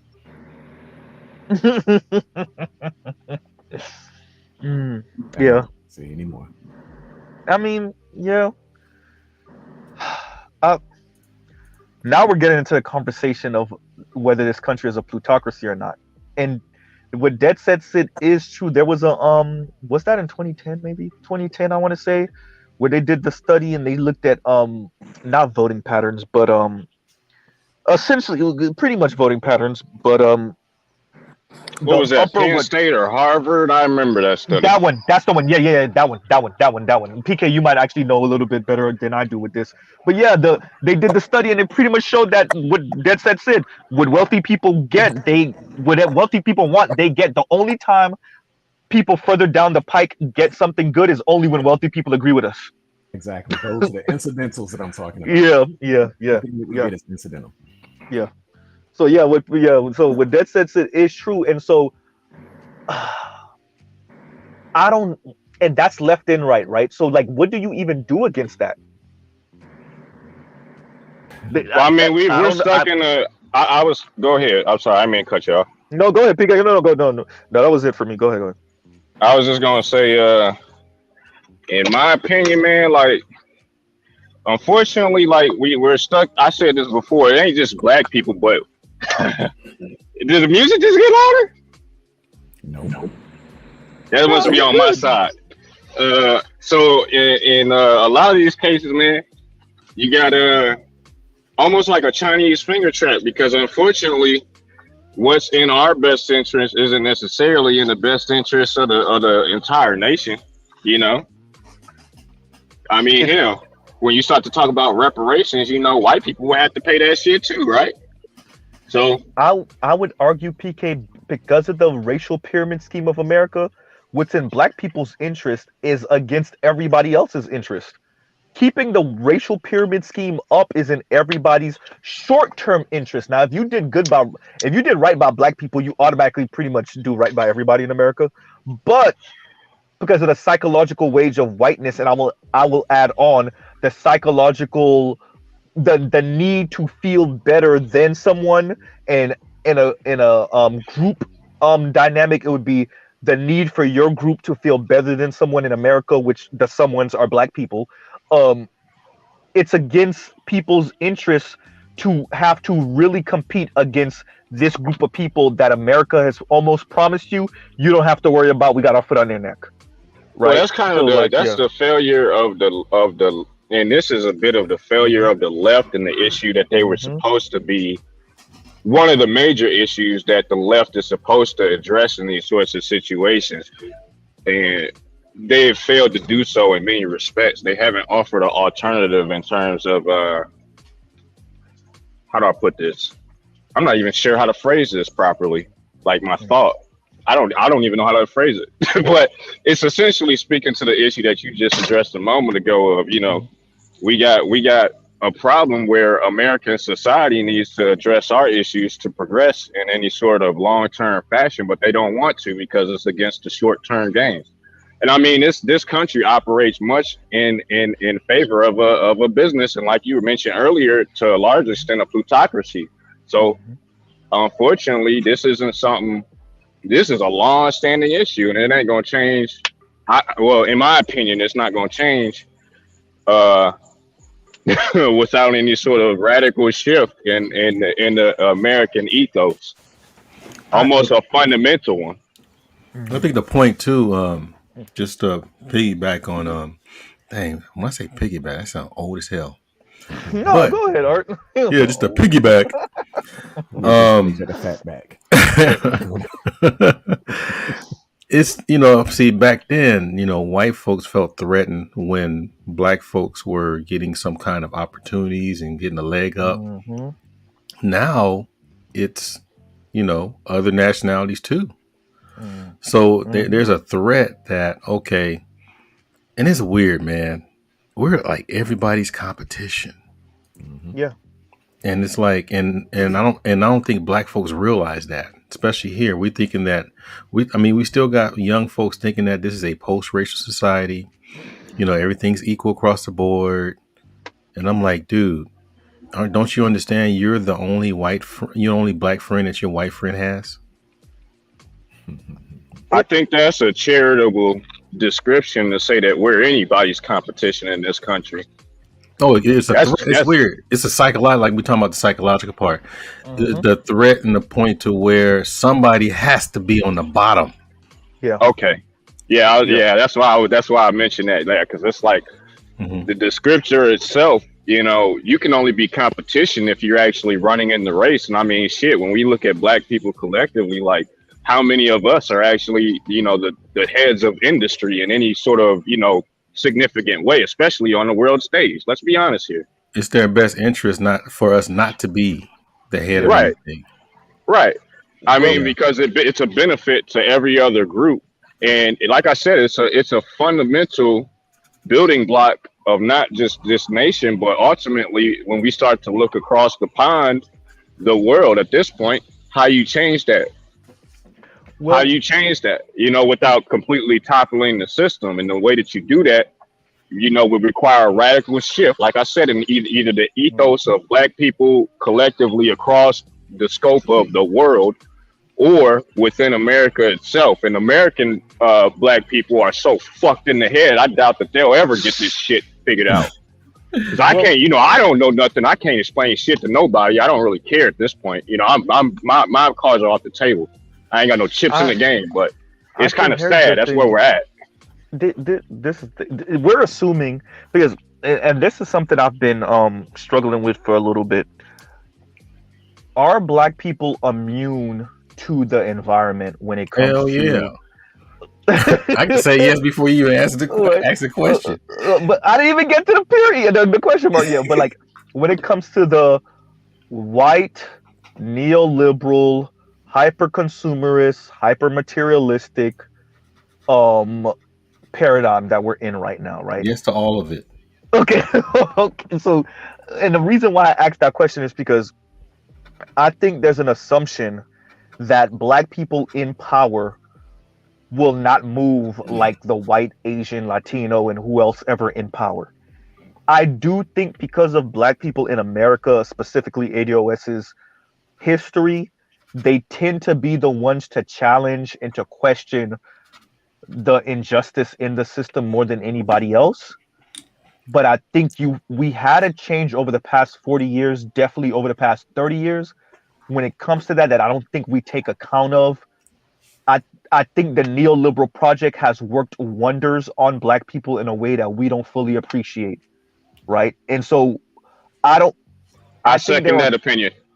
Thank you. And I know, for real, because I think if we get Art Nustal in certain positions, that's a different conversation than if you get your standard college graduate, master's, PhD, Black man or Black woman in certain positions. I don't think they challenge much of anything outside of overt, in-your-face anti-Blackness, and even that I don't even know. See, that's right? The problem. That's Go ahead. The problem when it happens when it comes to feminism. One of the biggest hurdles besides racism, second, is feminism. Because guess what? Only Black women will talk about where the good men are, but you keep them in bondage. You keep them uneducated. So it's basically saying as long as you're doing better than a Black man, you're doing A-OK, Bob. It's the ego-driven society that we're under.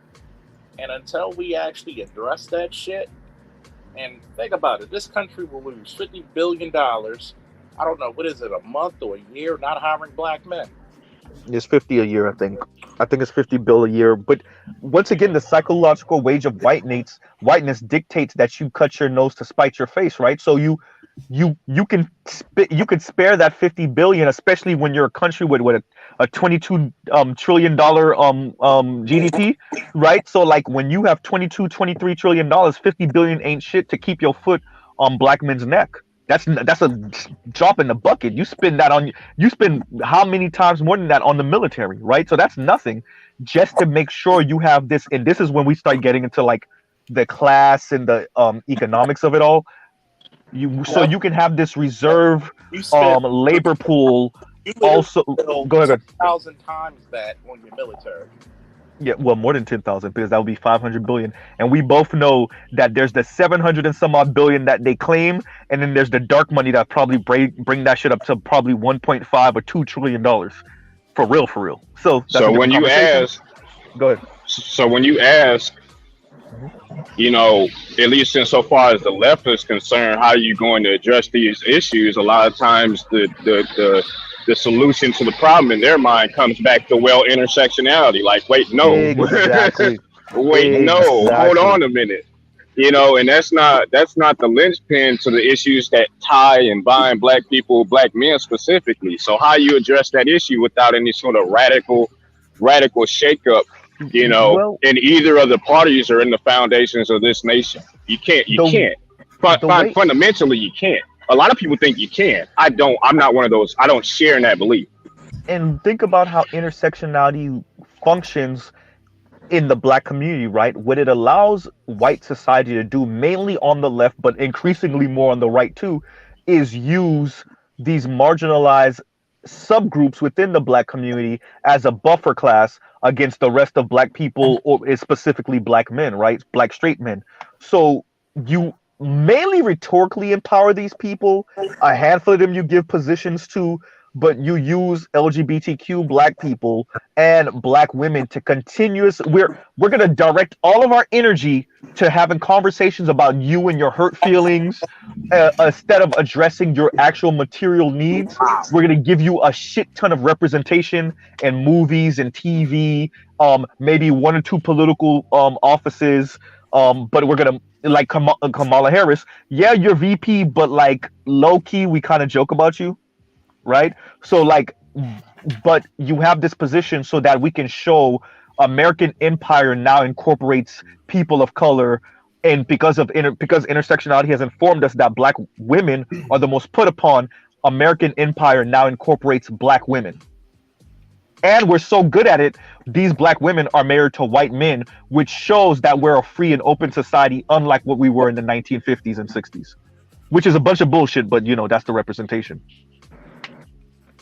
I mean, how the fuck can you be the downtrodden if you're so-called educated? I mean, but this is the part that they don't want to do. They never ever want to be convicted of their crimes that they commit against black men. Never did. Well, they sold the whole story is that it's almost against the law to feel sorry for black men's plight.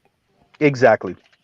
You can't feel sorry for them, no matter how. I mean, even if you see things on video, I mean, you had black men looking at, I mean, what was the other one? The George Floyd and all that. That alone, black men were like either saying that he deserved it.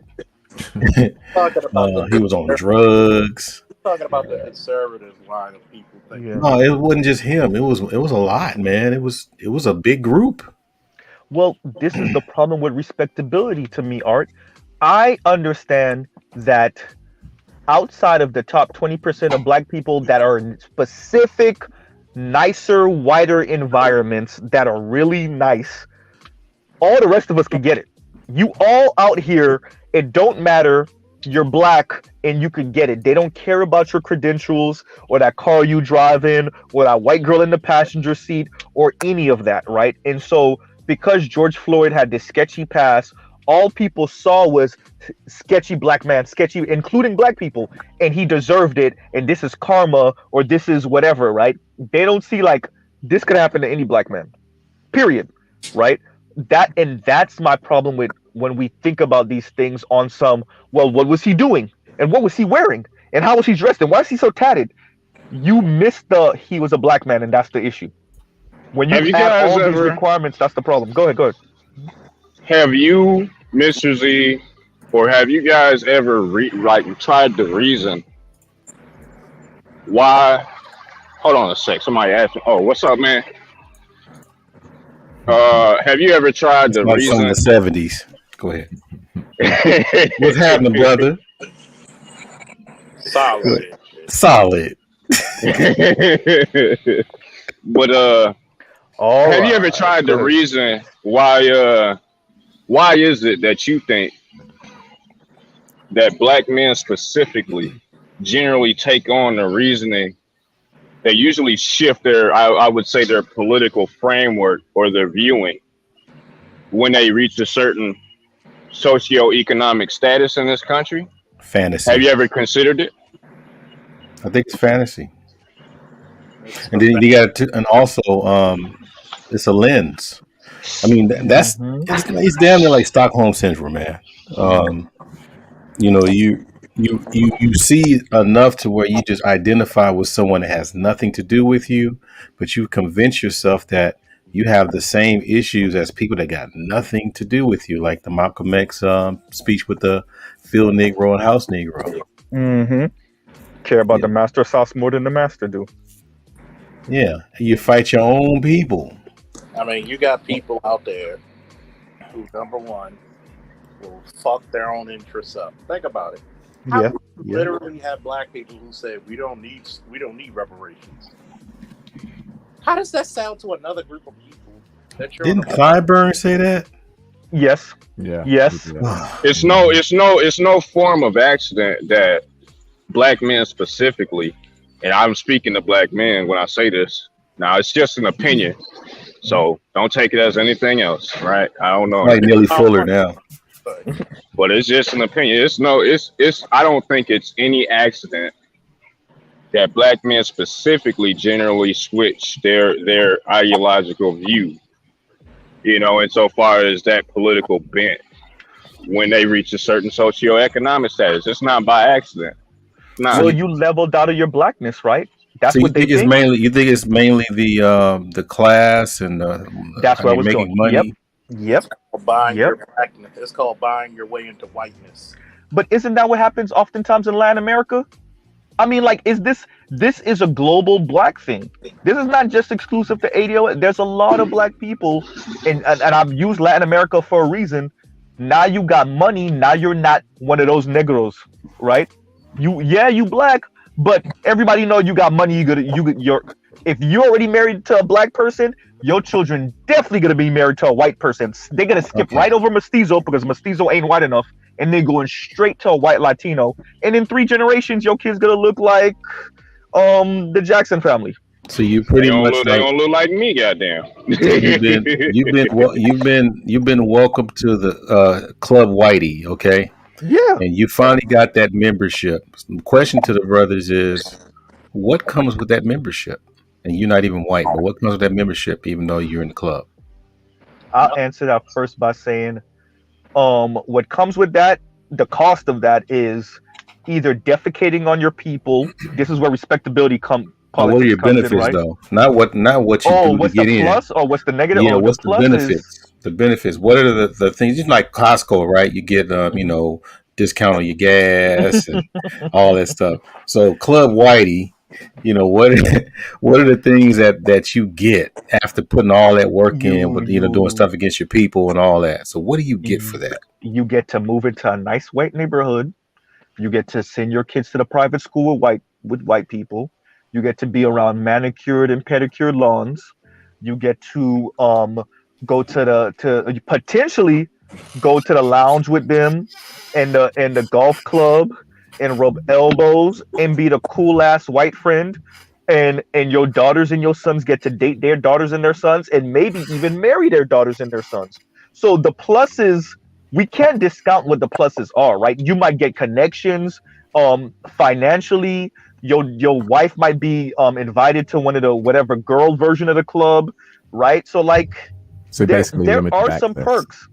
Yeah, you get access. Yeah. Just sum it all up. Yes, access, right? But I wanted to go into detail about the different things because I want people to feel. I want it to be a visceral feeling for people. We can't discount where black people are as a general population. So go ahead. I think the operative modifier there is limited. What when you say limited access, go into that. Okay, because you can only go so far up that hierarchy. Yeah, they won't allow you to reach the top of that hierarchy, not without some controls there. Yeah, there's meetings you're not invited to. Exactly. Yeah, of course. Yeah. So you get the. Can anybody say Byron Allen? Go ahead. Yeah. You get the illusion of success, but we've seen this play out time and time and again. That's the reason why we don't understand, like people like us don't really understand cooning, because we know that that's only going to get you so far, but when they say it's time for you to go, you better step right. And cooning has a time limit, right? You got so much time to coon. After that, they got to find a replacement. Yeah, they got to find a replacement. The longest standing coon I've seen so far is Larry Elder. Some people would say Thomas Sowell, but I think Larry Elder put in way more work. Yeah. And do we think Larry Elder's bulletproof? Because do we think it's possible that Larry Elder dies with no smear on his record? I think they found so much dirt on this dude when he was running, and nothing happened to him. Nothing stuck. Yeah. I mean, from drugs to beating up white women, all kinds of stuff. And they didn't even touch the man. I was like, okay, you were in the club. You remember they did that with Herman. They Me Too. Herman came when he ran for president. He was like, he just backed out. He's like, he just moonwalks. I'm out. All right, I got a good like 5 minutes, not even 5 minutes, probably like 2 minutes, and I got to dip because I'm on 15% battery. I'm on 5% battery on my headset. Go ahead, but But StreamYards ain't shit. Go ahead. StreamYards be killing battery life. Go ahead. yeah, it eats my shit Make alive. your phone hot too. Yep. Yeah, Yep. yeah, it exploded my other phone, but that was because I dropped it. But that's my fault.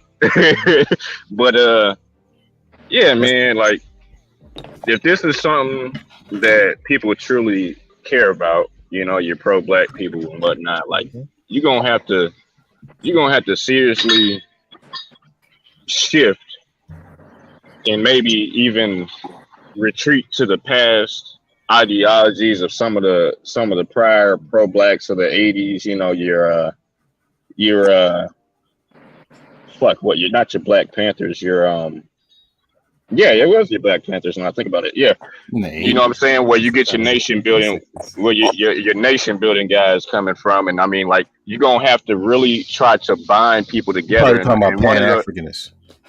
No, yes, but no. I mean, that's a worldview that you can hold personally. But when we want to talk about in terms of action, and having some sort of collective action plan within America, Pan-Africanism is a long way off. That's nowhere near close to achieving. Well, you mentioned Panthers, and I'm like, in the 80s, I'm not sure about that. I don't know. I don't know if it was. Panthers I don't know if it was is late Panthers. 60s and remember. 70s. Early 70s, yeah. No, yeah. It's early, So late I'm saying 60s. maybe early you're talking 70s. about the Pan-Africanists of the 80s, probably. I don't know. I don't know anymore. But anyway, Team in the what I'm Panthers, you essentially just picked the wrong saying. decade. Go ahead. Gotcha. So what I'm essentially saying is that, you know, obviously that comes through family, and obviously no one's on the same page as far as that's concerned. So black men collectively just need to come to terms and grips with the fact that if you want to see any sort of change, either you're going to work within the structure that we got here. I don't think that you ought to do that. I don't think you ought to do that. But if that's what you choose to do, so be it.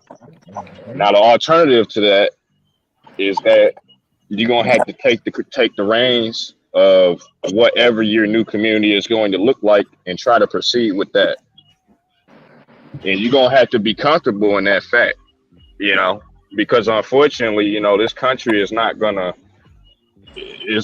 give you what you are due without any sort of action collectively. It's just not gonna happen. So, Yeah, and I don't necessarily mean just financially. I mean, like, in terms of whatever our group dynamic / ideology would be, right? So, what type of collective goals do we have as a community? And right now, I would say we don't even have a ethos that we agree. We don't have anything that we agree upon collectively. I think that's because black people bought into what Americans in general bought into. Once you let Ayn Rand start talking, and then you let Milton Friedman start talking, that was the end of community, period, in America. Not just, and I want to stress this, right? Not just black people. We just got hit the hardest because obviously we always get hit the fucking hardest. So, you know, like, and so when you allow them to start pushing that hyper individuality and greed is good, and what is, and Margaret Thatcher and Brayton over here saying, what is society anyway? When you let that shit happen, then you allow them to obliterate the concept of community. So you have a bunch of people in the black community still doing lip service of a black community, right? But they don't actually believe in that shit, because that the concept of I can do what I want to do as an individual and I will not be beholden to any larger force is very enticing. And I don't have. Go ahead. I'm sorry, I didn't mean to cut Go you ahead. off. No, go ahead. I don't have any particular issue with negative liberty, right? But I think that it has to be tempered, and it has to be checked. Also, with positive liberty, you know, I am a progressive at the end of the day. There are some things that negative liberty and that freedom allows for people to have, but I don't think that in its current iteration for black people, that's a negative liberty on its own is not a good route forward, because unfortunately we're already a small, and I don't think it's good for any demographic that's a minority in this country, really. But I think it's very enticing because it allows people the most amount of how would I say, unaccountability Exactly. to anything really. So You know, let me read this comment real quick, if you don't mind, Art. It's not a negative comment. From Darla Will. He said, it's because struggle is not enough to I'm out. create a lasting. All right, PK. It's because struggle is not enough to create a lasting bond between people. Therefore, we are easily bought. The bond must be about something more than oppression. We need a worldview of our own.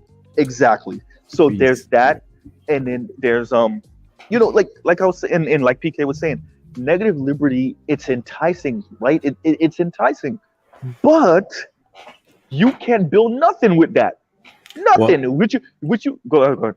I was going to say that the part that's missing with black men is the word family. That's where I was about to go, because I think with all of that, I think one of the things that we are missing is a binding idea. This is where, and I'm going to say it again, a lot of people don't like it. This is where religion comes in, because it provides that whole negative liberty framework. It requires the discipline.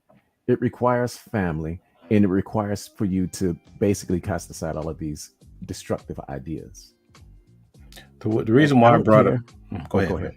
Go ahead. Oh, well, and I don't care if you choose Islam, Christianity, whatever, because at the end of the day, you have to have something an idea that binds you as a group that is greater than anything that the government can take down. Because let's just face it, the Catholics, the Jews, and the Muslims, and the way that they practice their religions, these people are untouchable almost. Yeah, because the reason why I brought up family, because that's where your wealth comes from. Yeah, it stays in the money change hands over and over and over and over. So when you're keeping that money in the family, then you don't need much help from government. You're still probably going to need a little bit of help, but that's the thing, is to where, okay, we kind of see how family are able to, generate some kind of general wealth from a small to large, but then you start having family business and, family education and family this and that. The question that would be is, how does black men come together and come up with different policies and I don't know about laws, but different just policies to support that. I think that's the main thing that we got to solve, because too many guys are trying to find ways not to be a family because they don't want to be in divorce court, or they don't want to be stressed out, or they just not making enough money to be that provider. I think that in this space, guys have the wrong idea about what family is.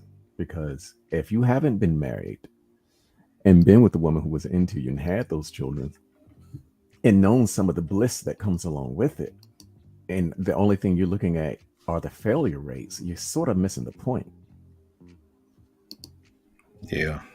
It's a hard sell, because they make it so that I have to, I have to give them kudos for like trying not to have so many babies like people in the past, trying not to be stuck in a commitment that they know they're not going to be able to weather. I give them that. But I think the part that's missing is finding ways to, if they're able to go down that road, that they still be able to at least, hold on to what they work hard for. Yeah, that's where the government comes in, because as long as you give women the opportunity to screw men over, women are going to take it, especially if they're incentivized to do so. This is the whole, I don't know, a woman can have everything, but she will still make a deal with the devil. Because the system is still working on an old paradigm of like, women aren't necessarily about power. They don't abuse power. They're not. That's a man thing, right? That's a male thing. And as long as we have this kind of default of of that kind of concept, what ends up happening is what we're saying right now is that you do give women the ability to destroy their husbands, boyfriends, baby daddies, and the children, and actually themselves in the long run, right? You give them that ability, and then add insult to injury, and then still not be held accountable for destroying everybody in the home's situation, right? So like, when as a non-married man, but I am in a serious relationship, I can see where people, why young people in general, but young men in particular, are risk adverse. They're risk adverse when it comes to this type of when marriage, because like Art was saying, because all they could see is divorce, right? All they could see is child support. All they could see is alimony, right? When you understand like how like that 50% divorce rate, and then like Art said about the money part, like the people that are getting married and then staying married are the more affluent people. May not be able to vocalize it like I am, but they feel it. You can see it and they can feel it. And so if you're a $45,000 a year dude, many of them they think why. Now, like you were saying, Dead said, you're missing the point if you don't understand how important these things are and that it might be worth the risk. But when that divorce rate is 50% and it's actually higher the further down you go economically, especially for black men, yeah, that's like Art was saying, that's a hard sell. That's a hard sell. I agree, it's a hard sell. But the hypocrisy, and I'm not a big, someone who just like, oh, hypocrisy is bad. No, it's part of life. But the hypocrisy is we'll sit here and we'll talk about business all day and all night, and it has a higher failure rate than marriage does. Yeah, that's a fact. Mm-hmm. That's a fact. Yeah, we'll talk about that shit, and it's just like, okay. But business and being your own boss, because that's what it really is for a lot of people. That's why they do so much fucking business talking, even if they're not starting their own business ever. It's about ego, right? It's about ego. It's about the fact that you're your own boss and you make your own time, and nobody's telling you what to do, and that concept. So people will get into that, but then when you're a husband, you're obligated to children and wife. You're playing a particular role, right? Exactly. So I think that goes to what PK was saying about negative liberty. I don't want to have to play this game. I don't want to have to do these things. I don't want to have to adhere to any rules. So yeah, screw all of that. Right? Well, let me go ahead and address Dollar Will, because if you could bring up his comment, Art. Okay, hold on. My damn thing is slow. I'm trying to send DC his link. Okay, he states that the dumbness comes from religious patriarchal thinking that see women as appendages. Everyone wants to be free. We got to stop seeing women as happy slaves. And the issue I have with that, granted, he's probably not talking about the religious people that I know, is that in Christianity, as well as in Islam, from what I understand, what little I know about it, women have an incredible amount of power. But we don't see those aspects of women advertised. But what is woman power compared to man power? The woman's power. Damn it, Art beat me to it. Go ahead. Woman's power. Okay. Let's take. I'm going to go ahead and go into some of the stories. Let's go to the story of Jacob and Esau. In order for the tribe of Israel to survive, the wife, I think her name was Rebecca or Rachel. Rachel had to go against her husband, Jacob. I mean, not Jacob. Isaiah, in order to ensure that the tribe continued. So while the oldest son, Esau, was supposed to get the inheritance, no, she made sure that it went to the youngest son, because Esau married a Canaanite. And so she knew that, the higher power stated that, no, this cannot be. In fact, there are many examples where the inheritance went to the youngest son, because sometimes the women saw that he was just a better man. And so in such a way, she controlled the direction in which that family went.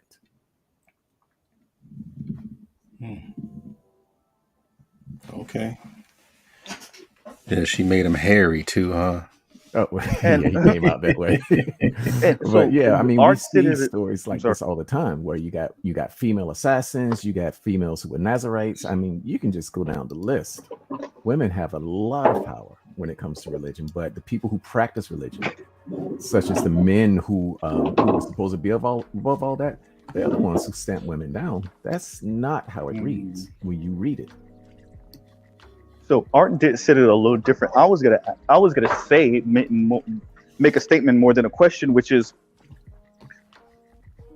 women do have a power, but have we ever considered they're jealous of your power. They want your power, right? So like that, because they don't want the power to slowly erode. They want the power to break in immediately, right? So they see that instant hammer power that men may have as like, that's what I want. So it's coveting your power, even though they have a power that you can't necessarily deploy the way they can, but they don't appreciate their power, right? Or they appreciate their power, but they want yours too. Right? Double fisting. Like That's double what fisting. that's what the whole Adam and Eve and Apple thing was about. Yeah. She wanted the power. Yeah. And we have to come to terms with as a society, and this is why I always say this shit, which is we have to see women as, and I think this is where Dollar Will was going, we have to see women as adults with autonomy and agency, and stop viewing them as only reacting and responding to some man in their life that did them wrong, a unpresent father, or a father that wasn't present, a horrible baby daddy, a horrible husband, a horrible father, a uncle that touched them, or something like that. We have to stop viewing anything that happens to a man as some way karmic justice for something he might have did, or his dad, or his granddad. But anything that happens to a woman, she gets to use as a rhetorical weapon against everyone indefinitely until she passes, right? Like that is what our society has allowed. And once again, I don't know if young men are vocalizing it so much as I am, but you can see the frustration in women getting to play damsel in distress, including Black women getting to play damsel in distress in our environment, and then what that does to both men and women when women get to not be held accountable because they always get to play damsel in distress. We are told to overcome the environment, in even Black men in this racist ass society. But like women are only told that for education, maybe. But let's think about what a woman is, though. I mean, what women naturally do is adapt to their environment. Their mass. This is what they always do, and in such a way, like when we get a girl who's into us, what's the first thing she does? She starts to take the shape of the man that she's with, the man that she loves, the man that she wants to be with. She gets on his program. That's what women naturally do. And I have to posit that it takes effort for them not to do that.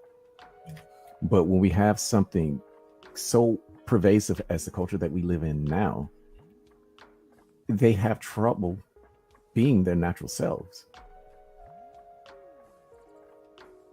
Yeah, we have a brother from the Outer Rim. Oh yeah, DC. I was down in DC. Oh yeah, can we have a brother in the Outer Rim? Chopped up. Can a liberal brother enter from the Outer Rim, please? Yes, you can. You shall proceed, sir. I don't know why you say the Outer Rim when you're in the inner beltway. There's a reason. Trust me, there's a reason why I say that, man. But have you guys been paying attention to the Kansas vote on abortion? They voted on abortion today. Oh, I didn't know it was in the ballot. Yeah, it's on the ballot for them.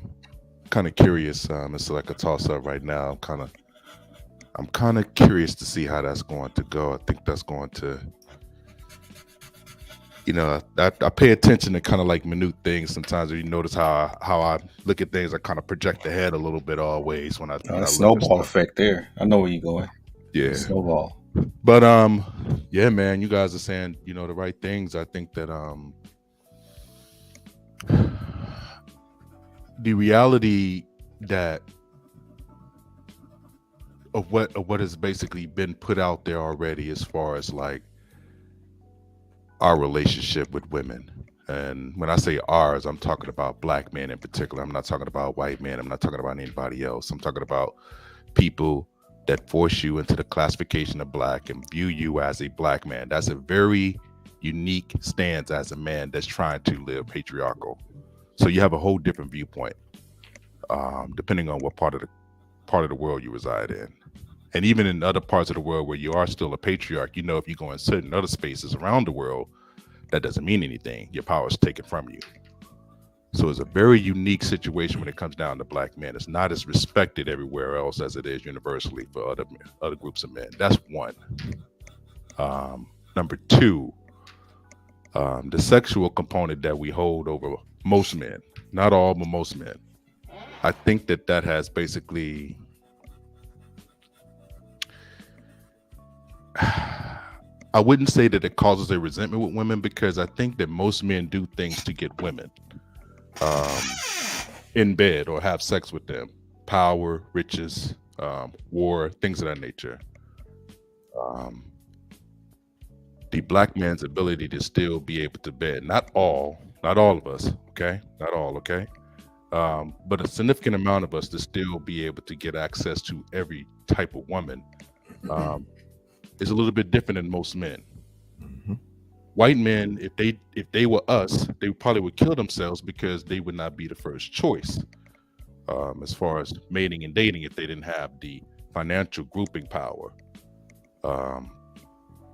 Not all of them would be put into that mix also, but it would be such a minute number of them that will fall in that category of being selected naturally that they would be at odds with their situation, which causes them to go to war and things of that nature. So it's motivation, hence white supremacy and all that.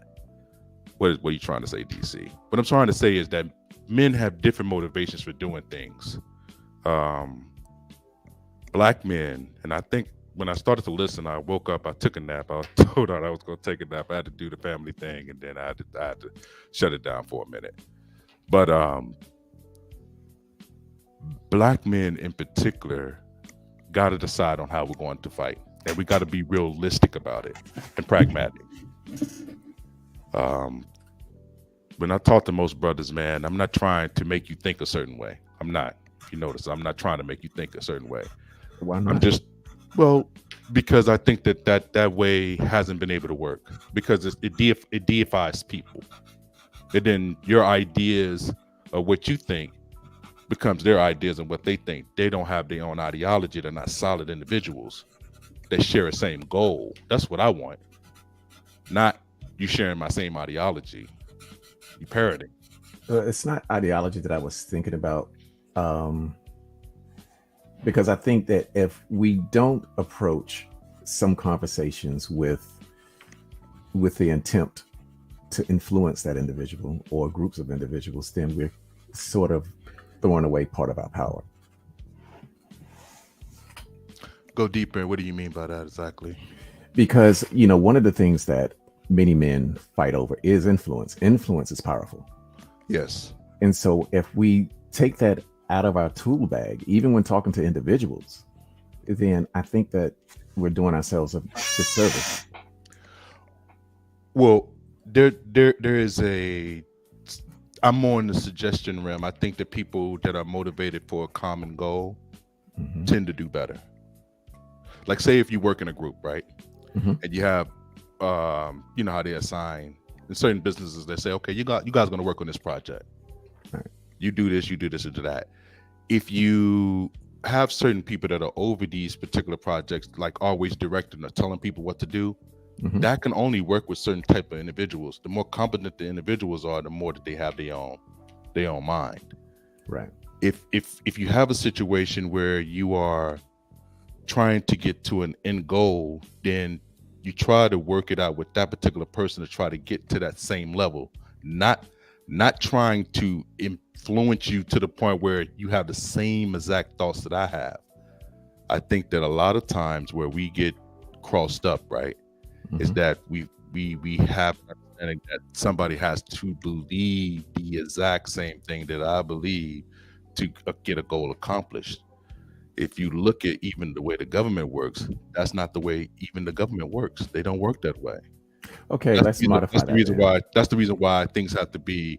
There has to always be compromises and things like that. That's why when a law gets passed, it has to go through the House, then the Senate, and then the President, and things of that nature. I mean, I understand that part. Because I'm not, when I'm talking about influence, I'm not talking about thinking exactly the same way, but to align goals, basically.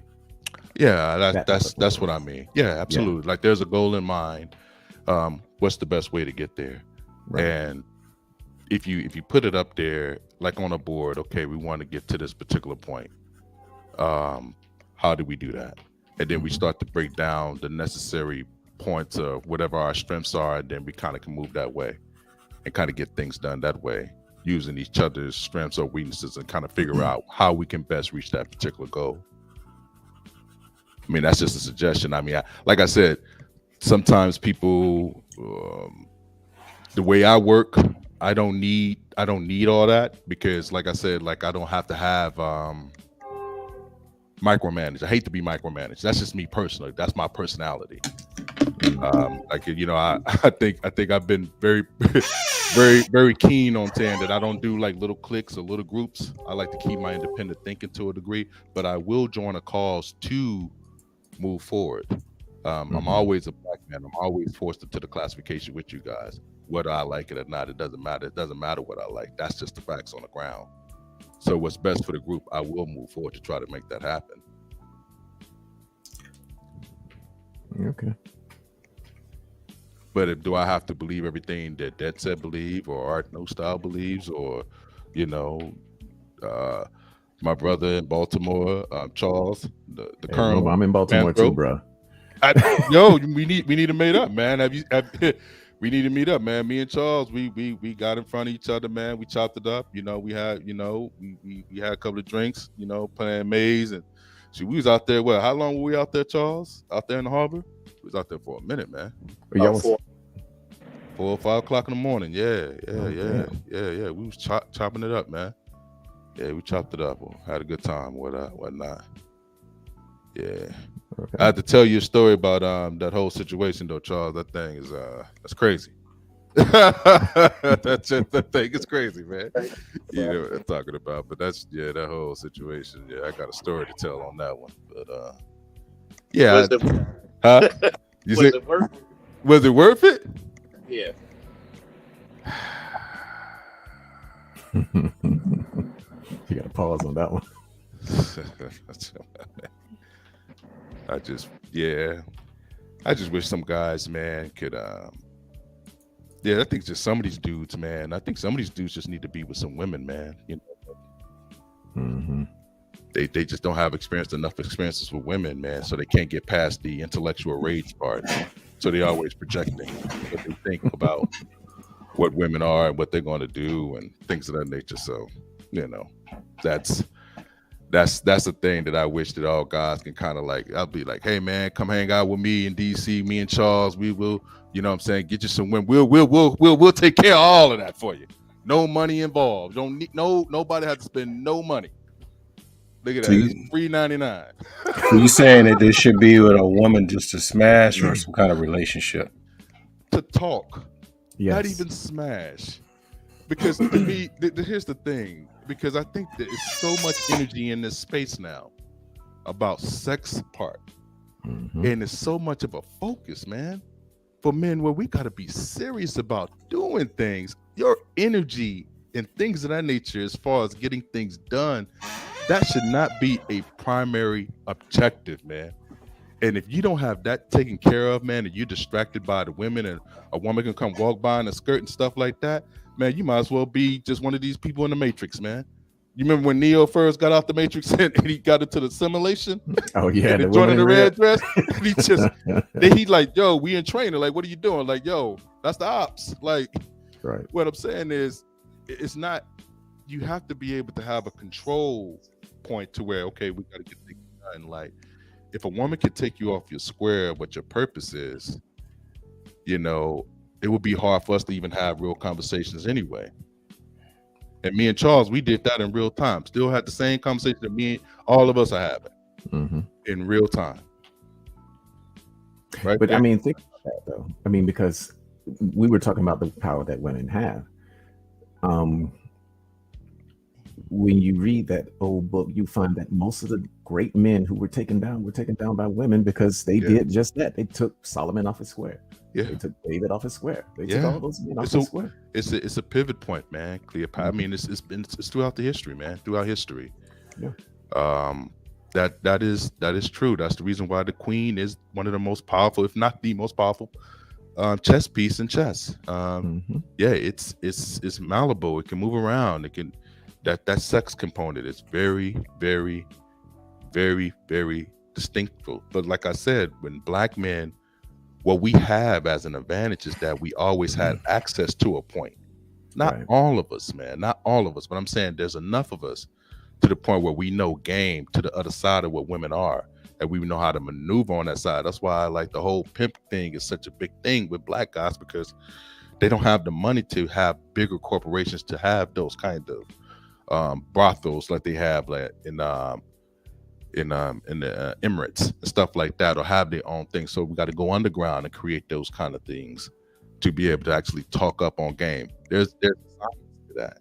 It's been manipulated and it's been basically, used in the wrong way here in the States, of course. And I'm not trying to justify the whole game topic. I don't want to get into that. But what I'm saying is that there is a part of our culture that is specific to the way the black man moves naturally within the so-called what I would call, what's the when something is kind of like beneath the grid. It's like a science, a social science. What is it called? Like what do Phil Valentine study? All right, what is that? Metaphysics. There's a metaphysical type of design to us naturally, like how we deal with women, how natural we are. Like we've been studied when we do this. And like I said, it's not something, I'm not a pimp, you know what I mean? I'm not a guy I wouldn't even say that I'm a guy, or I wouldn't even call myself a ladies man, you know what I mean?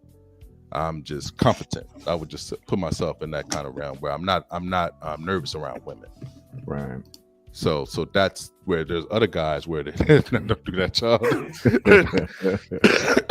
They start stumbling and simping and all this shit. There's other guys, man, where you be like, man, they make all this money, but they still don't have the ability to grasp a situation when just dealing with a woman. I mean, she's just a woman. Yeah, that was what Kevin Samuels was all about. Yes.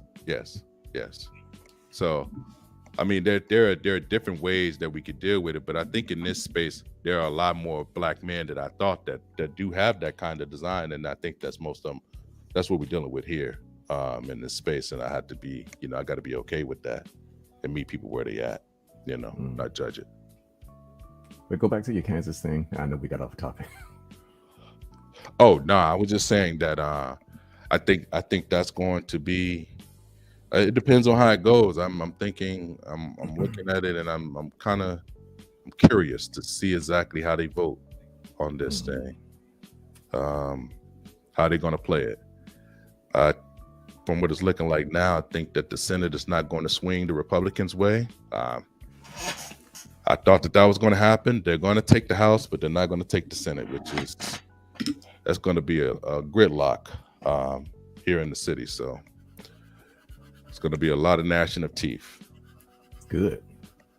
Yeah. I mean, there are some good things on that, but it just means that laws are just going to get knocked down at the front end instead of on the back end. Like boop. Right. No. You know what I'm saying? That would not get through the door, man. Because yeah. But if anything slips through, oh man, they're gonna be. It's gonna be rough. So we'll see how it goes. You see, I like the political gridlock because I think that's where the checks and balances are. Well, it always swings.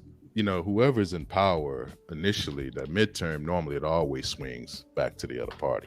Yeah. That's just the way of things. So what you're saying, it always kind of does that anyway. Mm-hmm. But we get 2 years of gridlock. I'm good with that. Because it means nobody's, putting forth anything. I mean, yeah, they're putting forth stupid nonsense, but it's not the overt crap that we just see. Like, it's like, damn, they passed that. And then, then we come and then we look at each other and it's like, dude, what were you doing? You let this mess go through. And I'm sitting back like, what you mean I let it go through? Well, to be honest, dude, he got the infrastructure bill passed. He got he's done behind the scenes. He's done some things. I probably would like to just kind of like go over it one day, whether it's on our channel or somewhere else. But I would like to kind of go over like everything that he's actually done, the bills that he's passed already, that he's negotiated with the Republicans. So it's very interesting what he has done at this present moment. Yeah, but at what cost? That's always the question in this environment. It's always at what cost, man. Yes. Always at one cost. No constitutional right to abortion. So they are voting. Hold on, no constitutional right. Let me make sure. BGS is a Jedi counselor now. I think he switches between red and green. Hey, wait, these are my fan avatars, so whatever they make for me, I use. So that's Luke in the green lightsaber.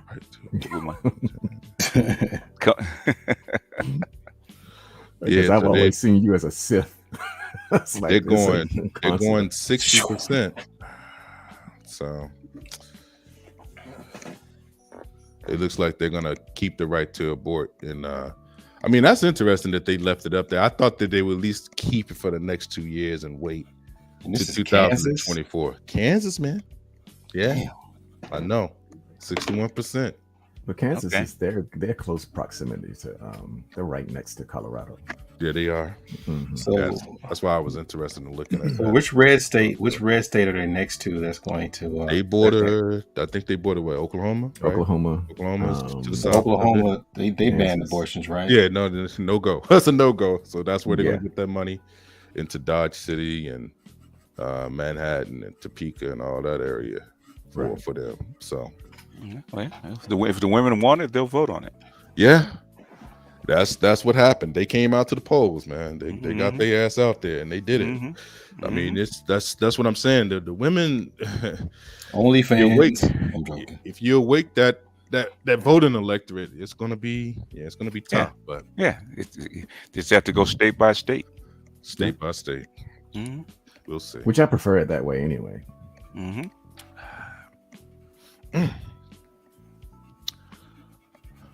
I would show you guys the map for 2024, but I don't want to upset too many people on that one. I'll leave it alone for right now. Wait. You got a guesstimate map of 2024, DC? Yeah, I do.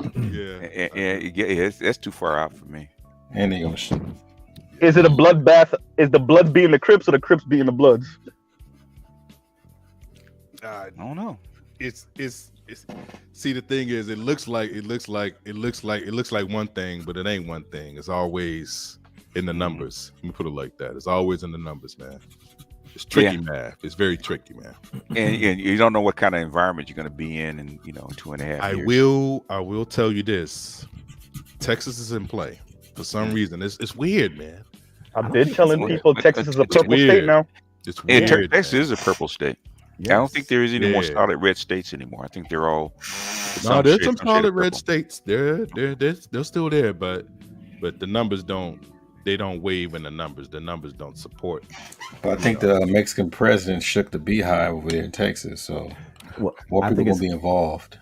I think it's got more to do with Texas's migration over the past decade. Yeah. And the cities, cities too. There's a lot of cities and big cities, large cities in Texas. So question: if anybody knows this, they're saying that they're doing a gentrification of white folks over there in Mexico. Is that bordering Texas? Oh, that's bordering Texas, also bordering California. California too. Yeah. Arizona too. Yeah, me and Denise was talking about that. Yeah. In other words, what's happening is you have a lot of economic refugees. Damn. They can't. So they stay next to the border, close enough to the states, but it's vastly cheaper on the other side of the border. So that money is going to Mexican economy. Yeah, but it's also causing a lot. It's also causing a big chasm against, those border towns are fairly, poor. And so we get a big flux of people that are, double your income. It's going to cause problems. That's the issue they're having over there. Mm-hmm. Yeah, Baja California, BGS, Baja California. Mm-hmm. yeah. I know it is, because you have some of them on YouTube, man, that they're economic refugees. They've gone over there to live. California, Holmes. Mm-hmm. Yeah, it's very interesting. I think that I'll wait up on that. I'll hold off on that. But BJ, I want to I got your email, so I'll send you. It's a white dude. What is this dude's name? He was on This Is Revolution, and he was speaking about pretty much eight kind of where you have been. Like, there really hasn't been a political left in America since the 30s. He was like, the Red Scare scared the shit out of everybody, and then Reagan pretty much put the death knell to any concept of left. And pretty much that's why everybody was so stoked for Bernie. But I think pretty much Jimmy Carter was in my estimation, was really the first neoliberal. No, I think you're right. No, you're right about that. I just think Reagan took it to another level, and then Clinton came in and was like, we gotta solidify what it is. I think really what caused I think because I was talking to a Green Gorilla, right? I think what caused your neoliberal shift is when the America went off the gold standard. Mm-hmm. So you go from what, 71 to 71, and then 71 Nixon. Nixon was basically he's the last liberal president, or the last liberal president was actually Nixon. Yeah. And then Ford kind of did the transition. Carter came in with the neoliberal, and Reagan backed him up. Yeah. Market-based everything, and everyone's for sale. It's a different shift. It's more a globalist outlook and a different way of organizing the world. So it's is globalism dead though, BGS? That's the question. Global, it's not dead. It's just going to shift the way it's actually ordered. It can't be. So dead. It's no more unipolar world. No.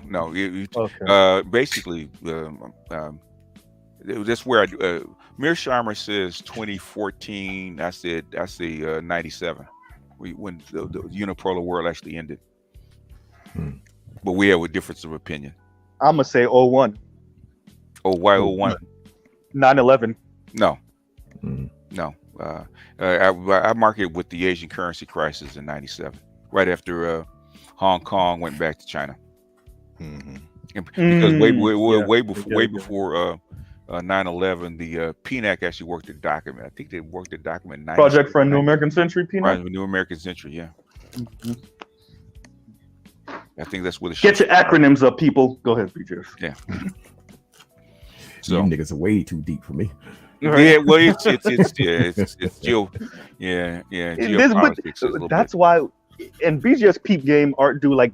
That's why Dead said, if you ever know, like, I always be talking about macro shit. I can't help it because, like, I'm thinking about it. Go ahead, go BGS. Well, DC knows, man. I don't even talk about the macro. All I talk about is macro. Yeah, basically, okay. What people are not aware of, people think, the micro control, the little micro stuff that we go through actually controls everything. But no, basically the macro controls the environment, right? And you react to the environment. That's why I gave up, because the show I used to be on, right? DC knows what I'm talking about. I used to be on from 2002 to like 2014, right? Everybody was actually studying, black folks and racism and stuff like that, like everybody else, right? I said, okay, you know what I'm gonna study? I'm actually gonna study the white folk shit, man. I'm gonna read the geopolitical stuff. I'm gonna study how the world works, right? And how the environment's actually shaped. So I went that route. Okay. They still, so if I need a question about, even though I'm better on it, it's just being in the space, I'm actually better at it. But before that, I was just asking one of my other buddies, right? Because they 24/7, they got all the books and stuff like that. They study this shit from left and right and stuff. So if I have a question, man, hey, what about this? They can just point me to it. But the thing is, I studied the other stuff. For me, it was I want to say I was watching something from a civil rights leader, an interview, and they said something that hit me. It was like they understood the game that was going on between the U.S. and the Soviet Union. So much of the civil rights movement was about shaming the U.S. in front of the world, you know, and forcing the U.S. to open up to Black people by shaming them in front of the rest of the world. You know, you're supposed to be this, you know, free and open society, but yet you got your foot on Black people's neck. Because it was about who was in play, right? The people, the undecideds, right? The people in Africa, the people in Latin America, the people in Asia, right? They're undecided, which is most of what. Once I saw that, that's what let me know. Oh, this is bigger than just Black people all the time here. Yeah. Right. In fact, McNamara told us in '77, man. I was sitting in ROTC class. He told us in '77 that the Soviet Union had about a decade. Yeah. Yeah. That's where I started peeping games. Oh, this shit is bigger than just my little corner. Yeah. Okay. Yeah, but if you're still worried about, go ahead. I said I just realized that I had been operating that way. Yeah. Well, you in a service, so you probably seen it in a slightly different scale because you've been outside the country, right? Yeah. So you see it a little different. There for a significant, like 6 years. So you get a kind of outside perspective. So it will change your worldview a bit. Well, BGS, if you're still bitter about what girl didn't want you in high school, then maybe you would only be focused about your little circle, your little. You know what? He's talking to me because I remind him of all the stuff that I told him, 5-6 years ago that he disagreed with that came to pass. Who's this? Who are you talking about? It was talking about the old man. Oh, Obsidian. Okay. Oh, I wasn't even talking about him. I was talking about these niggas in general, and mainly Black women too, because everybody out here really bitter about who didn't want them in high school, and then your whole worldview gets clouded by that. And so when I try to talk to you about some macro shit, BGS, DC, anybody, you can't hear that because that damn bitch wasn't paying attention to me in high school. Yeah, that's going through your mind. That's what I'm getting. That's what I'm getting all the pushback about matriarchy and patriarchy, right? Because they want to choose a side. I said I'm not about choosing a side. I'm trying to, as I'm investigating how these patterns actually work. Okay, I'm sharing it with you guys. Okay, these are patterns. Go ahead. I'm sorry. I think sometimes BGS. It's been my suggestion to you for the longest, but you never took hold to it. I think what happens is that you're a resource, right? But if people are not studying and people are not reading the information for themselves and being able to formulate their ideas through their life experience, right, and understand how the world works. I think that sometimes they misconstrue what you're trying to do, because I know that you're not trying to tell them what to think either. You're just giving out them. You're giving them the raw facts and the information, but it seems to be a talking point. That's how they view it. Yeah. You're telling me what to do. No, I'm formulating a ideal or an ideology that's based off the information. Now, we could talk about the information and kind of like go back and forth about what that is, like, and you say like when things are your opinion, but I think a lot of times it gets misconstrued. And I think that what I would suggest to even people that even listen to any of us, right? Do the research, take a look at it for yourself. That's why, like, a lot of times we would show like at least giving some kind of backdrop to what we were saying, because a lot of times if people do not see it, they'll just believe it and just be like it regurgitated, but they don't have anything to back up their own thoughts about why they believe in what they believe. Yeah, that's why sometimes it's trouble. It's a lot. That's why the last two videos I played was that Mearsheimer and talk about what liberalism actually is. Yeah. That's what I'm saying. Like, you're right. Everybody that's in America, based even off the Constitution, is a liberal document. Yeah, it's clearly liberal about equality, rights, the whole individual rights. Yeah. Is an ideal. That's why they call this whole thing that we live in, the government we live in, as an experiment. It is, yeah. Well, there's a word that you use though, DC, believe. So, and you get to hide a lot of crap behind the word believe, right? So of course these people, BGS will give them. BGS is literally holding their hand and reading shit. That's why you see oftentimes, at least now that I'm doing lives, I'm actually showing where I'm getting some of my information from, because I'm not about hoarding the information, right? So, but it's to dispel some of this belief system that's built off of like weird old-timey wisdom, or the way, air quotes, things should be. And maybe they should be that way. But if you have a belief, and then I try to walk you through your belief to see how you got to where you are, or why do you believe this, and you yourself can't even explain it, now we have an issue, because you're standing 10 toes down on something that you believe, but you can't even explain, and you can't explain why you believe it, right? But that's what brings me back to influence, because you need influence to break that traction. Yeah. Of belief.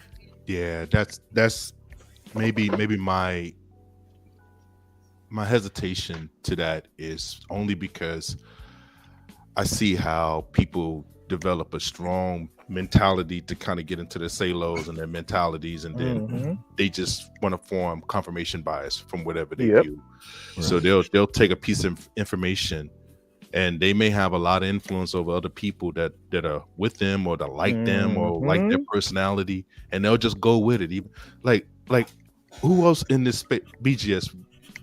That's why I'm glad that we have it on record. We talked about the politics thing all through the whole presidency, right? Yeah, we did.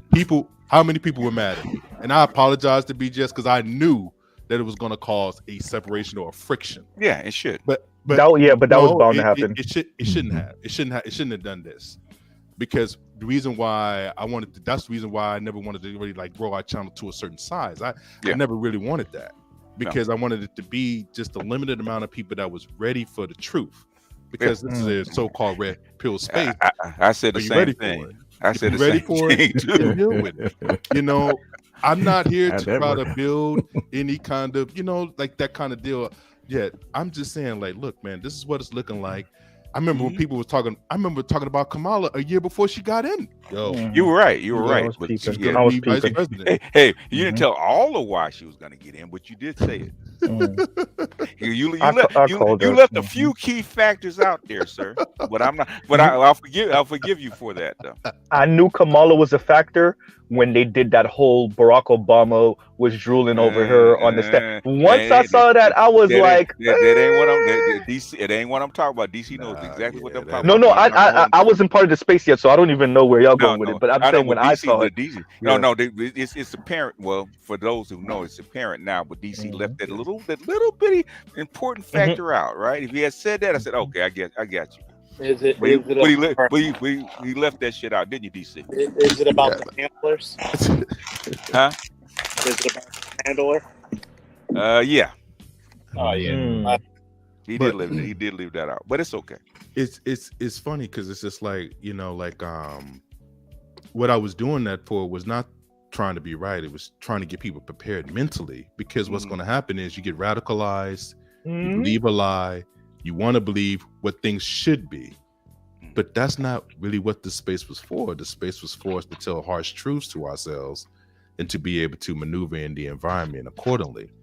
And for some of us, they may have a little bit information that we do have to share with the other brothers, instead of just being like, all right, well, you niggas are dumb, so I'm not going to help you out. That's what a lot of people do think when they hear. I let people listen sometimes. I let people listen sometimes, and they be like, well, why are they so misinformed? Why don't you just go out and say, I'm not going to go up there and fight every day like that. I said, it doesn't make sense for me to do that. And then plus, I think that a lot of that anger is just misapplied. So what happens is when guys feel powerless, you're going to turn inward. Oh, well, you don't believe, you're the reason why this is not working. No, that's not why this is happening at all. But that's the reason why I think that the intercultural tension that you're talking about is necessary. When you say necessary to get things done, or you mean necessary? It makes them learn faster. Exactly. Pull them out of their complacency, their belief. It's painful, but we got to go through it, because what's been working, what's been going on, it just doesn't work. Why do you think it's not necessary, DC? No. maybe I have a different view on learning part. I don't know if it's been because like I said, a lot of guys, you know, they when they see me around, Omar come, like they don't want to talk to me. They don't want to, I walk in, I voted for Biden. I tell everybody know it. I didn't vote for I'm him. the most open liberal in the space. Nobody says they vote for Biden. I don't know about chest that. Out. I'm saying nobody says they vote for Biden with their chest out. Me, I do that. Yeah, I did vote for Ever him. since the very beginning, I said that. Yeah, and it's not to belabor the point. But if you want to have a discussion about the reasons why, then we can have discussions on the reason why. Yeah, I don't. There's a slight difference. Well, we know according to what's happened this year, there's a big difference. Okay, but the thing is that they did unusual things in their own way, and I don't know who's at this point who's worse, because I thought you couldn't actually screw up any worse than Orange Man. Yeah, than the Orange Man, and I'm looking at this and said maybe this is what's going on now is part of the greater good, and I don't see the whole picture, but it's not looking good right now. I think that Biden is going to be 82. Do you think he's going to run again? Really, for real? No, I don't. I'm waiting to hear this one. No. Right. That's why he's trying to get everything done now. I don't think he's going to run again. Okay. You think? The whole entire part. When I look at the left, I'm like, bro, who? DC, you gotta tell me, because I'm looking at Congress members that people are throwing in the air, senators people throwing in the air, and smoke screen.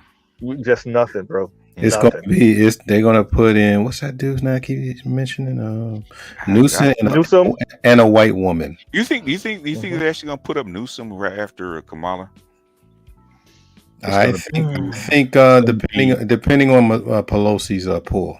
Yeah, it's gonna be either Newsom to get primaried or Beto O'Rourke. He's gonna lose this governorship in Texas. He's gonna lose that.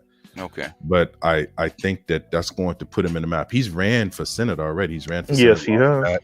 And he's lost this governorship, but that's putting him still in the square to kind of be out there. That's a reason why that's happening. I think he's the one that they're looking at trying to push him forward. And they keep Beto O'Rourke could get his head taken off by DeSantis too. So they keep putting them in the paper, and they keep having them like go at DeSantis a lot. Who's that? Who, Newsom or Beto O'Rourke? Newsom. Newsom? Yeah. Yeah. They keep doing that quite a bit. I'm like, yeah, Newsom's the choice. It just depends on whether the big money in the party, Pelosi. Yeah, I don't think the party wants him in as a candidate though.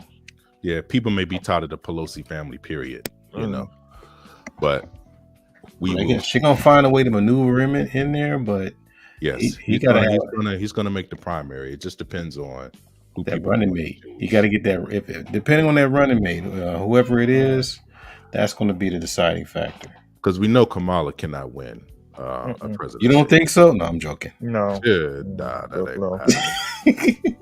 That ain't gonna happen, man. Hey, they could bring Cardi B and do a concert for her, and oh gosh, had a twerker over there in Rhode Island. Oh my goodness. Could you imagine them two together? No, I can't. No.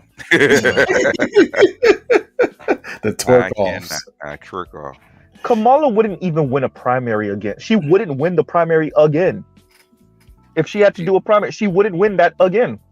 When did she win the last? That's what I'm saying. She wouldn't. That's what I'm saying. She would lose again. As a matter of fact, she didn't even hit. Did she? She dropped out. I thought she would be. After. I thought they could actually coach her up. I thought it was just lack of experience, but I don't know. No. We'll see. Nope. She just don't. She don't have Barack Obama levels of gravitas. She doesn't. Well, it takes a certain kind of how can I say, charisma to be president. Mm-hmm. Yeah, that's. Can you energize the voting electorate in your party? Is what it is. It's not that big a difference between your class president and your national president. No, I think Tulsi is going to be the next vice president Nanguara. It depends. I think people like her because of her military record too, and so she has a pretty stern kind of. I think she's more aware. Let's put it that way. Yes, in my opinion. She's good for international relations. Because that was my pick in the first place for vice president. Yeah, I know, and I said that the black vote that was the main issue to kind of get that settled in some of the states that was in the air, like Pennsylvania, Georgia, stuff like that. Can Tulsi pull black voters? I think she can. Yeah. Yeah, I think everybody's ready. If she has one of the black what I would call the black bourgeoisie, black electorate, and the CBC to back her, yes, she could pull it. It will be better than what is offered from the other side. That's all that matters. Now the other side definitely is going to be most likely Trump and DeSantis, right?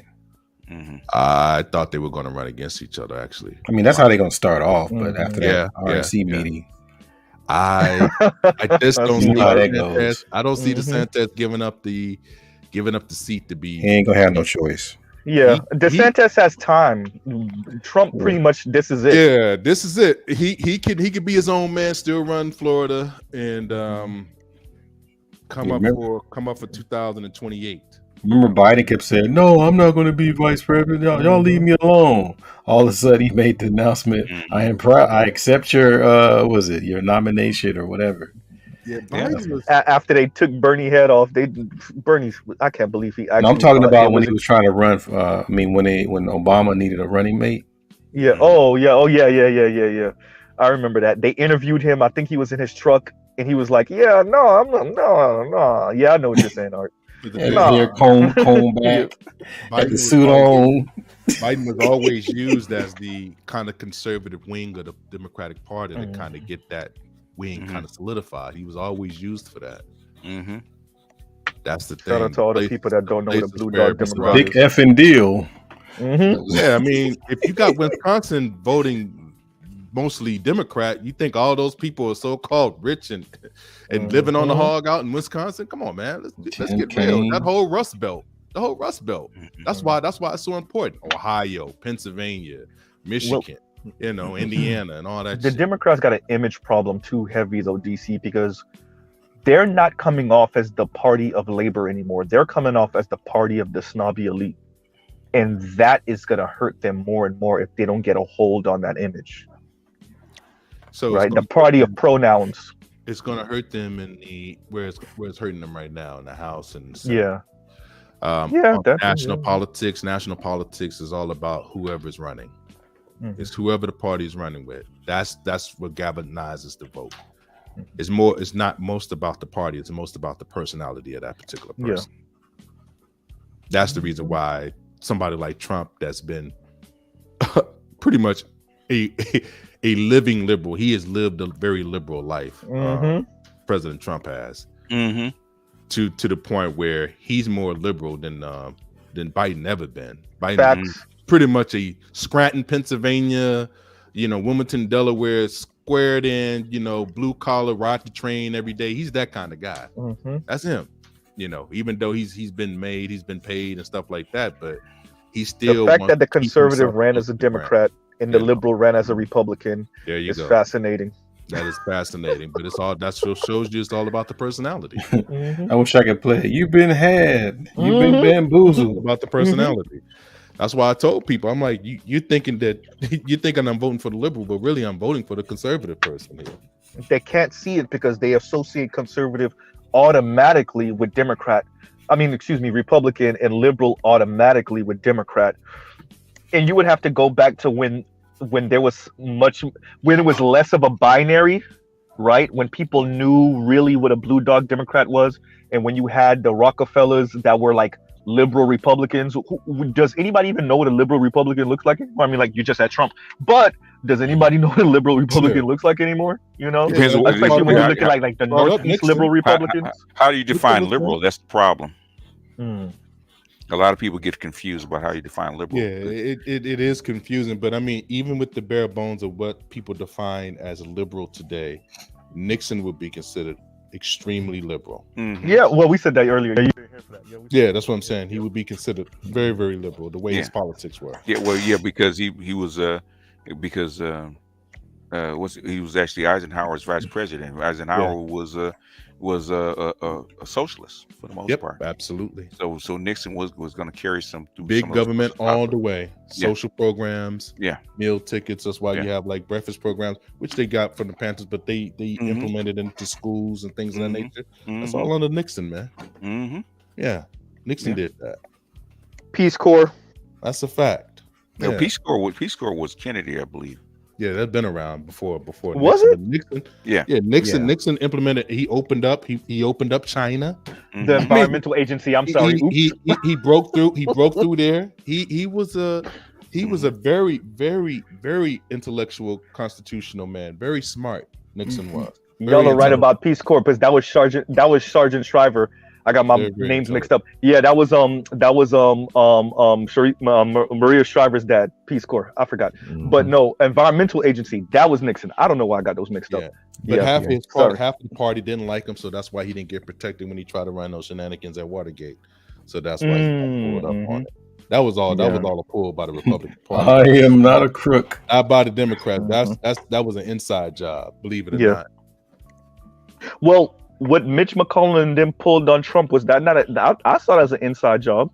They were tired of him. He served his purpose, and like they kind of felt like they could discard him. Yeah, that's the like. Well, or am I seeing that things wrong? There was a couple of things that was going wrong. They wanted to have a shift in presidency. They just didn't want to lose their power. So it was very strategic at what they wanted to do, because they already got the judges in. They already got the power as far as the judicial. What they used them for while they had them there. What they used them for was to get those judges in. Yeah. It really does feel like Mitch McConnell was doing an Oprah. You become a judge. You become a judge. You become a judge. But they appointed 200 some judges, man, to the national court. He said Obama is your reparations. Yeah, said that. And he got away. Mitch McConnell. Mitch McConnell pretty much. Mitch McConnell had a smirk on his face when they were talking about reparations, and he was like, and he said, "Well," and they were talking about slavery, and they threw in his face that that his ancestry, they owned slaves, and he was like, "Yeah, Obama's family did too," and he had a smirk on his face when he said it. So had that crooked smile, like the Omen, like Damien, Omen. Turkey neck ass. That old inside joke. Shout out to his Asian wife. Dance boy. Yeah, so that's what I'm saying. Just like the Democrats have an image problem, the Republicans have an image problem too. It just depends on what you want to do.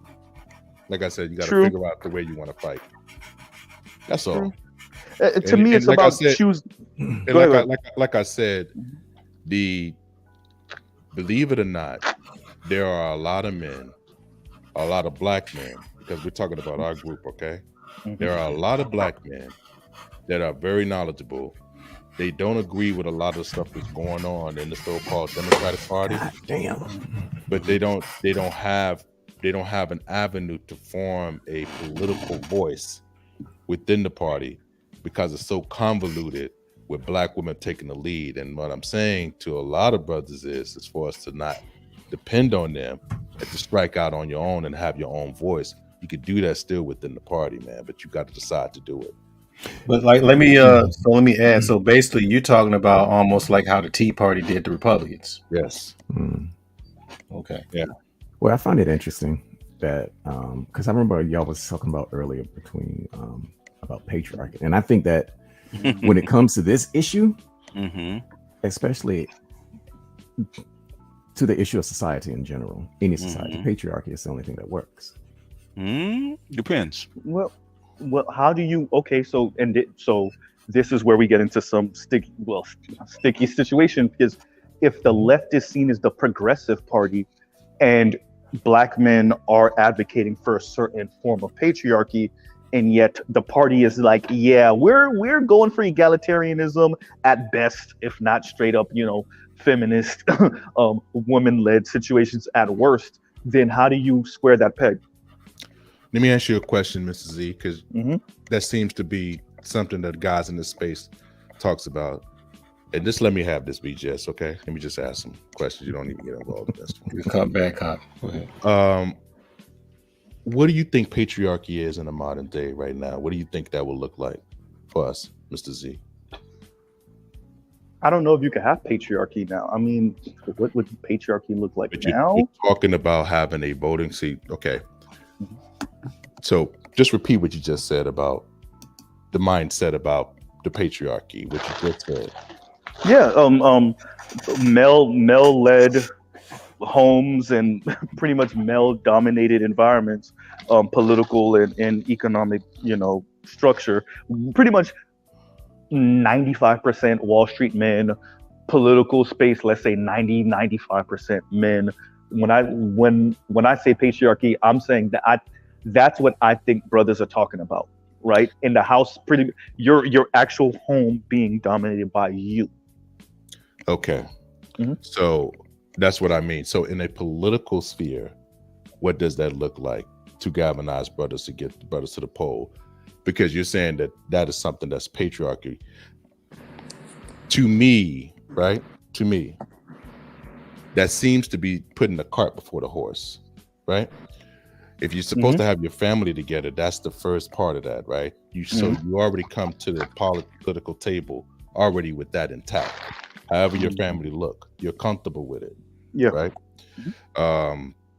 You being the man, the protector, you have some form of major agency when it comes down to your family unit, your household directly, okay? Yes. That's already done to some extent to most of the brothers that are like financially available to provide that for their families already. So that's already done. Politically, what does that look like when you come into the table? Because I'm being very specific. Because we got to be able to. You separated finance from politics. Yes. Yeah. Okay. I just wanted to make sure I caught it. Okay. Because the family aspect of it is something that's got to already be part of you. You got to already have that when you come to the political table. You can't just do the politics first and just say, well, we're going to be patriarchal. It doesn't work that way. Well, so I'm okay. So I'm happy because I don't think we're disagreeing. I think brothers in this space are trying to find a way around the politics because they think women took it over. I agree with you. I'm agreeing with you. I'm agreeing with you. What I'm saying is that the agency that women have, right? The agency and the laws that are afforded to them, which ones are we willing to say that we want to take away? Because you gotta say that you want to take something away, right? I don't think they exclude the child support and the marriage situation, okay? So what other laws are we trying to take away from women? Okay, so let me I have heard some brothers say that black women shouldn't vote. Okay, have fun with that. Have fun with that. Yeah. No, but white man ain't gonna let that happen. Yeah, no. Right there. We got all kinds of. I'm not gonna lie to you. I wouldn't want black women not to bro. I have a line with this shit. I'm about women being able to do whatever they want to do. I just want them to deal with the consequences of those actions. Go ahead. You have heard that though, right? Yeah, I have. I have heard brothers say that before. You've heard this from very so-called logical brothers. Clear mind, clear heart, with conviction. It's not reality. It's not reality. But they say, and see, this is the danger that I have. This is what I fear. When you radicalize yourself off lies and things that cannot actually get done, it causes a frustration. And this gets down to the learning part for me, right? I think it's hard for people to learn in an environment where they can't see the truth of the environment. They just continue to tell each other in echo chambers that this is what it needs to be. Okay, so DC, let me get in here real quick because here's one of the issues that we're having. We're having an issue where you can go ahead and be I'm good. I think I got no. It's okay. I just did a whole month and a half on patriarchy and matriarchy. So. No. I think what we're having an issue with is, and this is going to what you just. So what? I think what they hear is that you're trying to sell your point on what patriarchy and what matriarchy is, and that's not really what it is. And they look at matriarchy as some kind of bad thing, and I'm like, that's really what the tribes and the clans did before. Larger groups of society got together where order had to be today, because you have to police people that don't have intact families. That's the anyway. I'm not gonna go through civics. I'm not gonna go through populations and things of the nature. The reason why things are out of control, that you got to have another police order to kind of put in place to keep people in order outside of what the family unit would normally do, or the clan, or the tribe, or your small group of people that know you. Well, when things become more complicated than a simple tribe. Yes, and that's essentially what you're saying. But it goes deeper. That's what I'm saying. So when we have these service conversations, we can't even get past brothers' anger towards black women. How can you be patriarchal? I just don't get it. Oh Lord, they don't want to admit. They know that they're not patriarchal, and that's what they're mad about. Yeah, exactly. I just can't get it. But you see, that's the other part, though. I mean, because matriarchy has always had its place in a patriarchal system. Patriarch if you don't get along. No. The thing is, you look at it. You look at it from the ground level, right? Right. Matriarchy and patriarchy are actually systems of organizing people, right? They're not just simply how you run your family, right? And how you run your family is actually dictated by your environment. Okay, right. I agree with that. So you can't have a matriarchal. The only way that you have a matriarchal pattern inside, I call it a pattern. I don't call it even a system, right? Inside of a so-called patriarchal pattern. I don't even think that America's a patriarchy anymore, but a so-called patriarchal pattern is because it's enforced, right? And as soon as you let up off of it, okay, it's going to start to dissipate, which is dissipating. The thing is that cultural pattern is still still continuing inside our culture. So the thing is, it's not that it is a gynocracy or a matriarchy. The thing is, it's still running off the old pattern that was actually enforced as a system under slavery and Jim Crow. It was actually a system then. Well, okay. Where I'm coming from is the reason, because I agree that the environment dictates how humans deal with each other. However, men are the front line of that environment. No, not depends on the environment. Right. I mean, I can't imagine. Well, I don't know of any society in history where the women had to exclusively interface with the environment. They did all the time. Before you had all the if you have to go out and chase off animals, and you have to go fetch water, you actually have to help build your huts and all that kind of stuff. You're interfacing with your environment. It's not true. I mean, that's not exclusive though. It is exclusive. Okay, where else are you going to go? You're living in it. Environment is no, I'm talking about without men. That's what I mean. Without. Oh men. no. Yeah, that's not. You can't have a society without both men. sides. Exactly. Right. Yeah. But men, that was usually the purview of men, that they did these things. They did the building. They did the fighting. Can I But get the fighting maybe, but the fighting was rare. Go ahead. Can I get wonky for a minute? Go ahead. So let's go back to some of us that are previous Hotepians, that graduated from the Hotepians. There's a thing that's called Mayat. It's one of the oldest forms of relating to the creator, deity, the balance of life. It was always meant to be a balance. The split came due to different groups of people separated and fragmented into different groups of how the environment shaped them artificially and would work for them in those certain locations, right? The unique thing about the United States, the republic that it is, right? A lot of people have it's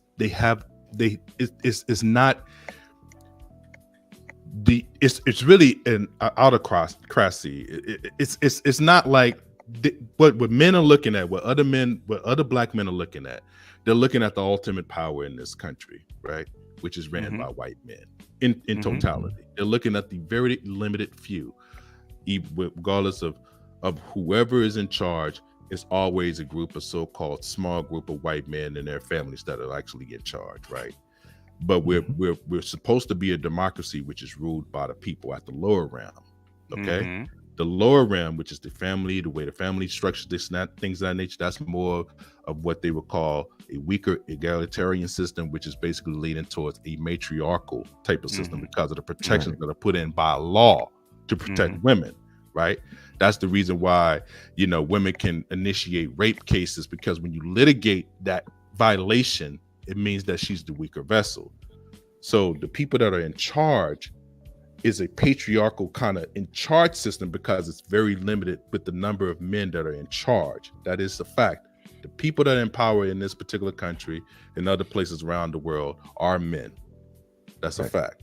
That's what I'm at. Yeah. But at the lower level where we're at, the people, the majority of the planet, we run on a different type of system, because individually we're still grouped together with laws and rules and regulations, and they're going to cater that to what the environment is. They know that every man cannot rule this particular household. That's the reason why the state took over of rearing children, because it was getting too out of control. You have an adoption system because of that. Yeah, Patronage Patriae, 1660. Yeah, but that's what I'm saying. All in Europe, there was so many loose children running around, the bastards, stuff like that. That's the reason why Great Expectations, if you read that that's about an orphan. Right. Even when you go into these Christmas stories about orphans and things of that nature, it's about people that are displaced families. They don't got nothing to do with black people. But what I'm trying to say is Hansel and Gretel in them. Yeah, what I'm trying to say is that it all leads back to protecting the mother at the end of the day. So when you have that thing in place, to show patriarchy is to be the ruler, right? To rule indefinitely. Yeah. But that is not the way that the United States is. And that is, they put up a false pretense during the 50s that all men basically are king of their castle, but that proved not to be true. It can't hold. Yeah, it was an illusion. So what ended up being the case is that no, the state is basically over you. You have to be able to deal with that particular realm, and you have to be able to maneuver through the laws and the things that that's put into place. You have to be able to maneuver through the government structure. That's how we're going to be able to actually move through this. And that's why I'm talking this way, is because the reality of it is that if you're trying to come with that kind of archaic kind of thinking, right? You know, we want patriarchy or whatever that looks like to you, it's going to look very extreme in this environment. Well, what I was going to counter that a little bit, this is, I mean, if we're going to get into what some of the old philosophy is, like what the Levites were doing, that's precisely what we're doing now. I mean, they were doing this, what you described, it's not really that archaic, because they were doing it around 2,500 years ago. That's archaic, sir. I mean, but what I'm saying is that I agree with you. I agree with you. But Egypt was a matriarchy. Yeah. Well, I wasn't talking about Egypt. I was talking about the way the Levites, where you think they came out of. They were part. They're actually part of. They're actually part of. African tribes were egalitarian, or they were matriarchal. Yeah, but I don't want us to get too far away from this, because what DC said is true. It is a worship, and I'm going to use that strong of a word.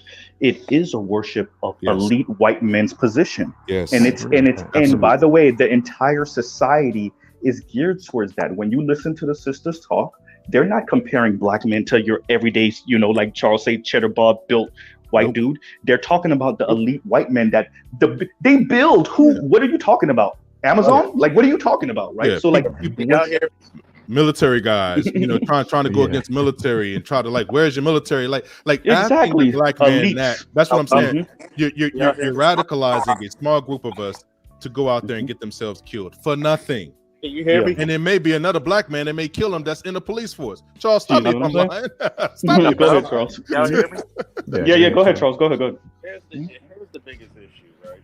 Speak up, Charles. I am speaking of. I'm actually yelling. I don't know what the hell's wrong with you. I don't know. No, that's your speaker, Playboy. All right, officer headset. See, we're not going to talk about you and your rotary phone computer. Oh yeah. I mean, hey, you know what? Hey, I tell you about the rotary phone. BGS really was born with rotary phone. Hey, I was. The rotary phone is actually a lethal weapon, believe it or not. This nigga so old he was Bell before Atlantic. Alexa, play a video of BGS running away from his mom while she throws the rotary phone at him. Remember the side handles with the little earpiece? Oh yeah, that was my favorite. This dude so old. Actually, did see one of those though. Really, down in the country. That's a Mid-Atlantic joke right there. You know, when I was a teenager and went back to live with my cousins during the summer, right? We actually had to call into an operator to connect you. Yep. That's crazy. What in the Alabama? What are you talking about right now? Louisiana. Yeah, you did. Yeah. You actually had to wait. If somebody was on the line, you had to wait. You know what though? That's probably what the kids feel every time we talk about dial-up internet. Go ahead, Charles. We interrupted you and everything. Go ahead, Charles. I know Charles wanted to say something. It's funny when I hear this patriarchal shit, right? Or it's similar to me like the conservative thing. Most guys who call themselves conservative are not conservative. Like they're reactionaries. It's like when Art and myself went to who was that? Supreme King Coon's panel. And I said quite elegantly, wait a minute, where are you motherfuckers in charge of your families? Because if y'all couldn't do what I did with my child, shut the fuck up. That's true. The whole baby daddy's over there. Baby daddy's never been married. If you can't, if you have no service to your community, shut the fuck up. You're not conservative. So I'm looking at a bunch of what the fuck? Oh, that's Art. He's going in. He's in the zone. I like how he drew the eyes though. I like those eyes. Yeah, that's. And for all you comic book creators, I need to dip up your damn money so Art can do your damn covers. Just saying. But it's the same thing when I say about patriarchy. Do you really want patriarchy? Because guess what? In your mind's definition of patriarchy, you're responsible for everything. Yeah, and I wholly believe that. You can't blame the women for shit once it's your turn. Yep. So it's like they always say in the military, there are no bad subordinates, only what? Bad leaders. You're right. Yep. The reason why when people don't understand, a lot of the times I talk to these women and these super temps, Steve Rowe, we talking about you. Here we go.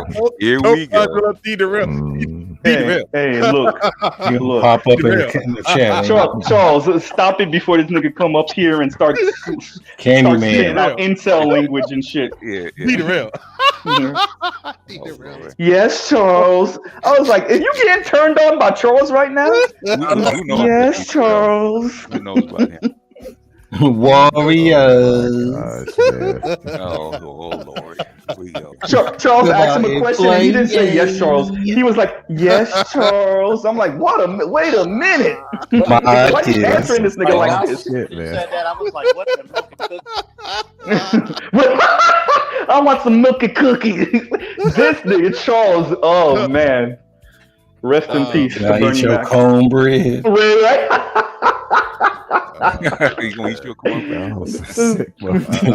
I ain't gonna lie, though. D the real, all right, man. He all right.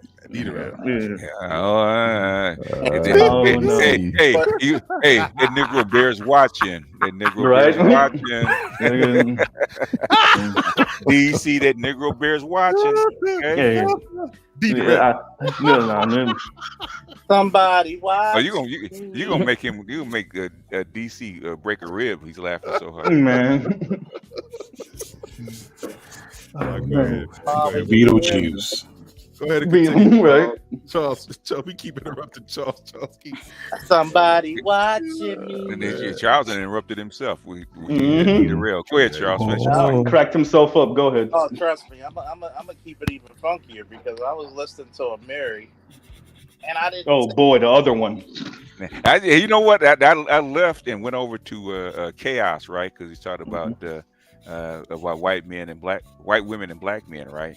And basically, I started spitting facts, and Miri just left. Because the women were actually agreeing. That were like 3 women on the panel actually agreeing with me. I was about to come on a Mary's panel, but I think I'm gonna hold mine tomorrow. I don't know if you want to come on his panel. He might be turned on by that. It ain't what you want, fam. It ain't what you want. Why can't it be the bitches start doing Bobby? God I'm damn. from Detroit. I'm from Hey, learn from us car guys. We get sports cars for the women and the men like them. Yeah, now make your point, Charles. You've been trying to make your point for the last 10 minutes. What's your I point know it's about been patriarchy? fucked up, but it's like a lot of these guys, they got to be careful what they ask for, because now, like I told Obsidian, even though you're 50 something, there's some shit you cannot tell me about. Even BGS is the same age as my mother, but he can't tell me about the military. No, and he'll tell you that. BGS or being a cop. Or being a cop. Absolutely. And it's funny, like I told Obsidian one time, you can't speak on fatherhood till you become one, because you could have all the nieces and nephews you want. That's a total different subject when your name's on the dotted line for that motherfucker. Mm-hmm. And when people say, hey, but I have to wait till you get a call from the school and that child is sick, or they got a concussion, or they were in a fight, and you got to sit there with that child till they get better. You can't sleep.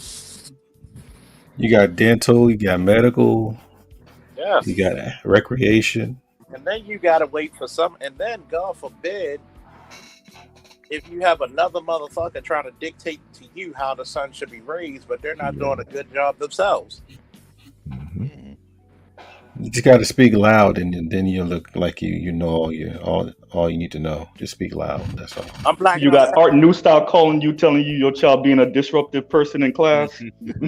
But nobody knows the pain of a parent watching their child suffer in pain. That rips you to shreds. If those dudes haven't experienced that. What about him hurting himself at the game? You can live with that. You can deal with that, but because it's part of the game. Yeah, but when something happens that's beyond his or your control, and there's nothing you can do about it, and you just have to sit there and wait for the doctors. Yes, I remember the first time I felt that, and I was like, not on my worst enemy. Yeah. You do. Yeah, that ride to the hospital when the kid's got 104 temperature. Yeah. Or anaphylactic shock, which was mine because she damn near stopped breathing. Yeah, man. Oh yeah, that's tough. They said you got two daughters, or you got one boy? I got a daughter and a son. Oh, okay. He got the double factor. Yeah, he won. He won to shut down factory. Yeah, good shot. He won. Got a good shot, man. One of each. He said, "I'm the pappy." Right. That's pretty much what I would like. Is just give me a son and a daughter. God, shut down factory. We good. We winning. The best way is twins. Ooh, if it happened all in one go, the best. The girl I should have married in high school. I asked her that question. She said, "What do you want?" I said, "Boy and girl, twins." She said, "She said, do they run in your family?" I said, "I should have married her." Twins, my family. She was on board. Yeah. She was on board. If I only could go back, said, get her. She's on board. Right. Like, sometimes you gotta look at this whole patriarchal thing. It's like, look, it's kind of hard to be a patriarch when you were never taught to be one. And basically, the system has to support it, man. I was gonna say, does your system even facilitate that? And then you gotta look at it. How many of these chicks who are horrible mothers? I've seen it firsthand. How the fuck did you get custody of your kids? Yeah. You say you're patriarchal till that chick, for whatever reason, gets mad at you and decides she's gonna pack up and take your kids with you. Said, okay. Right. Okay, all right, patriarch. What you gonna do? Right. Like the two chickens in the car. That's the whole thing. I said, because I said, well, I had to go back and actually read it to people. Okay, this is how it's defined. And now, if you want to define it as something else, go ahead. But the thing is, this is how it's actually defined. Okay, it's not defined by my feelings. It's not defined by your feelings. Is this the reality? By your feelings or what you want things to be? Yeah. Because for 3,000 years, this was considered a patriarchy. Okay, right. It is what you live. That. Who gets the children? Who gets the children? Basically, it's not basically who owns the children, right? Ownership of the children, right? It's not who gets the children. Now the state owns the children. But the thing is, back then, who owns the children. You had ownership of the children. Children belong to you. The wealth belongs to you. Okay, the inheritance belongs to you. You pass down the name. All this stuff is in line of what is by your wishes, right? Okay, patriarchy is set up a certain way. Okay, yeah, like you were saying, you pay even now with the patriarchy, you pay a bride price because you're taking the wealth of her womb that produces children from her family line. You got to compensate the family. Okay, and it's still consistent to this day, right? So what we have is not, in my opinion, not a patriarchy, but that can be debated. Yeah, that can be debated. Yeah. We're more egalitarian, but I mean, in our community, we're fucking. Oh man, I read Matrilocal Marriage, man, and basically you could just go right down the list. That he was actually talking about other society, right down the list. It's black community, who because the first thing they say, women will actually band together, and for women will actually help her buy a house, buy a nest for her children, right? Yeah, you're not gonna do it for your black ass, okay? No, they will not. I mean, you're gonna see that in such a way where it's like, I'll give you a good example.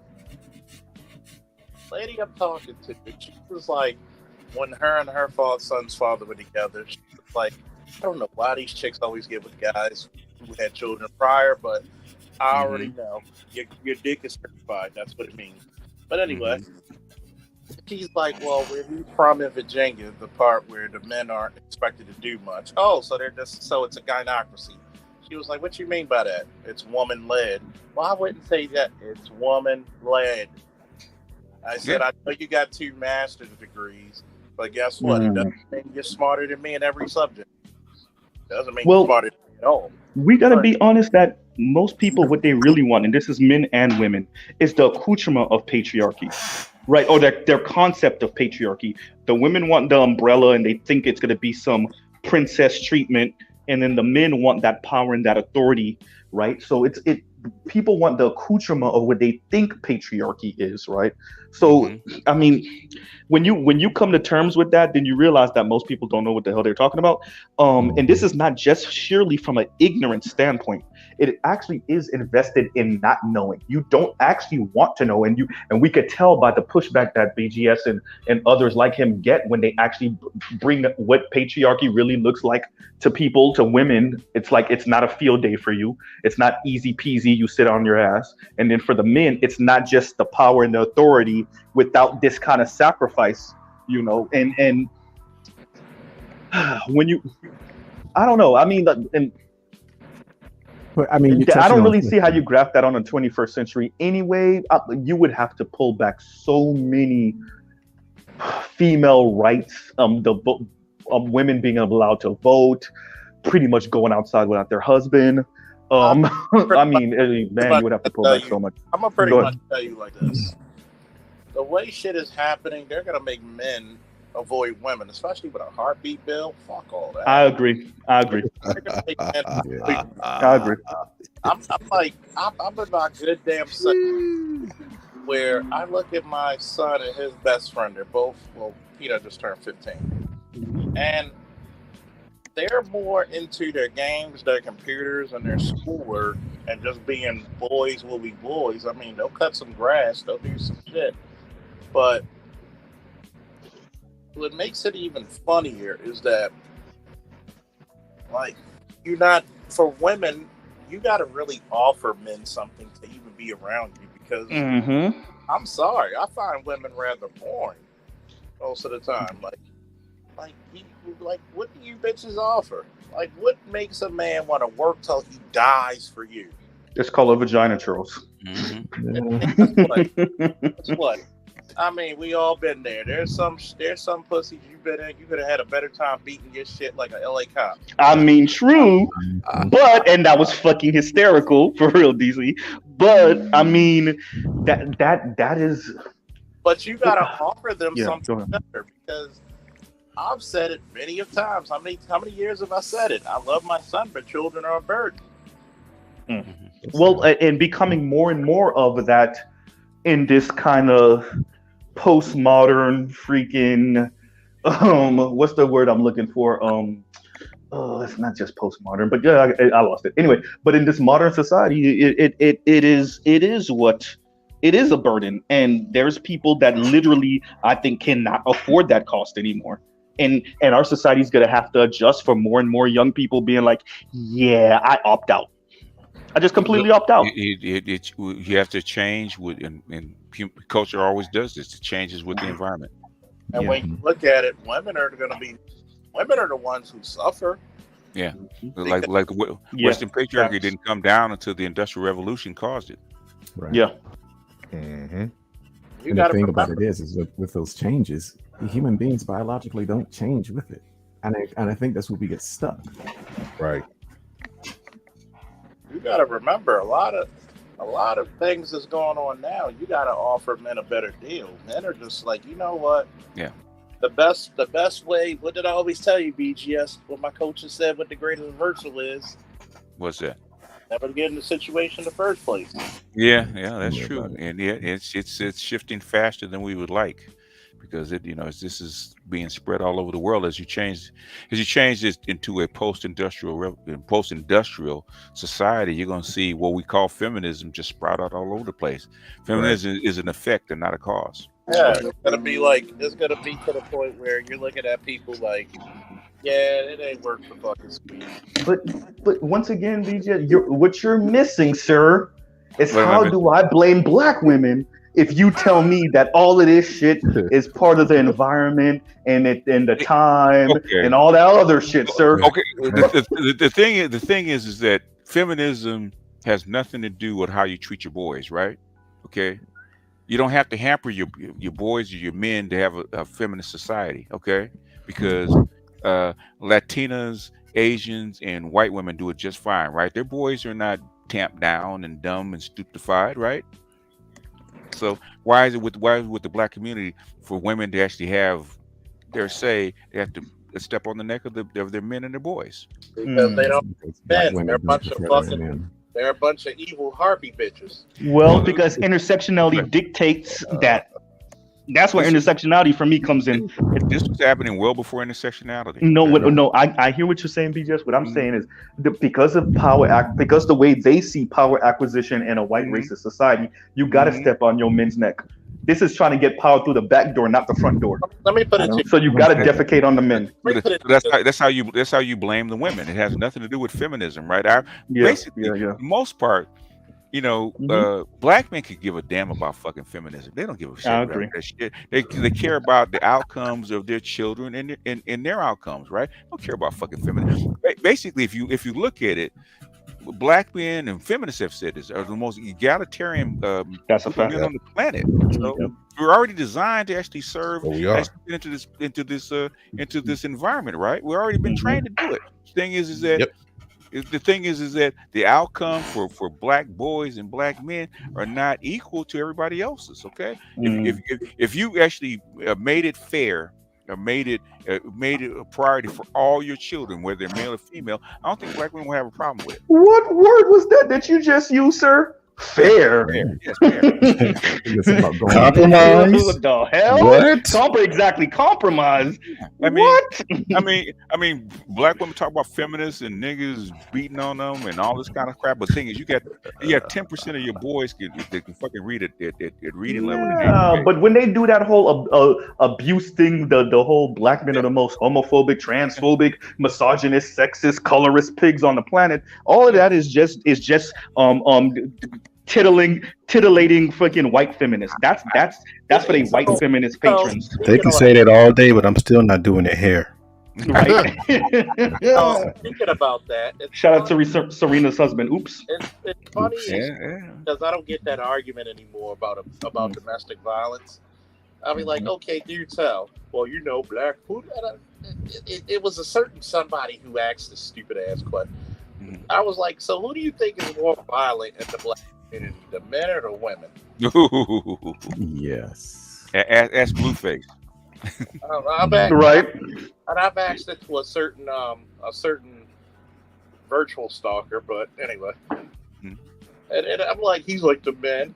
I said FBI statistics said almost 70% of what a black couple It's the woman who's the aggressor. Initiate. Mm-hmm. Exactly. That's why I played that video of that chick over in Ghana, man. Fighting the men. Okay. Yeah, enjoyed that video. The problem is, You hate shit. My black pill brethren. I know you would. I'm just looking at it like women. This is how fucking. That's how they are. This is how great feminism is. Women literally don't have the respect for men's physical strength. And it's like that eye-opening moment when you see a woman get the shit slapped out of her.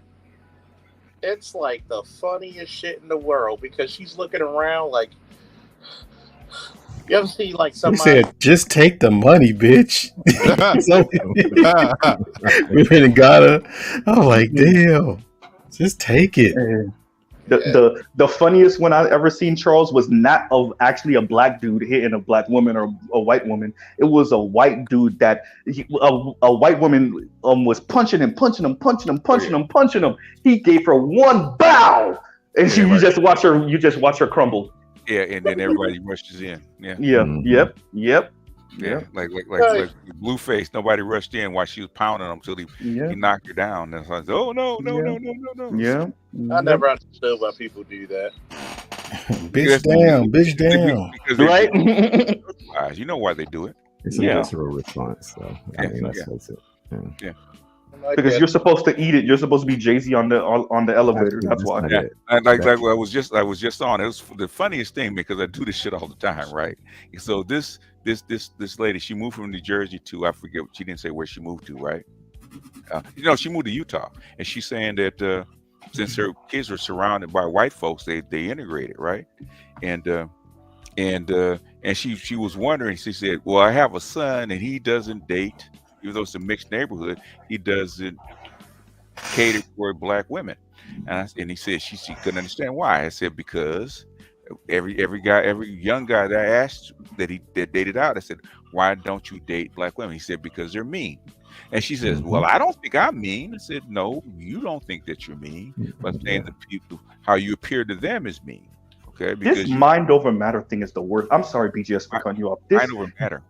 No, the reason why I said that is it's you don't think you're mean. It's not about what you think. It's about what the men that you hopefully desire think and what your son thinks, like you were saying. So if your son thinks that the black girls are mean, that's what matters, not what you think about the black girls. Anyway, I'm sorry. Go ahead. The thing is, they don't think that they're mean is because their relationships with black men, that's normal. Yep. Not to me. Get behind me, Satan. You date black women. You date nothing but black women. You know that shit's normal. I know. Yeah, it's normal. yeah, it is. Yeah, it is. The unwarranted sass. Jesus Christ. You gotta go. The snarkiness. The snarky, the only reason they don't challenge you physically is because you're so goddamn big. And then even then, there'll be some that do it anyway. Don't try it. Even if I hit him, all I'm gonna do is hurt my hand. Some of them try it. Is that right, DC? You even hit this big nigga, you gonna just hurt your hand. How you gonna do? It was funny because DC looked like dude, you look like you still play football. I said, shit, at 40? But DC like a fucking wall.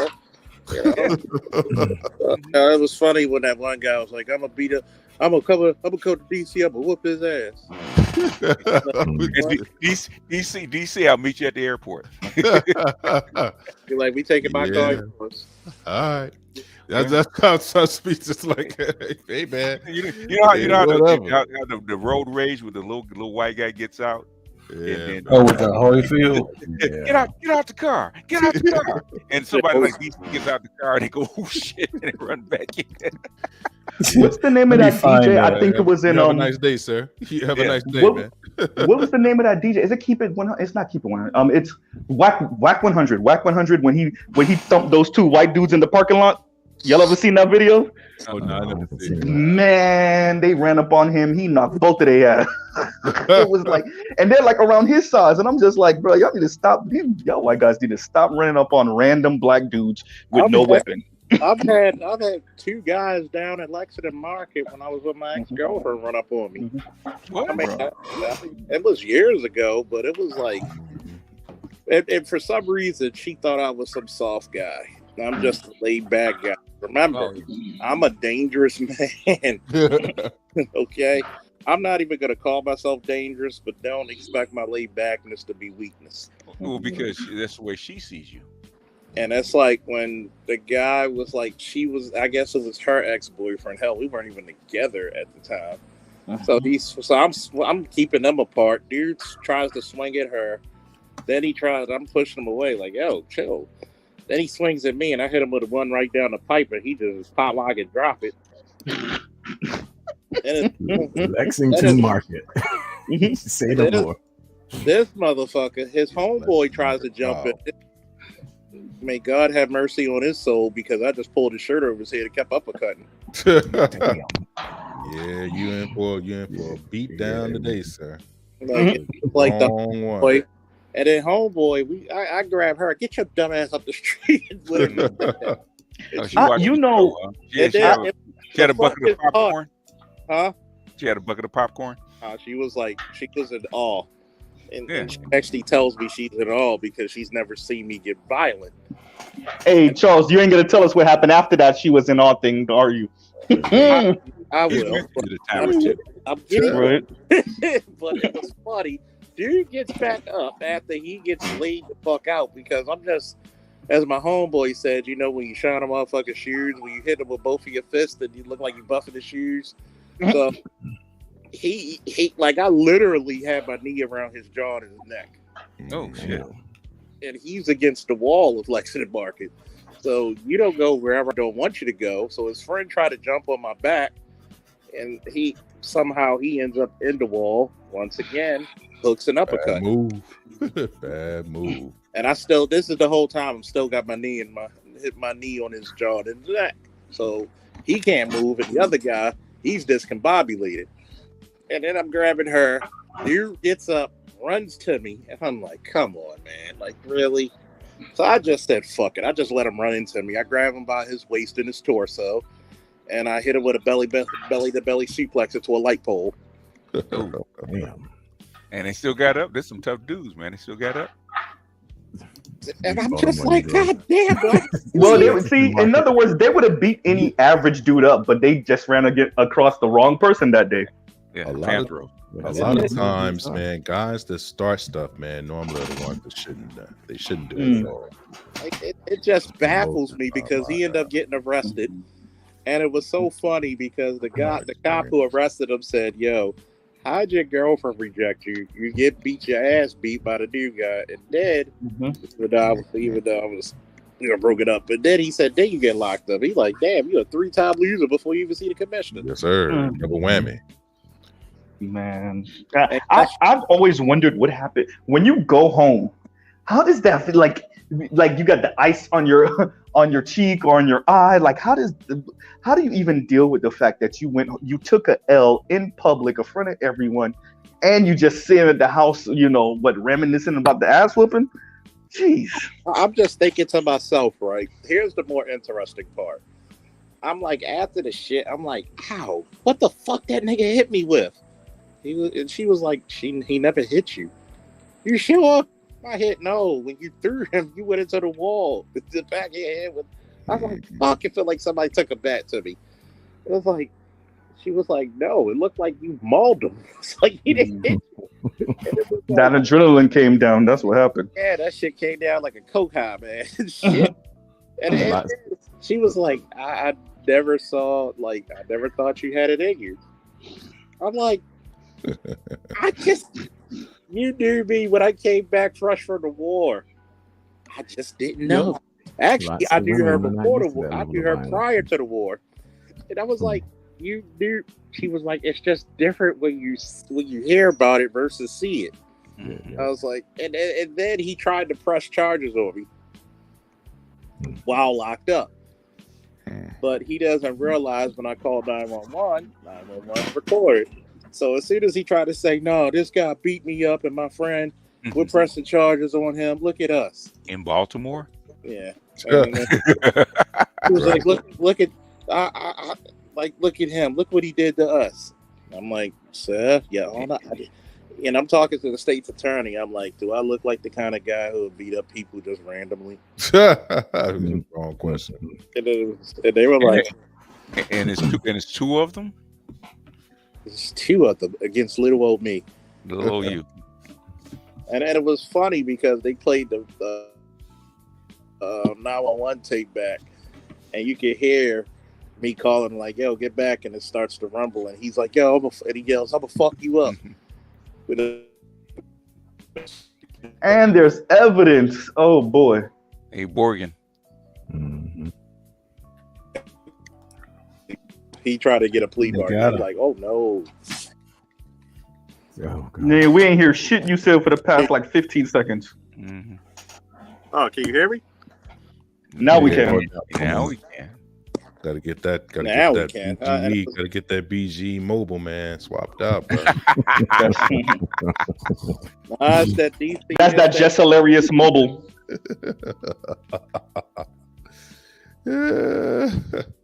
No, I gotta fool with him a little bit. Slow ass computer. That's the Drew Hill mobile. That's what happened. Drew Hill mobile. Drew Hill. Yeah, Drew Hill, man, that's funny. Y'all know that's a park, right? Drew Hill. Yeah. Charles put us on game. Yeah, a lot of people there. Yeah, actually a park. I just hate it because it's like Druid Hill, and it's like Druid Hill. Man, that's where they're from anyway, you know. Right. Let's Man, go. I dated a girl from Park Hill, man. I'll never do that again. I don't know what the hell got So into that's me. what you guys were talking about. Here we go. What's that? Oh, this is Vandal.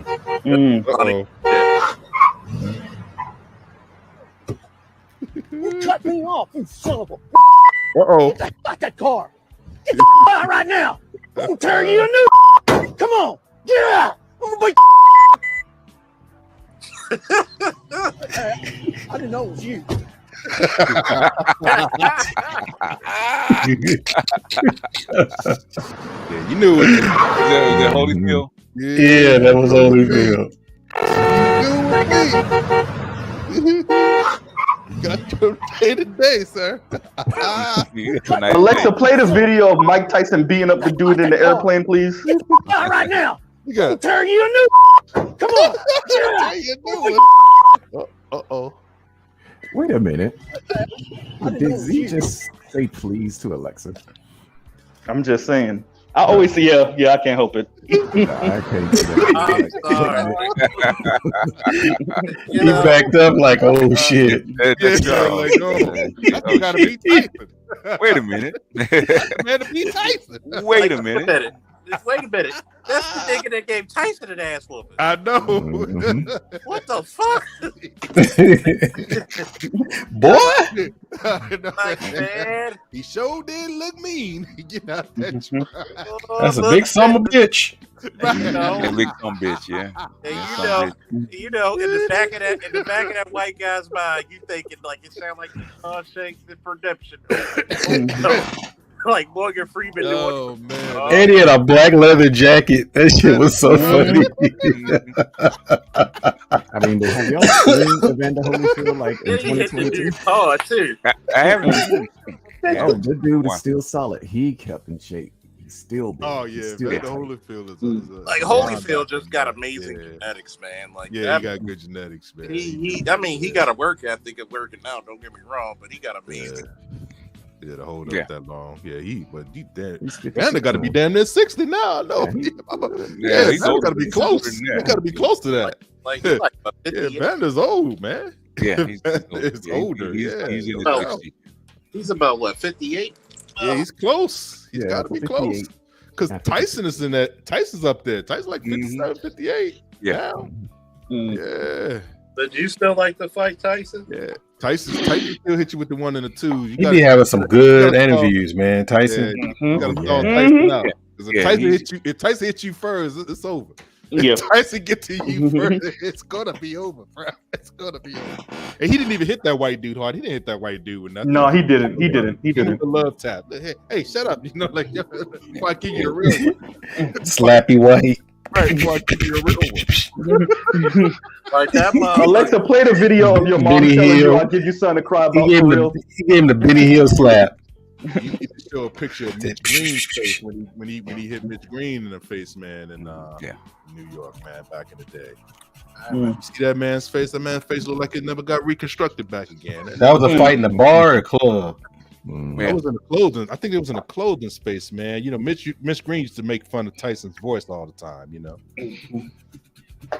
Yeah, he used to call Tyson. He used to test his manhood and all that. Mitch Green talked real cash shit to Tyson, man. Yeah, Alexa, play the video of Mike Tyson going in on the white dude on stage saying nobody could stop me from getting to you, and I'll rape you and your kids and your family. Right. You're scared. You're scared. You're not a man. Yeah, right out of jail, Tyson, boy. Yeah, he was. That was hilarious. Mode, boy. He was in prison. You're scared. Right. Hey, and you know the thing is, everybody knew it was true. Yeah. If Tyson would have made a move, who would have stopped him? Penitentiary. Who could have stopped him? Like my man Kevin Gates said. Right. That's what you know, dude. Did it like I always said prison rules. Yeah, that's what you know. Like, I just you don't tell say prison, they say penitentiary. Right. I always tell people Do dirty. downloading for like 10 Too years. sweet. In penitentiary, you know, in the penitentiary. Yes, Had me locked guys, up. I Right. mean, Half dead. Yeah, Jessup same shit. I was in Jessup for like 20. They had me locked down. You know, I was in the hole for 5. You know, knocking the nigga block off. You know what I mean? Barbecue. So it was my barbecue. they talk about it so casually. Yeah, it's just casual. You be like, man, for real? Be just like, yeah, you know. But I'm good now, though. I pray to God. Yep. I got that only God can judge me on my neck. Right. I got a girl to held me down while I was locked up. You know, she had a couple of kids, you know, but hysterical. You know, she about this Bama, man. This Bama, I mean, she about the size of a refrigerator, but she a good woman. Right. Part of the prison work release program. So I swear to God, man, it just because it's bad when you go to domestic and you can tell why the chick's mad because she wants to try to exert her power over the dude, and I'm like, and I just had to just bust out because you know me, I'm gonna be an honest guy. Like, dude, when did you come home? He's like, how you know I was locked up? And I looked at her. I said, now, you got, like, when y'all stand together, come on, man. You know you look like the number 10. Hysterical. He's like, man, I just came home 5 months ago, man. Right, exactly. Then look at that. You know, that is kind of sad when it's that predictable, when you can see the situation and people think they're living something unique and you're like, nigga, you know how common this is? Do you understand? Like you're a living, walking stereotype. Like, and it's fucked up. Go ahead. Wow, man, because he looked like he just walked out of the '90s, man. Everything froze. Mm-hmm.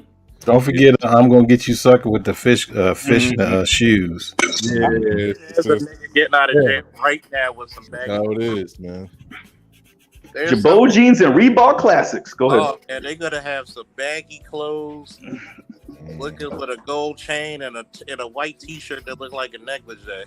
Right, question. Do you think we're ever gonna get rid of sagging? Yeah, eventually. I don't know because I'm just looking at these motherfuckers. It's. I don't even know what they got going on now. It's the male sagging equivalent. skinny jeans. Oh, we got Smitty in there. Sorry, Smitty. I didn't. I mean, when you got I can't get when it. you got jeans so tight that it got your nutsack and the fucking this is leg weird. They walking like in a potato sack. Yeah, it looks like you got, yeah. you know your jeans are so tight, but it looked like you got 2 eggs in your front pocket. Hysterical. God damn. Like, yo, I didn't know your dick Like a sack race. Go. It's hilarious. It went away for a while, but it made its resurgence, man. It's just like I don't know. It went away for a couple of years. I wasn't really seeing it around 2014, 2016. You know, and then it just somehow it reared its ugly head. It came back. And then I'm just like, it is sad because now you can't pick out the gay guys like you used to because It's everybody wearing the same size clothing and jeans. Yeah. Like, well, yeah. as long as you're not Saucy Santana, whatever the fuck. Nigga. Freaking what the hell is that? I refuse to watch. Saucy Santana, you look him up if you dare, DC. Look him up if you dare. You gotta talk about it. I'd rather not do that. That's a waste of a Y chromosome. Of an XY chromosome. I refuse to watch. Well, he look like a built linebacker like Charles, too. but he wears short shorts. Oh, You like Magic Johnson's son, huh? Nigga built like Charles, but this nigga got whole mascara on and shit. Arched eyebrows and shit. I mean, how the fuck do you allow this shit on me? How the fuck? And then you got the nigga bitches who be on there too. This nigga. Come on, That's how you know Charles is a gamer. They say that during games, nigga bitches. No, I hear white boys say that. Yeah, they really. Oh yeah, you they do shoot. You do that. Nigga I be bitch. looking at that shit and I be like, damn. This and the chicks who came up there with like Santana and all the other, you know, extra, you know, flamboyant. And I'm like, some gold dust. You know, gold dust. Yeah, you know, like this chick grabbing her fucking crotch like she got like a whole dick or something. I'm like, what the fuck you reaching for? Hope and dreams? Like, god damn. Like, she got the whole fade tighter than any niggas ever. Like, oh man, bitch is a nigga. God damn. Isn't there like a rapper named Santana? There is a rapper. No, yeah. Oh, you mean Joel's? Well, Yeah. You got the first. I think it's like they went from Jules. They're like got his girlfriend or his wife or something. I Yeah, thought maybe no. he had Joel's kids. would be highly offended if you associated him with Saucy Santana. Joel's would be highly offended. Saucy Santana would do your girl's hair. With no problem. And probably better than her girlfriend. And probably twerk better than her too. Ugh. Ugh. You know, it's like watching. It's like watching. It's like this one time I met Magic Johnson and he was having a conversation with his son, and I was like, "Sir, what was the conversation about?" Yeah, it's nothing, man. You know, me and my son trying to like decide who was the better ball handler. Hysterical. Oh, Here we go. That's what she said. No, that's what he said. But Oh my god! Many bad jokes. Snack, crackle, pop. He had at least one bad joke from Charles. Oh no! It was so good that it was bad, and it was so bad. Yeah. That he has like a natural immunity to the regular to the big one. You know, they were born. The big one. Yeah. You know, but what Magic ended up with, you know, The hip. I think. Oh, gotcha. I think he had it when he was born. Magic had, you know. I don't even. Well, that don't mean he immune to monkeypox. You know. Yeah. Oh shit! Here we go. You said he's not. I should make that paper tear sound. Shh. Wait a minute. You said he's not immune to monkey cocks. What? Monkey That's Tupac in a monkey suit. Hysterical. We're going to the slow galaxy drift, man. Got the exit. Get out of here, man. Get a couple of hours, man, and get ready in the morning. How do you do it, Solo? How do you do it? Well, I took a nap, man. I had to take a nap, man, before jumping. You too. Yeah, Man, I took a nap This last night. is the only guy I know who could give a Wookiee some Wookiee bitches. Yeah, Chewy done now, man. Chewy, you ready? Let's roll, baby. Time to get back to the outer rim. Tell R2 to warm up the engines. Next time you come to the harbor, I'm gonna get you some Colt 45 because That shit gives you the We got the shit. engines, man. We're gonna light up, man. We're gonna head to the outer rim, man. I'll holler at you, brothers. It is that 5,000. Peace.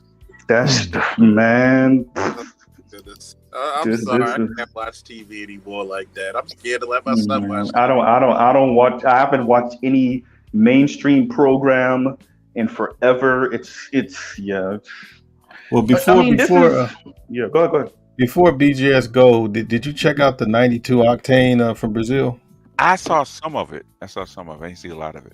I'll go back and look at it. It was like I think you would be amazed how she, breaks down how, regardless of the condition, like majority of those women are raised to be good wives. I've heard that. I've heard that because this is years ago. I was actually a young man. They were telling me about even the girls that are actually doing the business. Right? He's saying they don't. He said there's a way that they treat you like a man down there, even if there's if you're buying their services, they treat you different. That's what they were saying. This is years ago. So even we're used to chicks out here doing the do right, tricking and stuff like that. They treat you a certain way. They're still mean and shit like that. But he said down there they treat you like a girlfrand. The travesty. You're spending your money and she's still talking to you like you ain't shit. Hurry up, nigga. I got my next customer coming. Get out of here. Yeah, hurry up, nigga. You were saying how they treat you. I think that's what actually impressed what's his name, the comedian. He says they don't treat you. They still treat you like a man. Yeah, because I was looking at because she's a lawyer. And she's going to be, most likely marrying this software engineer. It's a black man out here.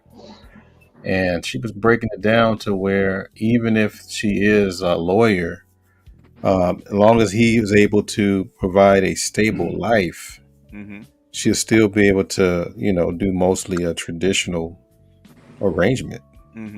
That's what I'm trying to do. Yeah. So I said hello.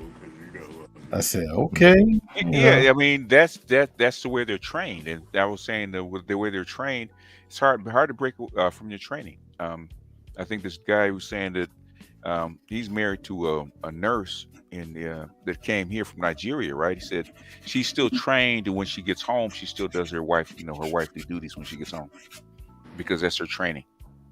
I always emphasize that. I always get pushback. Oh, can't you just marry her and she can learn to be a wife? I said possibly, but the thing is that childhood training sticks with you. It's kind of hard to break it. There's a difference. Like what do you think would actually help black women get married? Because I don't see shit. I think number one, black women have to bring their ego down, because I think the biggest thing about black women don't think they have an ego, but they do. Oh, they have a bigger ego than the men do. The biggest thing about them, not besides their ego, is their weight. I mean, they were skinny and they still had an ego. Yeah. In fact, there's a video. I don't know if Art's seen it, where I think it was Infinite Colors that she shows 3 generations of black women, starting with the grandmother at 81, right?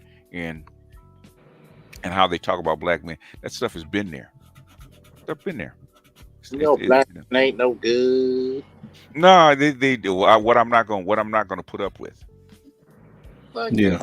If you go back and look at Fences in Rose, because Fences was like in the 50s, right? Rose and Troy, right? Rose was not a shrinking violet. She told Troy what she wasn't going to put up with. She didn't back off. So our women have always been that way. So the thing is that they knew they were trained to be a wife, and they're trained to do their duty. I mean, like Charles, you always say that about your mother, right? Yeah. She might not have been. She was no shrinking violet. The thing is, she knew how to be a wife, and she did what she was trained to do. Yeah, she always did that. She always did that. I mean, kind of crazy, because I look at most women, and I tell them they don't even know what I'd be like looking at them. They be like, "How can you testing me?" I leave dishes in my sink, and I see what you're gonna do. Yeah. I invite you to my house. Huh? I need to try that. Yeah. I mean, that's the simple way. We used to do that all the time. That's the simple test. I'll let you come to my room and see what you do. And then one chick, she actually cleaned up my entire room, brought me food, then still fucked me. But you didn't keep her though, did you? Well, that was the one who sent me the titties. Scratch and sniff. Yeah. I forgot I'm an incel. Yeah. No, not you, Charles, but Mr. Z. Yeah, that's an old test. But the thing is, when I was young, I thought it was just automatic because my mother did it, right? When you find out, not every woman is trained that way. Nope. Yeah, that was the issue with my my ex-girlfriend, the Japanese one before I married this woman. She came to my house and she walked in on us. What the fuck you doing here? I told your ass don't come up here. And go get me something at the store. You know what? And she was like, "You got somebody here?" I said, "Yeah, I got somebody here." And she started crying on my front step. So I went in there and I said, "Look, baby, I gotta take you back to your car." This chick was cleaning up my house when I left. And when I came back, it was spotless. And then she ran some bath water saying, "I'm going to wash her off of you." And then she gave me some. And then the next morning when we woke up, she says, "I'm better than her. You're going to choose me." And I told y'all about this before. I didn't choose her because little did she know that I won't marry a Japanese. I wanted black children. Okay. Now you may reach. Shout out to all the men that never experienced it. I get it. But all things being equal. You said that's what you say. Shout out to what? All the men that never experienced that. Like I low key, I be feeling sad for men that never been lusted over. Like that. If there's okay, let me get this out. If everything is about money and resources, and you never had a woman look at you, and you know that y'all know what I'm describing, that I want to fuck you right now. Look, there's guys that's never experienced, and I feel sad for them because they get to see other men get that look. And you imagine how much that rip you apart because the most you could ever do is buy it or get status or get nice things, but you never get the authentic. But like that feeling. Go ahead. But it was more than that. But the I want to fuck you right now means I want to get service too. So I want to get my the thing is what the Japanese woman did. You know, I see what you did, but guess what? I'm going to compete. I want you. I'm going to compete for you. She was one of the ones who wanted to marry me because there was 4 of them, and I was trailing 5 of them. So there was 2 blacks, 1 white girl, and that Japanese girl. I chose a black girl. That's a lot. That's a lot of plates to juggle. Shit. That's the reason why I was trying to end that shit. I was like, this shit expensive. That's a lot of plates. That's a lot of plates. Time and money. You don't realize how much time it actually takes. You know what's funny? I want to quote on it. The most I've ever had was 3. The most I ever had was. You don't even lie. I know. Charles had a whole. I'll put it to you this way: my old record. My old record from my birthday years ago was 7 in 1 week. I broke it like 3 years ago. Right? And I'm talking about relationships that you're spinning. I'm not talking about how many chicks you fuck in a row. How many relationships that you're spinning? No military stories. Oh no. Well, shit, military shit. When I got out the military was the fun part. But anyway. What's a relationship again? In other words, some chicks that you're dating for more than 2 weeks. Okay. Can I sing it in a song? I know. Hey, helpline, call a friend, Charles. Can you give it to me in another sentence? Yeah, another sentence. Yeah. Can you give me the definition of it? Can you give me a simile? You know? Can you sound it out for me again? Closest I could say, I had one living with one at Orange Mills, another one over west, another one in Essex, okay, and another one in White Marsh. Shit. So that's what, God, 5, damn. 6. You were hitting a 100-mile radius. Yeah. So in other words, did you call and visit these women weekly? At least at bare minimum. There's a reason why overtime works for cops. Or at least say everybody had to. Oh, I gotta stay after this damn. Yeah. Okay. So you had a couple of 3 or 4 relationships and a couple of jump offs. Polygamous dating. It was like a spades game. You had 3 to possible. And he knew his wife. And you know what the funny thing back in the day, and you probably know this too, Art, because you're old enough, right? You knew the players because they always stayed by the payphone. Yeah, for sure. Have a pager in his pocket. Have a pager in his pocket. Yeah. I ever have a pager in my pocket. Oh my goodness. And every 30 minutes you making a call. You know I had a pager. God damn. We called them beepers back then. Yeah, beepers. Yeah, beepers and pager, and then I had the damn when the car phones came out. I bought one of those. That old. You know I actually had a cell phone before I had a pager though. You know my Cadillac had my old Cadillac had a car phone. The big brick. It was beautiful though because I would just have the Bluetooth on, talking to people while I'm parked at the red light, and I'm just like talking on it. I'm just faking like, and people looking like.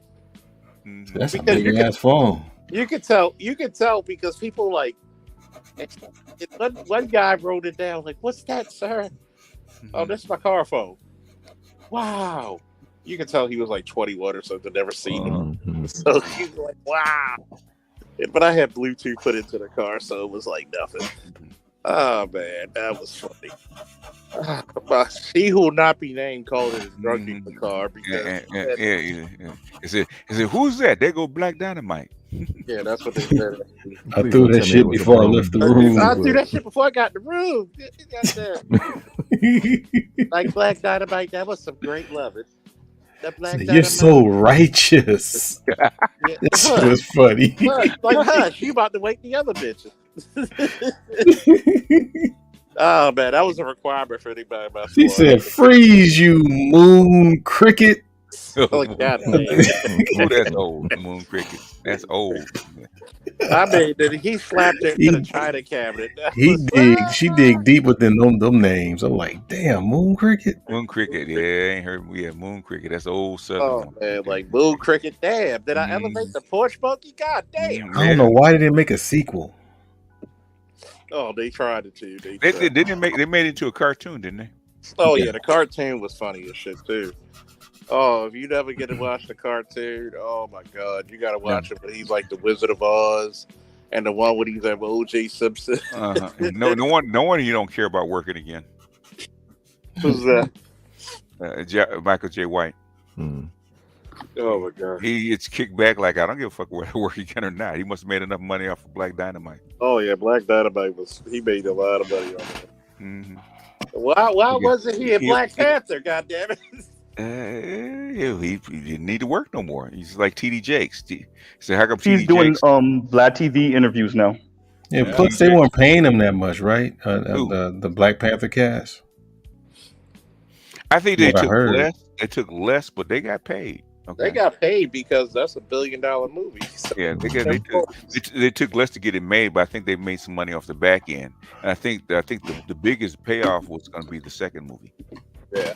It's when you really get paid. When you eliminate the brothers, obviously, huh? Well, they're brothers. They're happy and they're singing and they're color. You know, I feel like when I watch this, I feel like when you watch this, I feel like when you watch this, you got to go. You got to go and suffer for the culture. But oh hell no! That's it. I got to suffer for the culture. I'm just hope it's decent, man. I hope they don't kill it completely. I'll wait for spoilers. I'm just like this. Save me some money. I'm feeling like this, man. I'm feeling like when I look at this Black Panther movie, it's gonna be like black men need not apply. I hope it's not the Woman King, just with better sets. Yeah, and superheroes and shit. Like now they got Namor, who's that's what I'm thinking it's gonna be. That's what I'm thinking. The Woman King, but with better CGI. Well, maybe hopefully women will come out and see it and support it. So, like they do the WNBA. Oh, hi, yeah. I don't see it. I don't see it. If they're not going with their son to go see it, yeah, they're not really going like that. The Woman King will tell you whether they will actually go out and support it. If it does well, then yeah, there's enough money behind it. I mean, did they support Love and Thunder? No. I mean, what are those numbers like? I never heard of it. It made a little less than Thor Ragnarok. Oh shit! So the thing is, it's still what the second most money a Thor picture has made. They made the money. By the way, Thor movies are not usually that good. No, Anyway, right. they're So not- that's why I didn't care. So They're I not- think Thor Ragnarok made like 800 million. I think this one is like 6. So it's not doing that bad. Hey, we gotta get Art a new chair. Yeah, I mean, Right. On my squeaker. Right. It sounded like you opened it on an old country door. Yeah, I know. I thought it was a door. No, Actually, it's this Blue Yeti. Remember? Picks up all the sounds. Oh, he does pick up everything. That's why I don't. Yeah, see, I'm looking at getting one because Like my hand. right up on this. If you got a quiet environment, yeah, it's fine. But Blue Yeti will pick up everything in the room. I mean, god damn. I'm about to like donate some WD-40 to this man. God damn. Right. I sprayed my chair. I still don't know where the sound's coming from. I like the way you did those eyes though, because their eyes are they're almond, but not quite that almond. I think. Is that Diane Carroll? Who is that? No, that's Star Trek. Yeah. Oh, Nichelle Michaels. Nichelle, yeah. Yeah, she got a big old was it a pompadour? Mm-hmm. Yeah. I mean, Yeah, she she was is so straight out of a talented. new pop. Yeah. She's the only reason I watched the old series. You know what's funny? Like I think about them big old legs, huh? Yes, sir. And that little dress. Even though Captain James. Shout out to cute black women. She was the epitome of feminine too. Yeah, she was. She was actually a dancer. That's Yeah. Shout out the black women who used to be in shape. Right. Now, notice I didn't say sexy black women. There's a difference between cute and sexy, and I'm a fucking like glutton for cute. Cute to me don't age. It's not just a look. It's like an aura. It's something about it that it's like, I always wanted to ask you, yes, this. Go ahead. What would you give Felicia Rashad? At what period? When she was young? Her prime. Cosby. Her prime. Oh, good grief. 8+. Yeah. I say 8+. Yeah. Something about her eyes. Yeah. She had bitter eyes. Like, yeah. Fuck you, but I'm gonna make you look good and not sleep.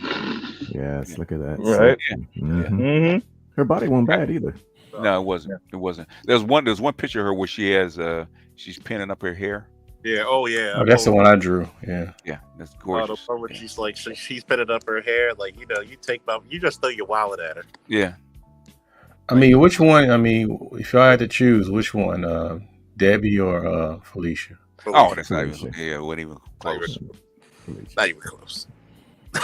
Yeah, Debbie was Debbie's a 6. Debbie Allen on Good Times. Debbie looks like she'll fuck your brains out though. Yeah, she's a 6. Yeah, she did jump off. Yeah, she's a good time. She's your homie lover, friend. She's the one who fuck. Shout out to R. Kelly. She's the one that'll fuck you till you lose your breath. Yes, yeah, she's a true light skinned it. Shout out to Black Chick. Uru. Light When skinned when Black Uru says light skinned it hit me, killing me. He do that shit on purpose. It's fucking He hysterical. got good hair. He light skinned it. I know.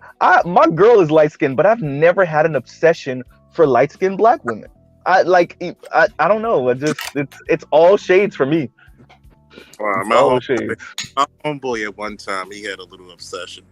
As I like to quote him, if it ain't red, it's dead. But Wow. Wow. No. For me, because there's just so many. Like, I like the bronze. I like dark skin. I like light. It depends. It just depends. You know what Yeah. I always attract? Team Kelly rolling over here though. You know what I always attract? I always attract fire signs for some fucking reason a lot. Because you're a fire sign. Don't remind me.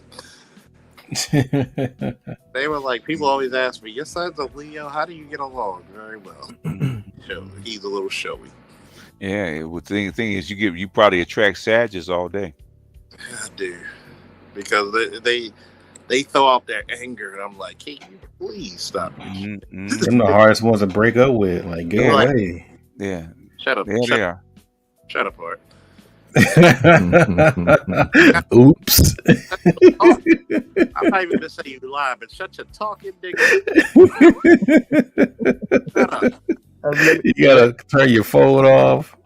Add another lock on your door. Let me make Charles confused real quick.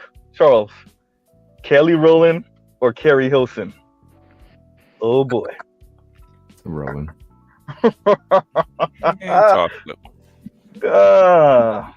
Yeah, look at him. Yeah, she got that Nola darling from She's Gotta Have It flavor. Oh, Kelly Rowland. Carrie Hilson or Kelly Rowland? Good God. You see? Yep.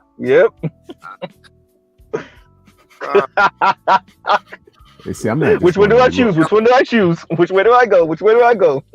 Is Kelly with the jelly or Miss Carrie? Huh? I was gonna throw in Kerry Washington on your ass and really give you a three-way tie. Carrie's not even on the list. Sorry.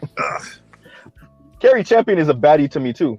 She's fucking super fine. Kerry Champion, she got a body on her. Kerry Champion got a body. Then face, I like her face too. When she was on the Breakfast Club, when she had the storm hair, when she had the gray hair, I was like, God damn. She's okay. She's okay. Yeah. She's sick, but she got thighs on her. Hold on. Send me a picture. Send me a picture of this woman. Who, Kerry Champion? Kerry Champion. Yeah. You've seen her before, the sister that was she on ESPN, right? Yeah. Or Fox Sports. Send me a picture of this. Text me a picture. Go pull her up, Charles. I mean, Art. What's the name again? Kerry Champion. Yes. Kerry with a C. Yeah. Kerry with a C. I'm gonna put it to you. C-A-R-I. I don't know, because people think I always like my friends always, because my first 1 point for Z. I finally stumped Charles. There you go. I'm gonna break it down because I'm a big fan about it. It's funny because I got the chocolate chicks, even though my homeboy swam up and down, because my first girlfriend was light skinned. They think I had a thing for ESPN. Okay. And it was like Carrie, goddamn them eyes though. God damn. But damn, Kelly Rowland, you see what I'm saying? That's a hard choice, bro. Yeah, Kerry Champion's a 6. Yeah, she all right. I always thought she was a baddie. I always thought she was. She got a body. And she got legs because she's fine. Yeah. Mr. Z is a nice guy. He's very kind. He's another Zoe Williams. No, don't do that. No, Zoe be calling all type of women fine. Look at Lizzo. He'd be like, Lizzo's good. She's pretty. Mr. Z's kind to his favorite 4. Remember I am. Okay, she has a body on. Yeah, she got a body on her though. Yeah. I mean, I'm still confused about this. Let me see. Here it comes. You know, it's slow ass computer. It's a goddamn. If you can't get it, I'll pull it up. How does somebody like Carrie Hilson be single? Because Carrie Hilson look as fine as she do, so you know she got to be a terror. You know, she got the same problem my daughter has. It's called a pretty girl syndrome. Right? I'm telling you. There's always another guy. She's a 6 in the face. It's just sick. Pull up her on Breakfast Club. You're looking bad. Dang, Breakfast Club. I had to feel. I'll say this. But she got a body on her though. That's for sure. Yeah, she got a body. You see that? I meant to tell you this. And she's 5'10". So. Oh, she's taller than me. God damn. Yeah. She got them. What do you think? I wouldn't give a damn. Climb that tree. Exactly. And I'm gonna ask her to put on heels. You think I care? I don't know. That's a little much. But you know what the worst thing about her? She's one of them chicks. She's very boyish. She's a tall boy. Yeah, she is. And she wants these men. When she was on an interview, she wants the men that she works around. Yeah. You know, she's not going to get them because, one, she's not feminine enough. Two, she's not pretty. She's not pretty enough. She knows that. She said, I work around you guys. I make all this money. Got all this success. How come and you guys choose that? The IG She said that model. on the interview with the sports with the football players, right? Yeah, I remember. I saw that. Yeah. I saw it. The basketball players, I think. Oh, the basketball players? Yeah. No, they're football and basketball. No, they're football. Okay, yeah. Okay. No, okay, what's yeah. his name was a basketball player. Yeah, because the one dude, he was a football player. Mm-hmm. One of the dudes, and if you make her up right, she'll go up a point. She's upgradable. Yeah, no, she's upgradable in certain sense. You see her competition. But guess what she's gonna Oh do? God, Jamil Hill. Nah, hey, you play next to Jamel Hill, she's a 9. Stop it. Jamel Hill would look better if she actually didn't look like she walked with a dick. She does. This nigga, you're the worst. Yeah, she is. She I mean, she can't help the way she looks. Yeah. I mean, but yes, she can. With all that damn money, there's personal trainers. You know what really grinds my gears? She's not that big. She really isn't that big. No, I don't think so. No, I think big. It's just she looks like she wears flannel year round. That's the way this she's nigga's built. the worst. Dude, I could imagine. Imagine go to that picture right there, all the way to the left. God damn it, right? Oh, all the way to the left of that goddamn dress. Ooh. Oh, I see it. Tell me the gold dress. No, that one right there. Stairs. Yep. Jesus Christ. She got a body. Mm-hmm. Yeah, she got a body. She put on her makeup and her weave. She's all right. Yeah, but when that shit come off. You know, I told all my She's 6. She's not that bad. Oh yeah, BGS always had to tell you. See, she's overpowered that white man. God damn, you got an ass on her. She's tall. Yeah, she's tall. I could give a damn. She look like she'd dunk on you. Bruh, was she 5? You said 5'10"? I'll still ask her to wear 4-inch heels. And I'm 5'9". You think I care? All this but you had to go get a step stool to get it. Right. Could you imagine the slow dance? Unless you're so endowed, it's just reach. Look. I've been the type of guy that like I will be in the middle of all the basketball players and the football players with my tall ass lady and still not feel no type of way. Thank God for being dark skinned because you get the comforting 3 inches. She's an angle. She's an angle girl in the face. She's certain angles. Angular. Yeah. You said an angler. Angle That's girl. funny. Which means at certain angles you're like, and then other angles you're like, all right. You had to keep walking to the side just to say, okay, she's better. Okay. Like, you know, art. Like I can see BG. Could you turn over to the left, please? There you go. Yeah, well, she knows where her strength is. So what y'all? BGS is bougie ass if like somebody like Jamel Hill. How did I get bougie all of a sudden? I don't think BGS is bougie. Why do you think I always ask him out of nobody else about beauty? And by the way, well, that's because of LA standards. But I think BGS will marry a 6, marry a 7. Yeah. I don't have that problem. The thing is, I used to be a photographer, so yeah, I know how to rate. What's wrong with this chick's build? She just built. She's not that big. She just built that way. Same thing with Stefco is not that big. Yeah, she's not big. Yeah, she's not big. She's not big. Built and it looks like the camera doesn't really capture the proportions well because she when probably you looks way better in person though. Yeah. I'm pretty sure. Like I can't be around. Like it's sad because I actually had women hit on me. Like and I was like so oblivious to it. Mm-hmm. Bad angle. You know who does that art? What's her Tyson's ex-wife? Robin Givens. Robin Givens does not look good in camera the way she does in person. I met her in person. Robin Givens got a sex appeal that you can't capture. You know who's you get what Tyson saw. You get it, but you got to see her in person. Go ahead. Was shockingly pretty when I met them in person. Was actually Ronda Rousey. Ronda Rousey, she's good looking. Yeah, Ronda Rousey's good looking. Yeah. Like it was like, who's this? Like I'm not into white girls, but she kind of fine in the motherfucker. Like Ronda Rousey. You got black in her. Ronda Rousey is very good looking. Like she, like when I saw her because she looks extra regular on camera. When I saw her in person, she's very pretty. Yes. Out and everything. She thought I was a fighter. Oh, by the way, Charles, because her husband's like mother's 6'8". Yeah, her mother is like You know what her mother's famous for? Like what? Her mother's famous for being the first American judoka to win a world championship. Yeah. And she has a PhD. And she has a PhD. Yeah. That's Ronda Rousey is a lot smarter and a lot more talented than people think she is. She's just you got to think about it. When Ronda was fighting, she was legitimately the number one female fighter in the world. Yeah. She did reign for years. Okay. Yeah. She loses to a better. You got to think fighting like any other thing. Yeah, there's probably some men who can't beat fucking what's her name, the lioness. Damn, what's her fucking name? The one that beat Ronda Rousey, or the one that beat the other chick that beat Ronda Rousey? Well, Holly Holmes, the first one beat her. Holly Holmes, you know what she's gonna go down in history for? She's gonna go down in history for being in 3 different Hall of Fames. She's already in the Boxing Hall of Fame. She's gonna be in the Kickboxing Hall of Fame, and she's damn sure gonna be in the UFC Hall of Fame.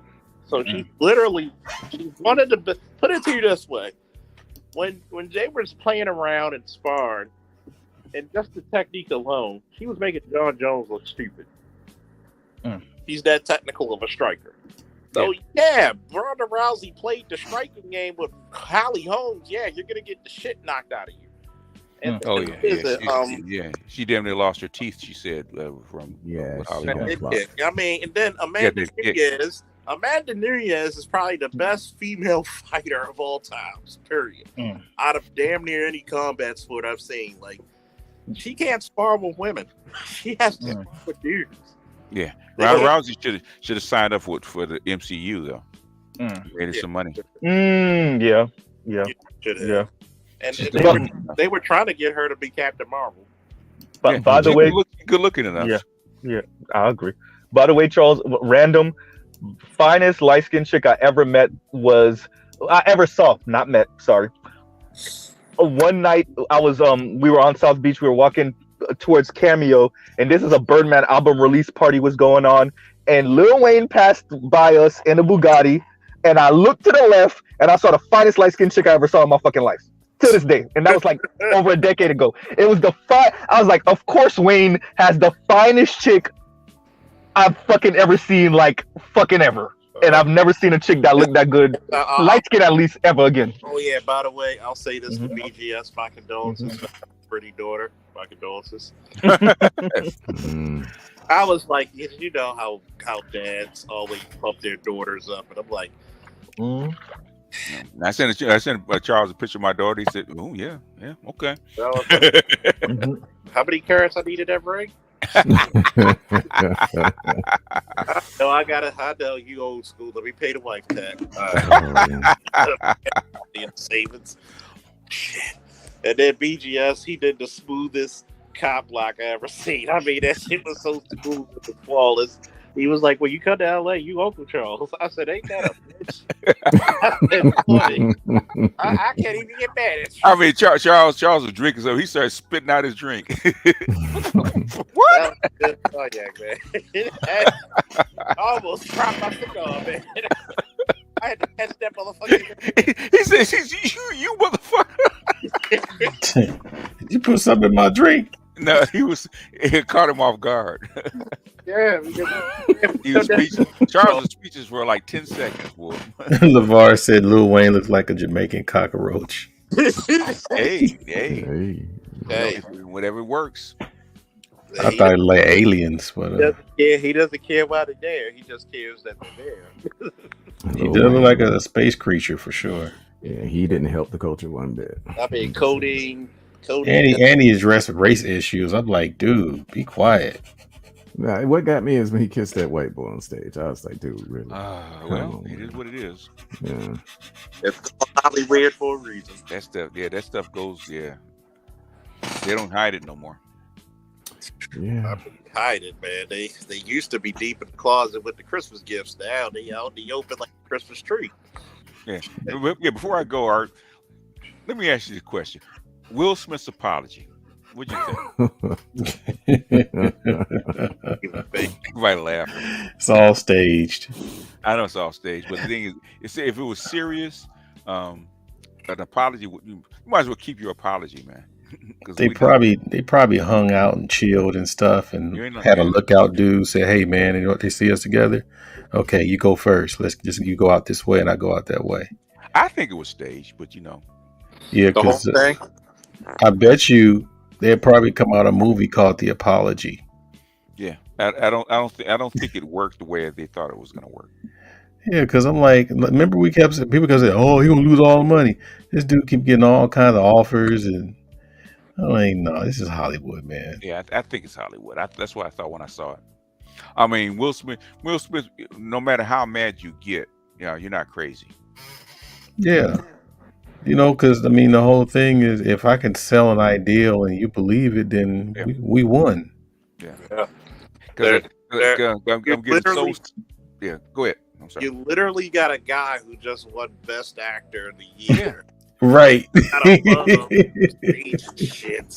And he gonna go and humiliate somebody on stage over a joke. Right. With his feet planted perfectly before he did the slap. Yeah. I just want to know what projects and what movies he had lined up, because Chris Rock's ticket sales went through the roof after that shit. So hey, if you like it, I love it. I mean, hey, we don't complain when pro wrestlers and boxers and MMA fighters do the same shit to start up ticket sales. Hey. Yeah, people think that this, Hollywood puts together random stuff. I think this stuff been playing 10, 15, 20 years ago. And you had a black producer and a black staff running the Oscars for the first time.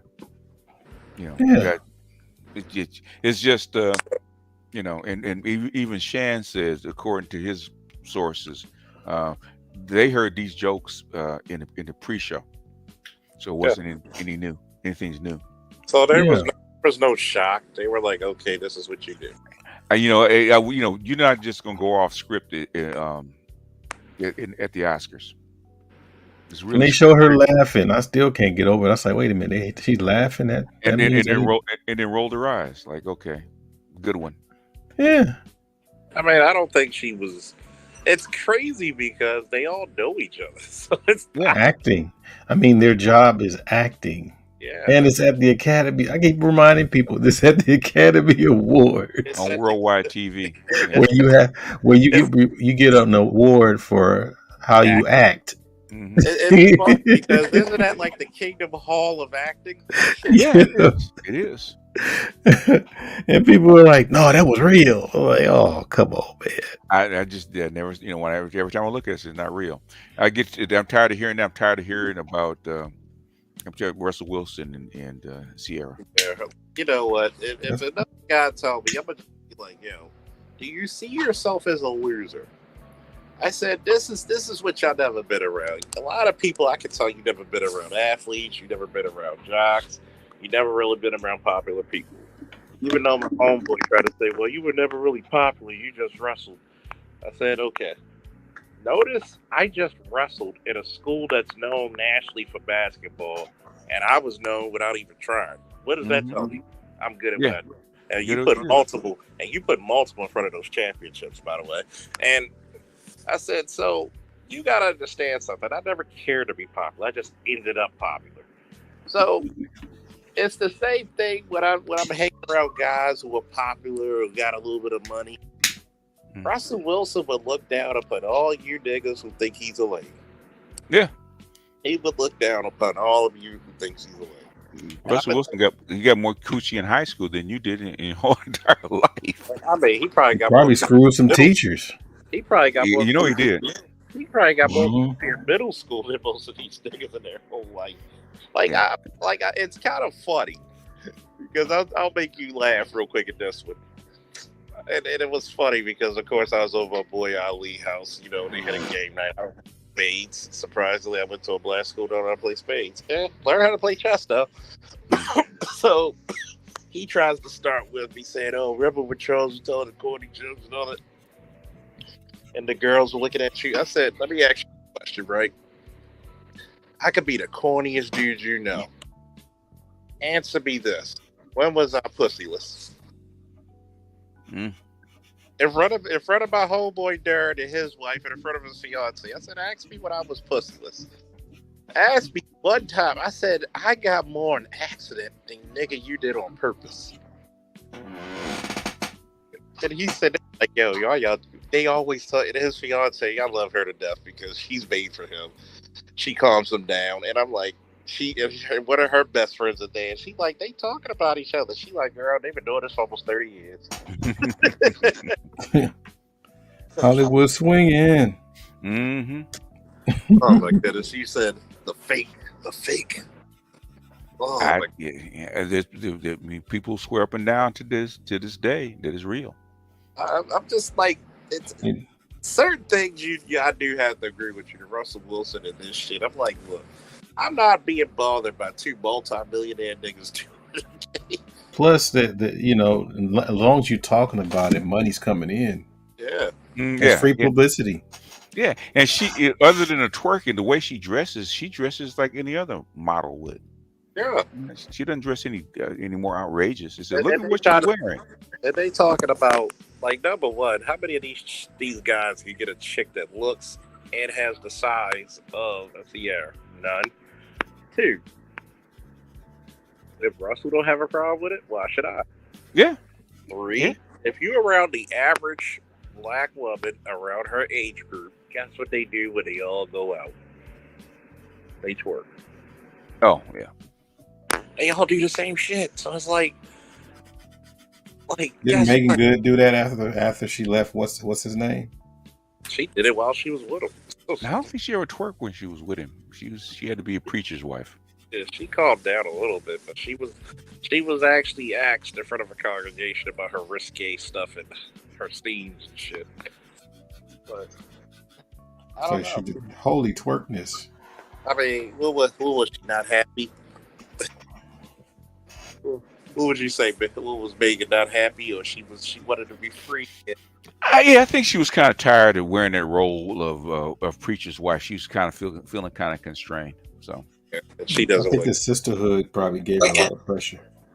And then when she said, because Megan Good's only like a few months to a year older than me, so I literally grew up with her in her career. Mm-hmm. Still finding a motherfucker. Mm-hmm. I knew she was fine at E's value. Yeah. She's so 10 years he got his money's worth. So. He got more than his money's worth. I'm pretty sure he goes to any other congregation or go to any church function. Yeah. The women are gonna be lined up for him. Mm-hmm. Yeah. He benefited a lot out of that marriage. I keep saying, I keep telling guys, what did he get out of it? Yeah, that's why I told people. I said when they asked me about marriage, I said it's gonna have to make sense. Is this woman gonna make me money? Is this woman gonna do I enjoy her personality? Do I enjoy her courage? But that's what I put in my earlier monologue, I guess. If I have to pay for peace, where do I sign? Mm-hmm. If I got to pay for it, shoot. If I got a little money, if I got something, I'm paying for some peace. Yeah. Because people acting like, oh, you got to do this or whatever. So if it has to be in Mississippi or overseas, where do I sign? Yeah, I'm gonna tell you what it boils down to, man. It's like we're always joked and golden of like our own happiness. Black men are not taught to think about themselves, and that's why a lot of women get asked, especially sure because BGS. Yeah, when I started running that down to Courtney Michelle, man, she started picking up pen and paper and writing shit down. What's that? Because she was asking me, I told her that we talk about black men, the SYSBM. I said, you know what? I said,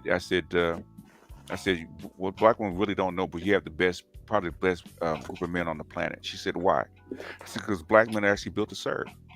I said, when you think of a good man, or even what black men think of themselves as a good man, what is it actually built upon? Service to the woman, service to the house, service to the children, right? Work hard, take care of the family, take care of the woman, make her happy, blah, blah, blah, right?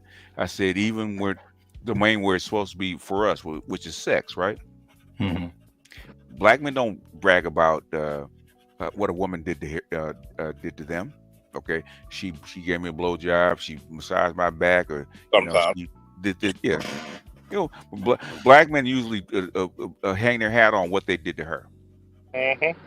How many orgasms did I make her have? Was she walking funny? Did I put her to sleep? Was she satisfied? Blah blah blah. We built our reputation on how we performed with her. Even the ugliest woman, right, can actually bring our reputation down if we didn't perform properly. All of our manhood, or what we think of our manhood, our reputation as a man is built upon how we please them. And she started writing that shit down. She said, "I never thought of it that way."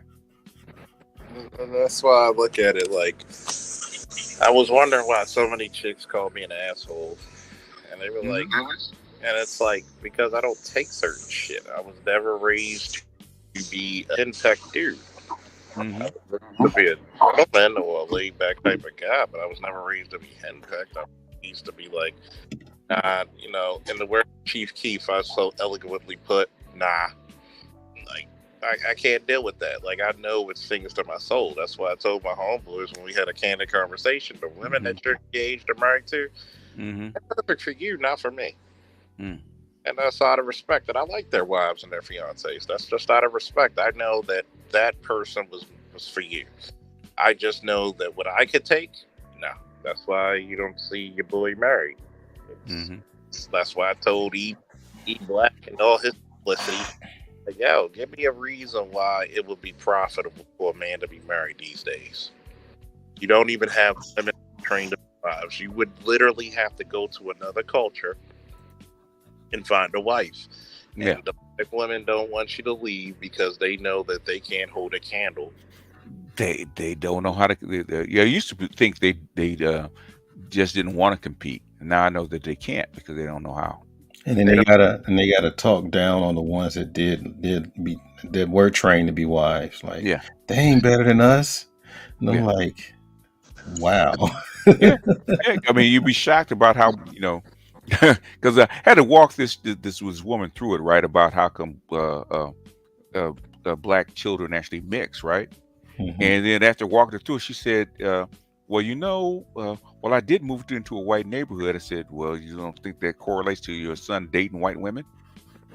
And she said, yeah, I did, so it is.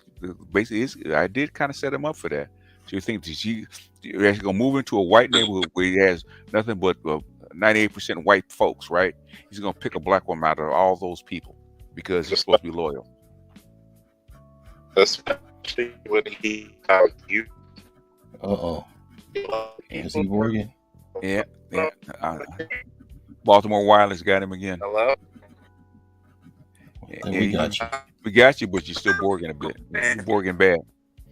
Go back to the spot where you were. Is that Jetson's fight? Here's George Jetson. Give me a second. Yeah, but I'm gonna bring home chick back. So I'm gonna try to bring as. I might have to cut down some of these lady interviews because my wife was tripping a little bit. Like, why? She's getting a little, okay, like you're trying to replace her. Yeah, she's like, another woman. I was like, damn. Yeah, she is Latin. Okay. That's like, okay. She is a Latina, so where I had to spread it out, because I had the Puerto Rican earlier, had the sister panel, so I had to spread that out. Yeah, I think it's not only instructive for black men, but also black women to see themselves. Yeah. It was, because a lot of black women actually speechless actually hear that black woman in Ghana and the way she was talking.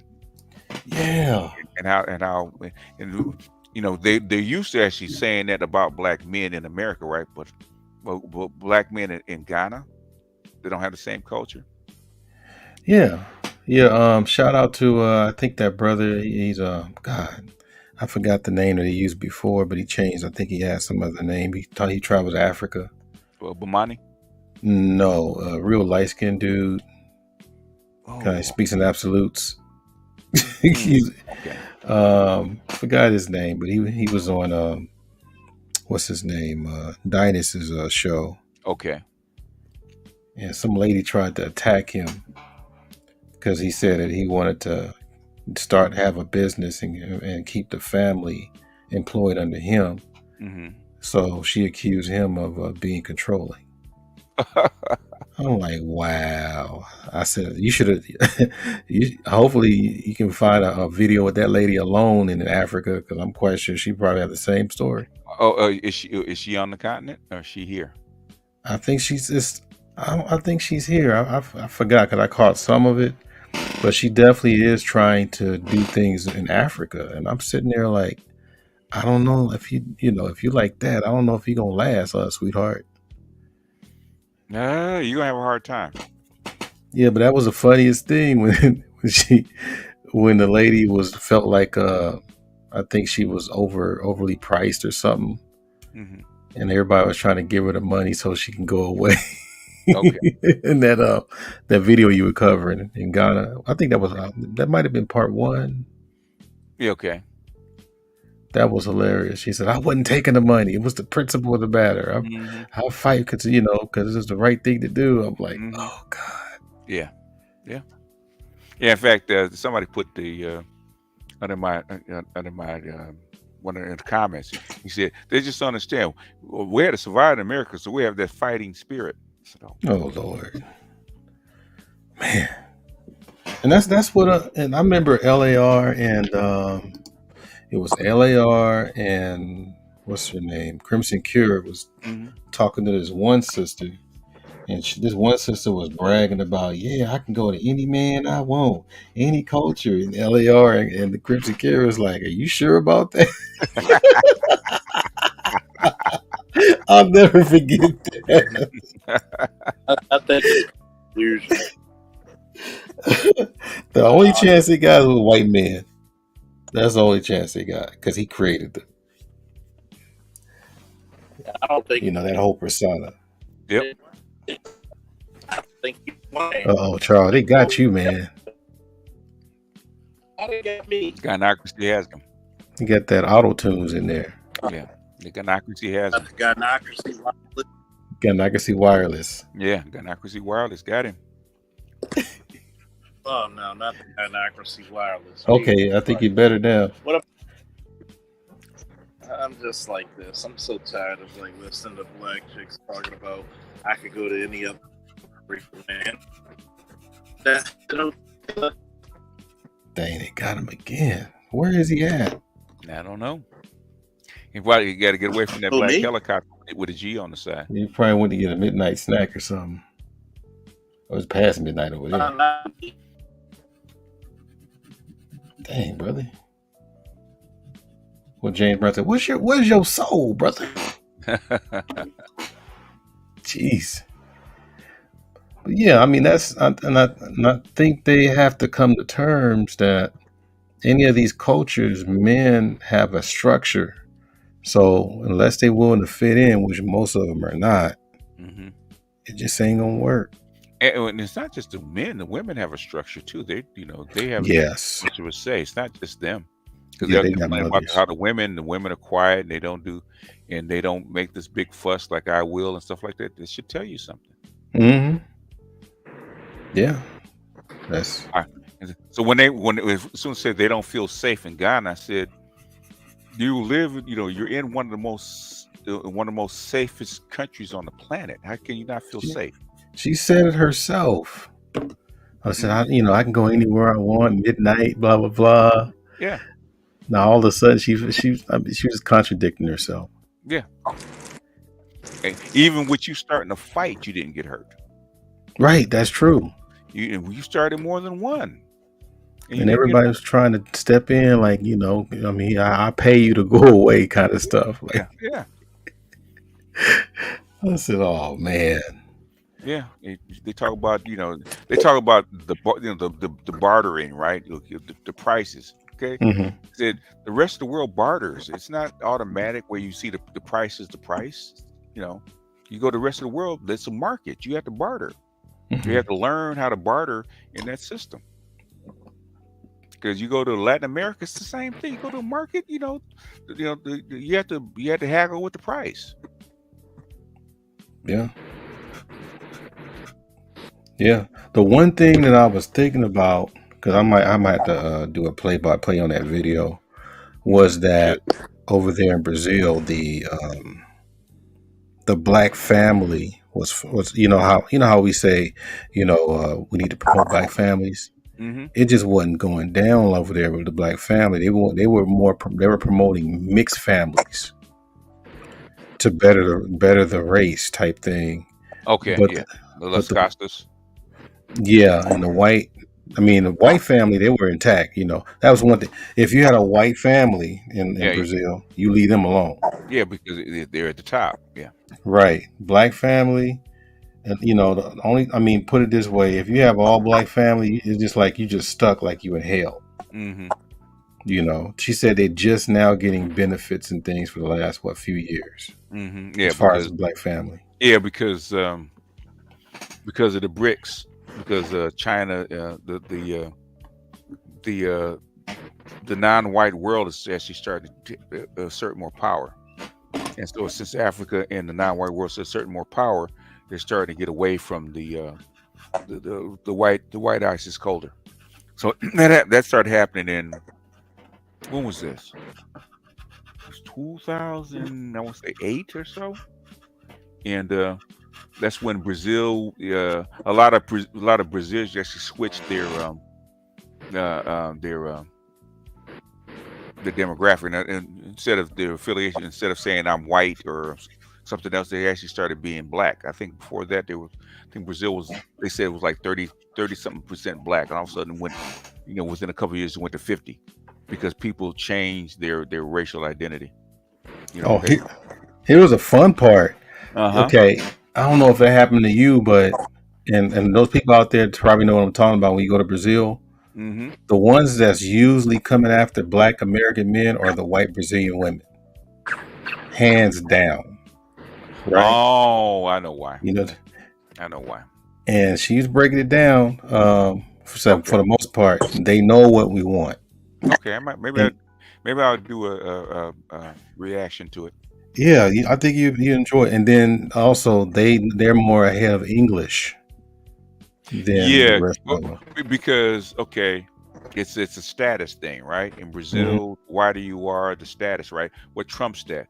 The blue passport. Mm-hmm. So who's the first one that's going to actually attempt to get with you? It's not going to be the darker ones. It's going to be the lighter ones, because even amongst their people, right? You're from America, so you're actually at a higher status than they are. And the darker ones, she was saying that some of them are a little too shy. It's weird. It's a weird dynamic with the darker ones, because one, most of the dark ones don't know English. English. Mm-hmm. But she said on the flip side, regardless if they don't know English or not, they're gonna go straight to the white dudes. Yeah, that's their imprint. Yeah. So I was like, man. So it was pretty interesting, man. Because I hardly ever. I have some friends from there that's kind of pro-black, but not like that the 92 type. Yeah. Well, I used to have a profile on a Brazilian dating site, and it was a lot of the dark ones actually hit me up. Maybe because I was older. They thought I was lower status. That's the other thing too. Older men represent stability. They do. Yeah. A lot of the younger dudes, they own some sugar mama. Yeah, they haven't. Yeah, they haven't got their money up yet. So they still trying to find themselves, whatever. And plus, and the thing is that she was saying, I don't think she said it on the program, but we had a little pre interview, and she was mentioning that a lot of the, how when the father is in the home, you would think that, hey, he's going to show all the values and stuff. For the most part, dad is just too busy trying to get his sons laid just to make sure that he ain't gay. Yeah, man. I was like, what? Didn't see that one coming. Yeah, I was like, I forgot to ask her that question. because I guess because the interview was going a little over. But that was pretty interesting. But again, the the way that she, how they say, well, Their sons, they what actually got their happened? sons laid to make sure. I was like Man. repeating what you were saying. They actually got their sons laid so they made sure they weren't gay. Yeah, the fathers for the most part, yeah. And then, and of course, that should be too hard. and of course, the mom that's raising the sons, he can do no wrong. So think about that combination. Yeah. So they don't figure out anything about life that much until they're like maybe 45, 50. Oh, really? That's Yeah. So they probably got like 2 marriages in, and they settle down with a real young chick. That's like, damn, really? Because I was wondering, I was like, how many, because I guess if you don't pay attention, you don't notice it when you're out there. Mm-hmm. But that whole life thing, it's like, it's pretty interesting because she broke down the whole thing between the religious and the non-religious women. Mm-hmm. Where the religious women, you getting submission hands down. Mm-hmm. The non-religious, then it gets kind of great because a lot of the non-religious women are the ones that are getting their degrees and. Okay, they're more westernized. Mm-hmm. So I guess Americanized. Yeah, or she said modern women, whatever that means. Oh, it's Kevin Samuel strikes again, huh? Even down there, huh? Yeah, but she said she prefer. She said a modern woman like her would prefer 50-50, but if the man is stable, then she's willing to let some of that go. Okay. So I was like, okay, well, I know sisters be from over here listening like, but I'm like, you got these choices now. Yeah. That's the biggest thing that women are having to compete with is choice. In fact, that's like a Mary left. He got off the panel because I was actually lacing him with all the stuff that because they want to keep the black culture together. I said I don't disagree with that, but this is all the stuff that you have to contend with. Okay? Mary's not capable, by the way. What? So what? Mary, I just listened to his live stream. Mary's a damn nutcase. Yeah. He needs to get his views and then his followers. So it's I don't know how much is hype and how much he actually believes. Well, I think the goal might be to reunite with his former partner in YouTube. So I don't know why they broke up. I don't either, to be honest. If you're gonna ride on her coattails, ride them. Yeah, because I think that's probably going to be the ultimate thing for him. But I think what's probably standing in the way is her buddies that he don't get along with. So. Okay. So good luck with that, brother. I know you're listening. There's a whole bunch of people in the camp should have rode her coattails. If she's on her way up and you're rocking with her, she should be able to pull you up. Making all that money. Mm-hmm. But I think the next one I'm trying to go for is try to get a Caribbean panel and talk about that culture. You probably can. It's slightly different, but it's pretty close to Ados. Oh, really? Yeah. Okay. So there's no variance like between Barbados, Jamaica, Trinidad. There's variant. Yeah, they were all slave ports. So they all had the slave experience. So so it's a Big Mama and all this stuff. There'll be a little bit. Yeah, there's some Big Mama. Yeah. Gynocracy and all that. Not as bad, okay, because they don't have the white superstructure. Okay, I know I'm a kidnap Kareen, but I need to probably about like maybe two more Caribbean. Yeah, so they're a little bit more traditional than the United States. Yeah, I'm gonna definitely explore that. I probably even throw in. Well, Haiti is like a hybrid, isn't it? It's like Caribbean / Latin America. Yeah, because of the way the country split. Yeah, so I'm gonna work on that. I might have to get some more outsider people because only one I know that's purely Caribbean is in this space is Kareem. Yeah, that's in the space. Trying to think of another one. Yeah, but they're not on YouTube though. Yeah, so I make some calls and Yeah, one thing when I had the women's channel, they had women from all over. Yeah, because that's what I'm trying to do, is just have all those it's almost the same questions and just put it out there. I thought about re-exploring the Southern girl, but everybody's like, nope.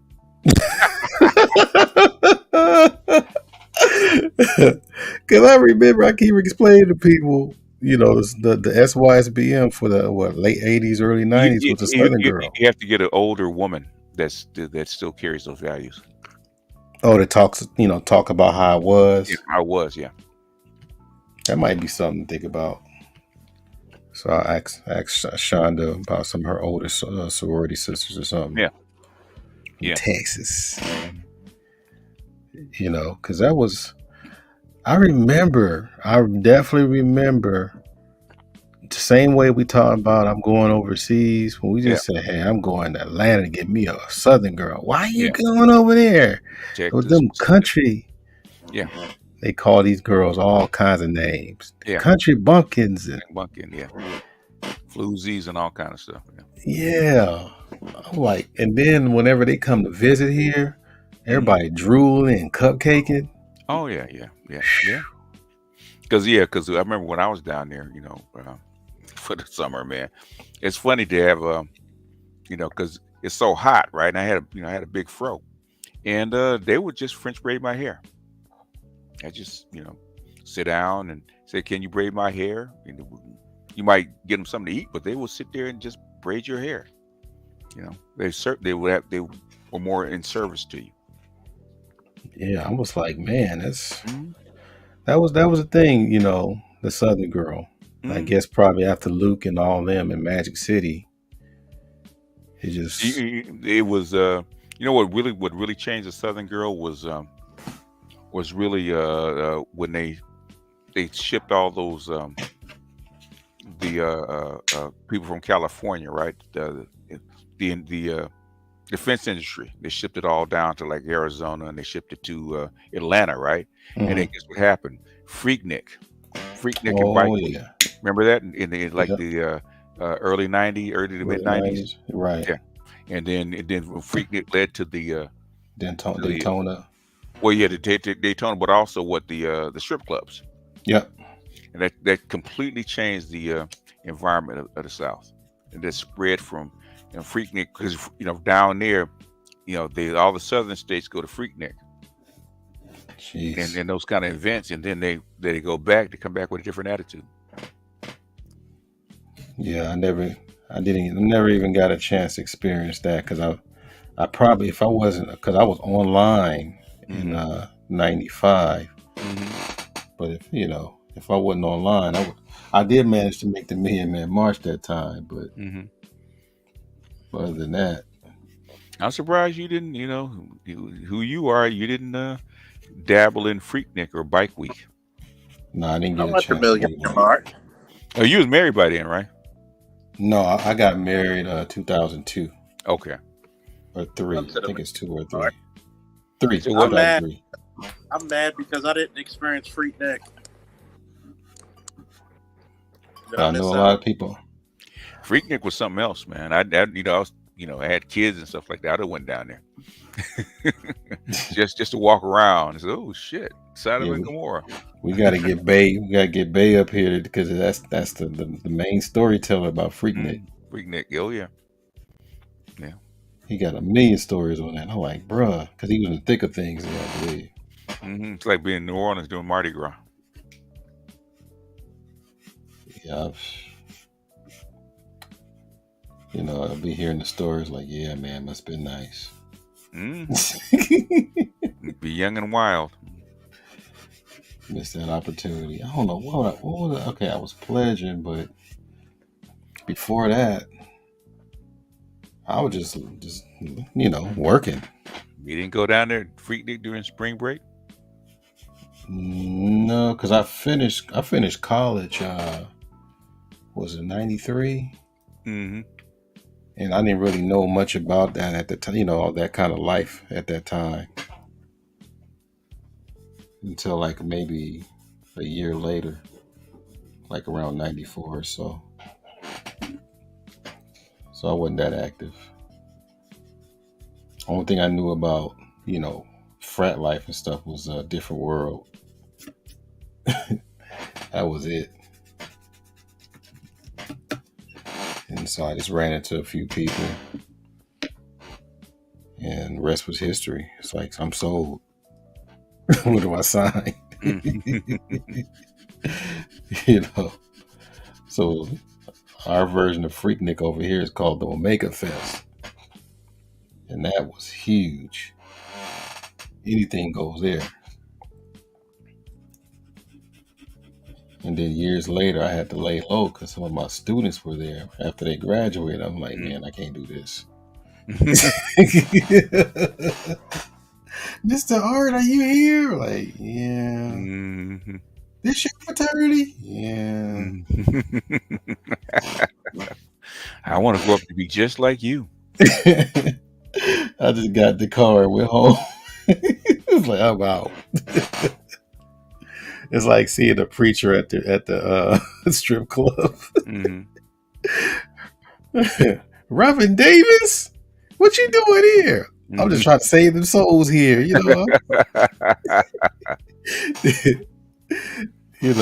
doing the Lord's work. And shout out to Sister Toya the Tutor for the Cash App. Appreciate you, loyal Leo sister. I believe her birthday just passed because I think she's an August Leo. Mm-hmm. Yeah, my wife's birthday is this month, so I know. Sister Toya went down to Freaknik a couple times. I think she would have been too young. Let me see, because I think she's barely 34, 35. I think she's close to 40. I thought she said maybe not. She's gonna let us know. She'll let us know. It's Charles again. Oh, she said she was too young. Okay. Yeah, she's a baby because I think when her mother was on a talk show, she was in her teens, like she was. Teens. Yeah, and that's when I was in college. Well, yeah, they had Freaknik teenagers going to Freaknik. She said very close to 40. God dang it! Woo! I thought that's what she said. She was close. How close? How old are you, or you just going to turn 40? Let's see. Thank you, Jesus. There you go, Toya. Dang, Charles, they do not like you, brother. Yeah. I don't know what they did to him. Notice nobody liked me. Okay, now we can hear you a little bit. I don't know what that I did. I don't know what I did to them either. You must have arrested them back. You must have put them in jail, so they trying to get you back. 39. Oh shit! I don't feel like such an old guy. 39. I was 39 once, right, BGS? I said we were 39 once. Oh, Charles yeah, we were. Yeah, I remember it was just yesterday. I was in my best shape at 39. I think I remember 39 like it was yesterday. Yep. Damn. 39 was just yesterday. Yeah, that was right after the divorce. Yeah, I think it was. I think my best shape. I think it was 20, 28, 29. I was trying to get a body like Holyfield. Dang. I wanted. He had a 29-inch waist. That's what I wanted. I wanted a 29-inch waist. Dang. I just knew. I got to 30. I didn't quite get down to the 28, 29. I just left that bread and pasta alone, and that just helped everything. And I just took it a step further. And that machine BGS I put together, remember when you did the Patreon? That thing worked wonders. Okay. Man. So I have no reason to go to 24-hour fitness. As long as it get done. I think the only time you need to go to a gym is when you actually want to press heavy weight. Yeah. If you really want to bulk up. Yeah, because I'm still kind of plateauing at the 35-pound thing. So I think probably by next week I'll probably get down to 40. You know, because I'm just plus I'm just going just regular, just casual. I'm not really like pushing hard or anything. You can go to what is it, keto? Okay. But the thing is you got whatchamacallit, so you can't do that much protein. Yeah, I'm just doing a liquid. I'm still doing my CMOS. So that does wonders too. That stuff make me sweat like crazy. I mean, at the later days now, it's really hitting that metabolism. So, shout out to the CMOS people. Y'all need to get y'all some CMOS, but most likely it's an acquired taste of some people.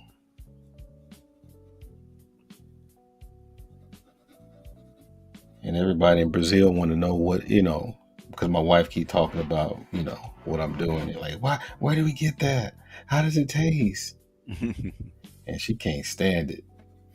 Nah, it's an acquired taste. Let's put it that way.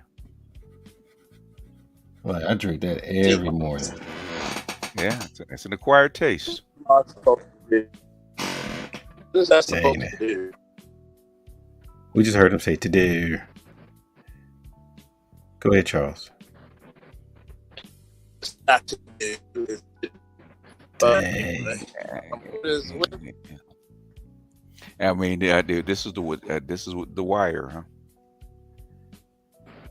I don't know what the hell's going on. Okay, we heard. Can you hear me? Yes, sir. Yeah, I'm getting ready to clock out in a minute. Yeah, me too. Gotta get my magic juice and go hit the hay. I'm sure the wife is peeking in on you. Yeah, she was earlier. Because summers, you know how it is. Sometimes it's hard to sleep when it's kind of. This water's not bad for me. It's a little humid, but yeah. Other than that, it hasn't been really hot. Yeah, it's a little humid. That's about it. Plus, I'm still doing that alkaline water BGS works magic. Oh, does it? Okay, man.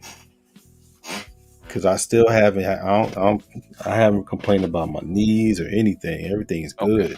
Okay. And I'm like, oh, you got to listen to my mentor's show earlier today. She had two doctors on talk about nutrition. Oh, okay. Micronutrition. I think that's right up your alley. Yeah, I gotta her get with her since I have the time. Because usually when she goes on, it's too early. I'd be at work. So I'm because I know she still wants me to talk about my mom's situation about her will and everything. Okay. And how the family took advantage of her not having it. So I definitely gotta hurry up and get a hold of her and then see if she can schedule. So I won't. Cause I'm gonna be real busy this fall. They gave me 3 college classes. Oh, really? Yeah, I'm not complaining. Because more money. Because it's usually 1. They gave me 3. I don't know what them kids said. But I'm like, okay, whatever they say, thank you. I'm just, I'm trying to make sure, I'm hoping that it doesn't mess with my Tuesday. But if not, I mean, if so, then I have to make some readjustments. This guy had one thing about YouTube. Yeah, exactly.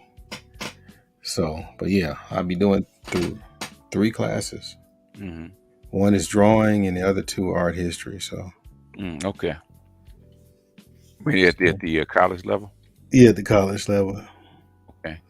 So you're still going to be, your regular gig, right? Yeah. A lot to squeeze in, man. Yeah. At least I help me pay off some stuff. That's true. And I have to go back to school too. Because I have to work on, because I have a credential that doesn't protect my tenure. Okay.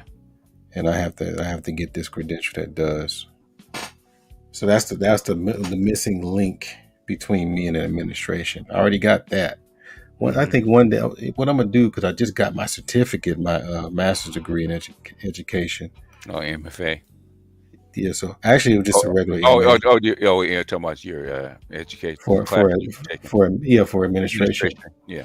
So I'm gonna cover the name and share the certificate on Friday so people can see it. Okay. And then I got to get another. Actually, yeah, I just got to get another. There's a missing piece in there because, like I said, the credential I do have, it doesn't protect tenure. Okay. So I might go over that one day because you got to have like a certain credential to make sure that you're locked in. Okay. You know, if you're in this game for a long time, Yeah, the college game is different. Yeah, I mean, I'm waiting. I might be at I'm waiting on an offer. I might do full time at this other college. If not, I mean, if so, I'm leaving that high school. Yeah. I'm waiting on that. So if I can do that, shoot, that's the most flexible hours, and I'll hook it up somehow. But anyhow, so I appreciate all the support, BGS, and anybody else, and I think my channel will be back up and running by tomorrow. Yeah. If they give you a week off, it's pretty much the same thing. After whatever time they actually shut it off, they'll turn it back on. So if it's 5 and even, that's when it'll come back on. Yeah. So they used to do it longer than that, but that's funny. They're giving you a week off. That was amazing. I was like, what? A week late? Like it was like over. I'll explain in the back chat for you. But man. Yeah. He's put something that didn't make any sense, and that's what they give it to you for. Yeah. But I'm quite sure they had a little help from their friends. Yeah, and they did. Yeah. Sometimes, man, you gotta remember there's feminists actually, do review this stuff. So that's the biggest thing. Sometimes it does, and sometimes they just don't like you. Yeah. Because I've got strikes for I think the last 2 strikes I got was one from I did a video by reviewing Tommy Curry's work, and the other one I got for actually re-uploading Green Gorilla's video about welfare. Wow. I got 2 strikes for that. They never touched his. They just gave me one because I re-uploaded it. Wow. Oh man. So I said, you know what? So at least they allowed the channel to start growing again, because man, they kept me below 40,000 for like almost 3 years, between 35 and 40. Just kept taking subs. Yeah, I work on the machine, but now I'm gonna work on this. I'm gonna try to work on this channel too to try to. Yeah, as a backup. Yeah, just upload. Just upload. Say if you got say you do a stream, just take a portion that was interesting from your stream and just clip it and upload it on your backup. Just to keep content going. Yeah, I definitely do. Like how many a day? If you do one a day, that's fine. But I would say at least like 3 or 4 times a week. Just take a clip and put it, like say the clip that you did with the well, you already got it up there, but you also should probably clip the re-upload the one you did with the Brazilian lady. Re-upload it to this channel, to your main channel. Yeah. And do it as a premiere. Yeah, I do them. This one and the other one. Yeah. Same way. Yeah, it's amazing, but hey. Hell yeah. Oh yeah. Little old me. Man, they were getting me when I had 500 subs, man. So don't feel bad. Don't feel bad. They were on me. Yeah, but I'll keep bringing in something different every time I get a chance. Mm-hmm. I had doxers, I had trolls, I had YouTube on my ass. I only had 500 subs, so it doesn't matter. Hell, Roger had before he even had he barely had over 1,000. They took his channel twice. Yeah, I couldn't believe that. He said he kept saying, I said, black women just ain't good people. And black women are actually white supremacists. I said, Roger, you got to stop saying that, man. They're gonna keep taking your channel. I'm tired of trying to help you. Tired of helping you rebuild your channel, man. Don't do that shit no more. I help you rebuild this channel twice. Yeah, I had to share his stuff myself. Mm-hmm. Yeah, he did a share for me, so I appreciate it. Yeah. Well, one thing I'm shocked at, man, now that YouTube kind of uncovered all the sub counts. It's like I'm shocked at some people's sub counts. I said, man, I thought some people I thought they had less, and some people I thought they had more. Like Green Gorilla, I thought he had, he was like in the 1 or 2s. He got almost 8,000 subs. Dang. Yeah. I didn't know that either. But hey, he's putting in the work. He's putting in the work. What happened? What's going on with O'Neal, Ron O'Neal, Dr. O'Neal? He's just traveling. Yeah, he think he's traveling. I think he's got the bug. I think he went down to Brazil, and I think he found out, life is different. Women are different. Plus, you got a PhD in religion, man. You should be able to go down there and teach in Brazil. Should be that hard. Yeah, I can see him in Bahia. Bahia, yeah. He can see himself in Bahia. And when a brother goes abroad and goes to because like he went to Brazil on a tour, and like a month later came right back. Dang, that's a long time. Yeah, huh? He went and then came like, okay, I get you. He went. I think he went with the tour for like 2 weeks, and then came back home, and a month later came right back for another 3 by himself. So that means you found something different abroad. And he said with Senegal, he was there for a month. He said he didn't want to come back. I've been trying to get my favorite professor to go. He say next time Art goes down there, man, you should hit your ride, man. I'm gonna try November. If the money's right, I might try to do November. November? That's right in the middle. That's right in the middle of school year. For Thanksgiving week. Oh, for Thanksgiving week. Okay. So I'd probably shave a couple of days off of that and then do the whole week. And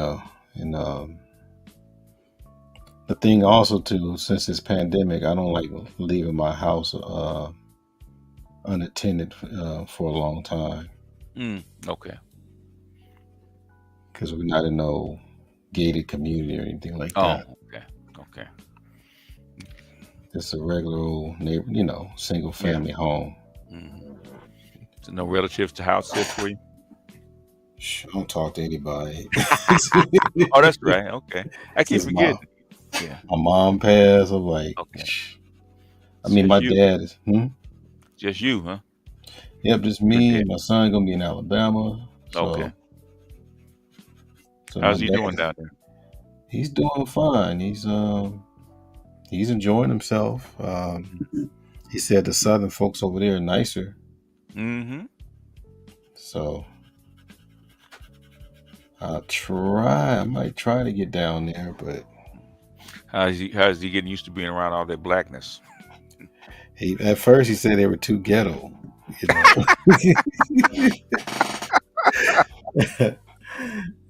I think he had some bad roommates and stuff. Okay. And then finally they made some adjustments, so he can't get enough of it. He loves it over there. Mm-hmm. So since he's been doing more of the stock and trade now, I don't think he has to work. He doubled, almost tripled his money. Oh, he's trading? Okay. Yeah. All right. So all I gotta do is just take a little bit out of there and buy some food or whatever and just keep moving money around. Okay. That's that Gemini thing. So I'm like, all right, bro. You're finally using the brain. It was easier now than it used to be, so. Oh yeah, he's figuring out some things, so I might have him invest for me myself. If he's sitting, it's work. I mean, you gotta. But if you're sitting in the dorm anyway, you got nothing to do. Yeah, because I'm like, you got more time. Now you got more time to do your your homework and stuff, and just let that money work for you. Just learn how to move it around. So he gonna get. I think his mom. Oh, his mom he's investing money for his mom, I believe. So, Oh yeah. So he must have a good system. Yeah. If you got a good system, if you get in the flow, yeah, you can make some money. Yeah, because I put him in a course, so I was like, okay, and he took on to that immediately. I was like, all right, that was a good investment. Save you some money. Oh yeah. So because he was complaining about the little subway job last year. So you can be your own boss. Yeah, there's a lot of ways to make money in this. If you got a head on your shoulders, a lot of ways to make money in this environment. Yeah, so he'll be here for another another week. So we're gonna do some things. But yes, I'm gonna go ahead and make my magic juice. All right. And get some sleep. Yep, same here. But I appreciate the share and the support. And I figured. I said, let me get on with art. And I said, as soon as I get on, everybody else is gonna jump in. And sure they certainly did. Yeah, because I'm like, man, because I'm not used to this 33 and 40. I'm like, damn, it's low now. Talking about the views, view count. Yeah, it's like being in an apartment. Like you go from a 4-bedroom house to a that's what you were talking about. That's what you were talking about. Yeah, it's like wait. He moved out of his house. No, like you left a big house and went to a small, so it's a little small cottage right now. So I just got to do some add-ons. It takes. I said when you have to rebuild like that, it takes about maybe 30 to depend on what kind of subs you got. Anywhere from 30 to 60 days to actually get your engagement back up. Sub count will follow, but get your engagement back up, it takes about that long. That's what it took for Art of It more. Because his sub count's still not there, but the thing is, as far as engagement, his numbers, his live numbers, it's almost where it was. Oh, okay. Yeah. So that's come. Even sub count's important, but the thing is, trying to keep the engagement up. Yeah. But they have to find you. Yeah, a few people came through and. Damn, I forgot to hook her up. Jeez. Trying to keep up with these mods here. Like, what about me? Oh, yeah. So I only got one hand. Yeah, so. All right, Dr. BGS. I guess I'll be seeing you. I don't know if you want to do some lives again or whatever, but. I actually got to do. Dr. Thunder got me doing the one on Thursday, talking about the Black social contract. So that's Since I did the whole series on matriarchy and patriarchy. That's gonna be okay. Yeah, I checked out the liberalism thing too. Yeah, I thought they were shortened to the point. Yeah, people still don't want to admit that. I figured that.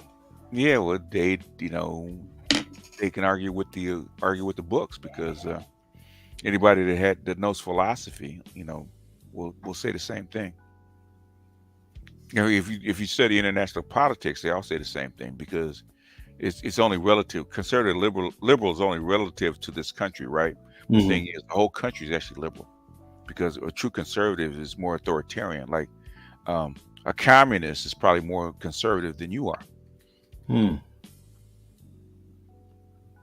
Yeah, I never figured out why a Republican or a conservative, whatever you call them, usually refer to people as communists that they don't like, but they don't really refer to people as Nazis. Yeah. Nazi. Well, Nazi is another brand of authoritarianism, which is anti-liberal.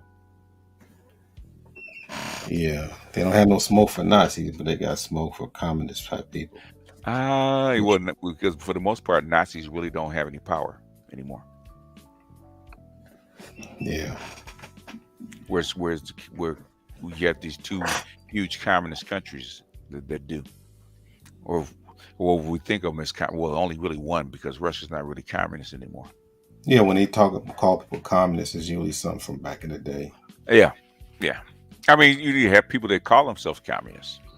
Jeez, yeah, like the BLM chicks, they prescribe that stuff. Oh yeah, the Marxists and all. Yeah, with the Marxist rhetoric, and just turn around, take the money, get the fuck out.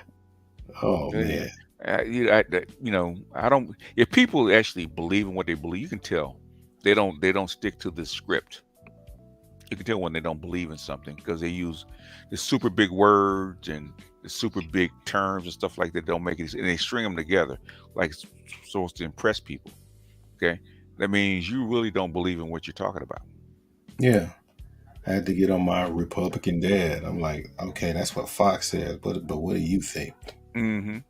And he's like, what do you mean? I said, you're repeating what other people are saying, but what do you think? Mm-hmm. And he's like, I think the same way they think.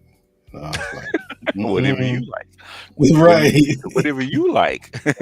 What do you think? Whatever you think. Give me something, like you said, give me something to work with here, you know. I'm telling you, get the broadcast on Fox, and now hop on one leg and bark like a dog. Earth, a big dog. Woof. Woof. You know, you gotta.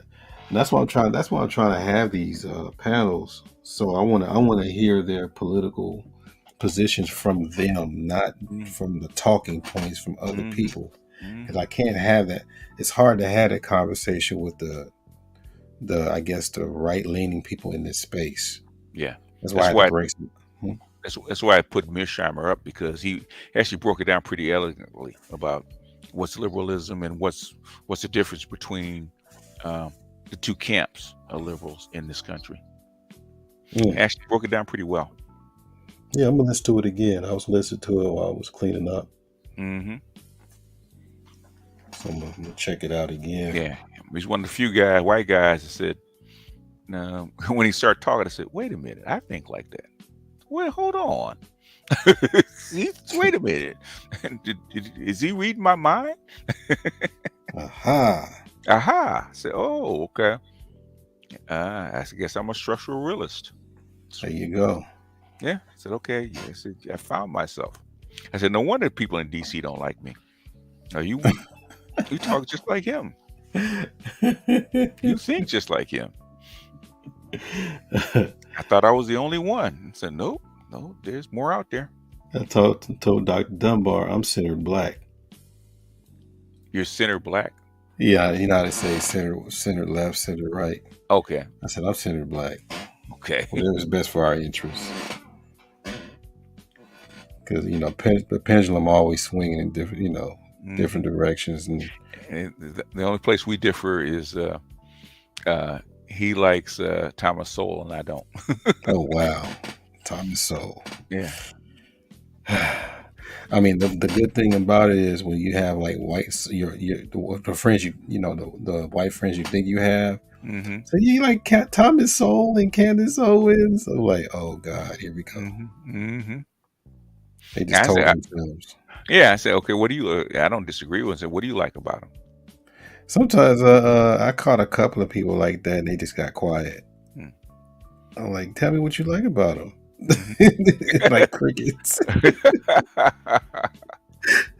It's like, oh, because they probably didn't see that coming. I'm like, you like him so much, especially Candace Owens. Yeah, she's an opportunist, but it's okay. Yeah, because I mean, most of the stuff you would quote from her is degrading us. So I'm like, okay, what are you going to quote from her? Yeah, that's how she makes her money. Yeah, I ain't mad at her though. She's making the money. Yeah. Same thing with Thomas Sowell. My thing is that okay, if you're just trying to make money, I can get it. But things, you're an economist, and you actually mislead people with some of the stuff you say. So I Yeah. read a couple of his books. Say, you're misleading people. Too smart for this. Now, did he marry Mary Kay from the Mary Kay products? You know what? I do not know. Because every time I look up his wife, it says Mary Kay, and then it always has these Mary Kay. I do not know who he's married to. That's a very good question. Because I never thought about it. Because he never talks about his wife. You got to see her. Well, he's up there. What is he, in his 80s? Yeah. So, you know. So you know when he married. So it's. Yeah, she's Jewish, of course. So he gonna. And it's funny what Charles put up when he was like, it was something about what black people don't need or something. I'm like, he been at this for years. So Mary Ash. Let's see who she is. I have no idea who she is. So I wonder if that's the same lady.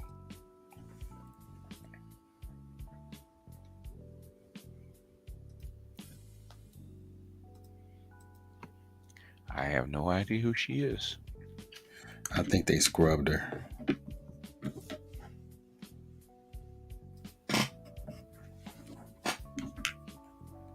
Because I think he's afraid they're gonna it does say Mary Kay Ash. Okay, but I don't know if that's. Let's put Mary Kay.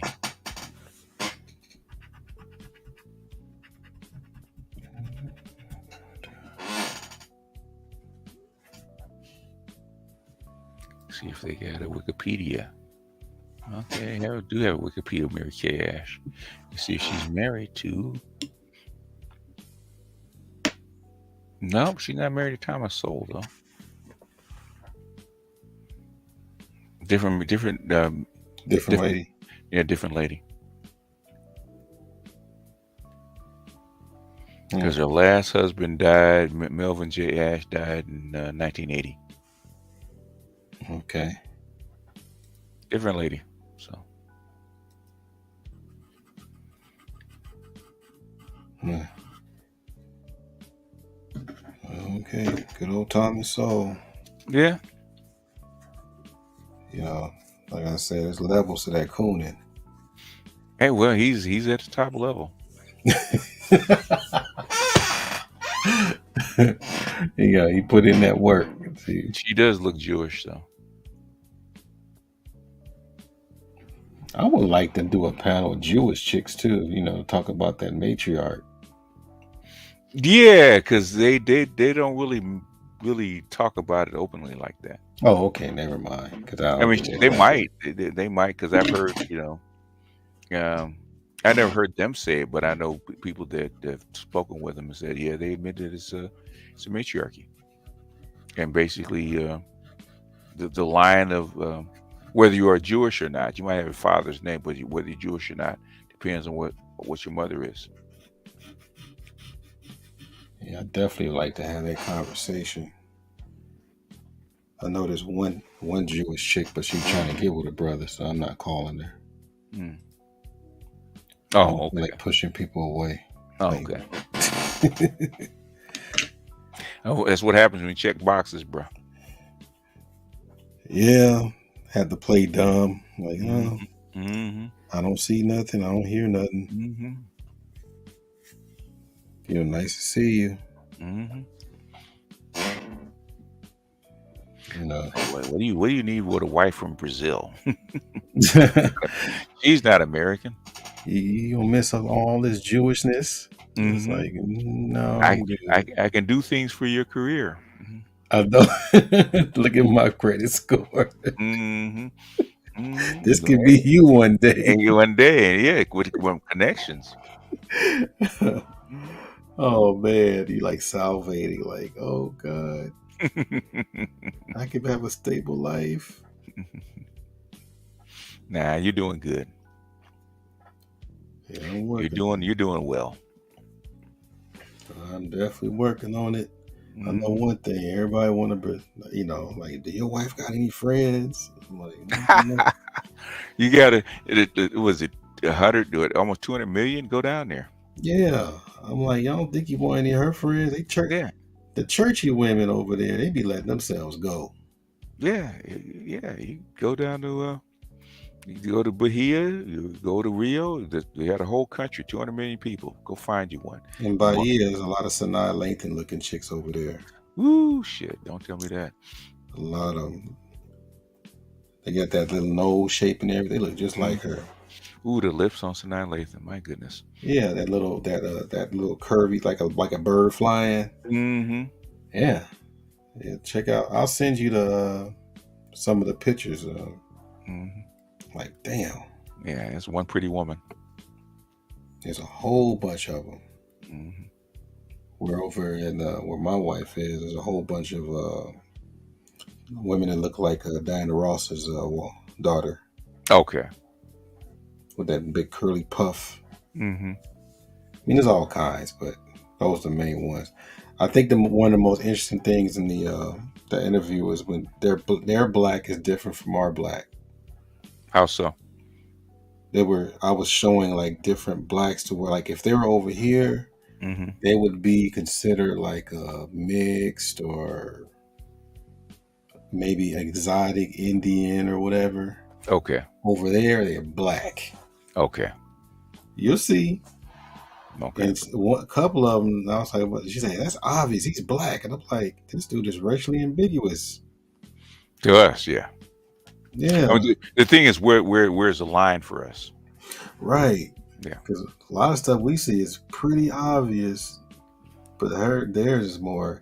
Even like, and her and my wife were saying the same thing because I was showing my wife the same pictures or whatever. And there's a few that would be considered mixed. That's borderline, like you say, passe blanc. Like the sister chicks. They would be like mixed. Yeah, I think they have the direct line to Europe. So when they get white folks, they white. There's no ambiguousness about them. They white. They pasty. So you people out there that's listening, when a person know that you from America, you're gonna get that hand on the leg, and you're gonna be laying on your shoulder and laughing at all your jokes. Yeah. I'm telling you, they don't even speak English. You Americans, you guys are so funny. You're so cute. Yeah. I'm telling you, it's a whole bunch of that. The sisters, the one that you really want, y'all don't speak the same language. You like, you gotta get that language down. I don't think that. I think they assume that you're not gonna want them. You know what? I think so. I think that might be a thing. But she was saying, like she said some of them are just too embarrassed. But they don't mind embarrassing themselves in front of white dudes, though. Oh, okay. That's the thing. That's like, wait a minute. On one end, you too embarrassed, but I don't know, because it's probably like I don't know. And then it's always genetics. Okay, what are my children going to look like? Yeah, that's true. Mm-hmm. That's true. That's at the core. Okay, for my kids to actually have a better life in Brazil, they need to have a lighter skin. Yeah, that's what the country's promoting. The country they still trying to get people to be with someone, just to mix the race up. So they still on that. Yeah, to blend in. Yeah. Well, we kind of low key do it too. We just don't. It's not admitted, but black women do that shit all the time. Oh yeah. It's just more. I think since civil rights, it's more suppressed.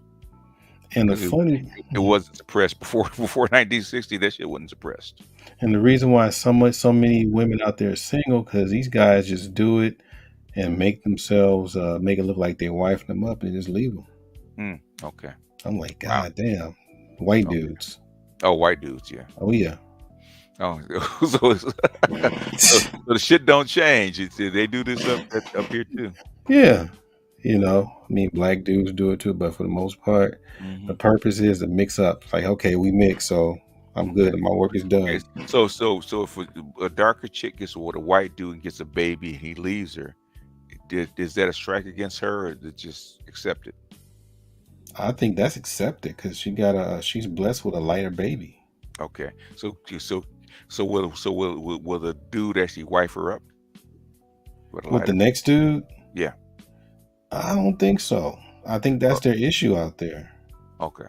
You know, there's a lot of single moms out there. A lot. So in other words, Brazilians don't play the baby daddy shit like we do, huh? No, the only difference is the stepdaddy stuff. Yeah, unless they like 50 or something, you know. Okay. They're older. Oh, okay. But the thing is, they, you know, for the most part, like the church and everything too, the church really glorifies that lighter baby thing, you next to Jesus, and she said that's why she left the church.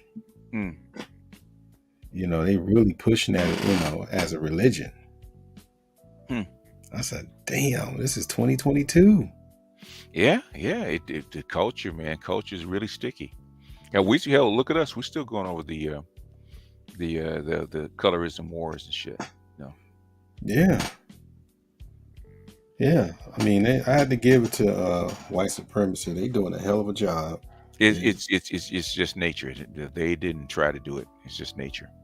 No, what I'm meaning is the way that the families are separated from how many years ago? Yeah. I think it just happenstance. It's just it was more efficient to do it that way. They had no idea it was actually going to last this long as far as culture. She said that the men, they have at least about 200 children. Their fathers are 200 children. We're talking about during slavery. Oh, okay. And the women are spitting out like 20 children. Yeah. On average. Yeah, that's I mean, they did that. They learned that from America. I'm like, Brazil did it after we did it. So they selling them off here and there, and I'm like, jeez.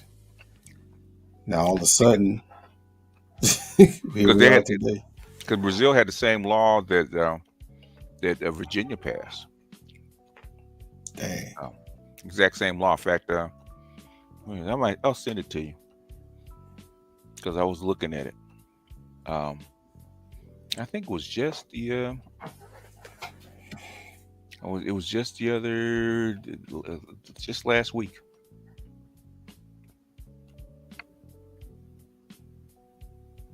It was just last week. A document talking about the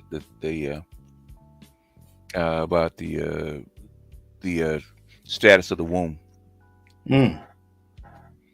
Same law they passed in Virginia. Dang. At least part is something, I can't remember that. Part is sequitur. Slave mothers in Brazil.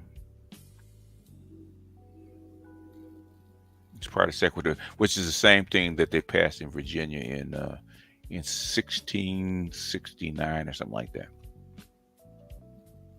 And they use the same thing in Brazil to actually have perpetual slavery. Jeez. And their so-called independence was what, in the 1900s? Yeah, something like that. I'm like, damn. Yeah, we you know, the thing that the reason we got our independence or our emancipation faster is because of just happenstance. South Carolina didn't want to pay taxes, and Lincoln wanted to build a railroad. South Carolina said we have the right to secede, and Lincoln said no, you don't. So the only way to win that war, to actually shorten that war, is actually get rid of their labor force, which is free the slaves. So that's what he did. So we got Jim Crow after that, but it wasn't as bad as slavery. Yeah.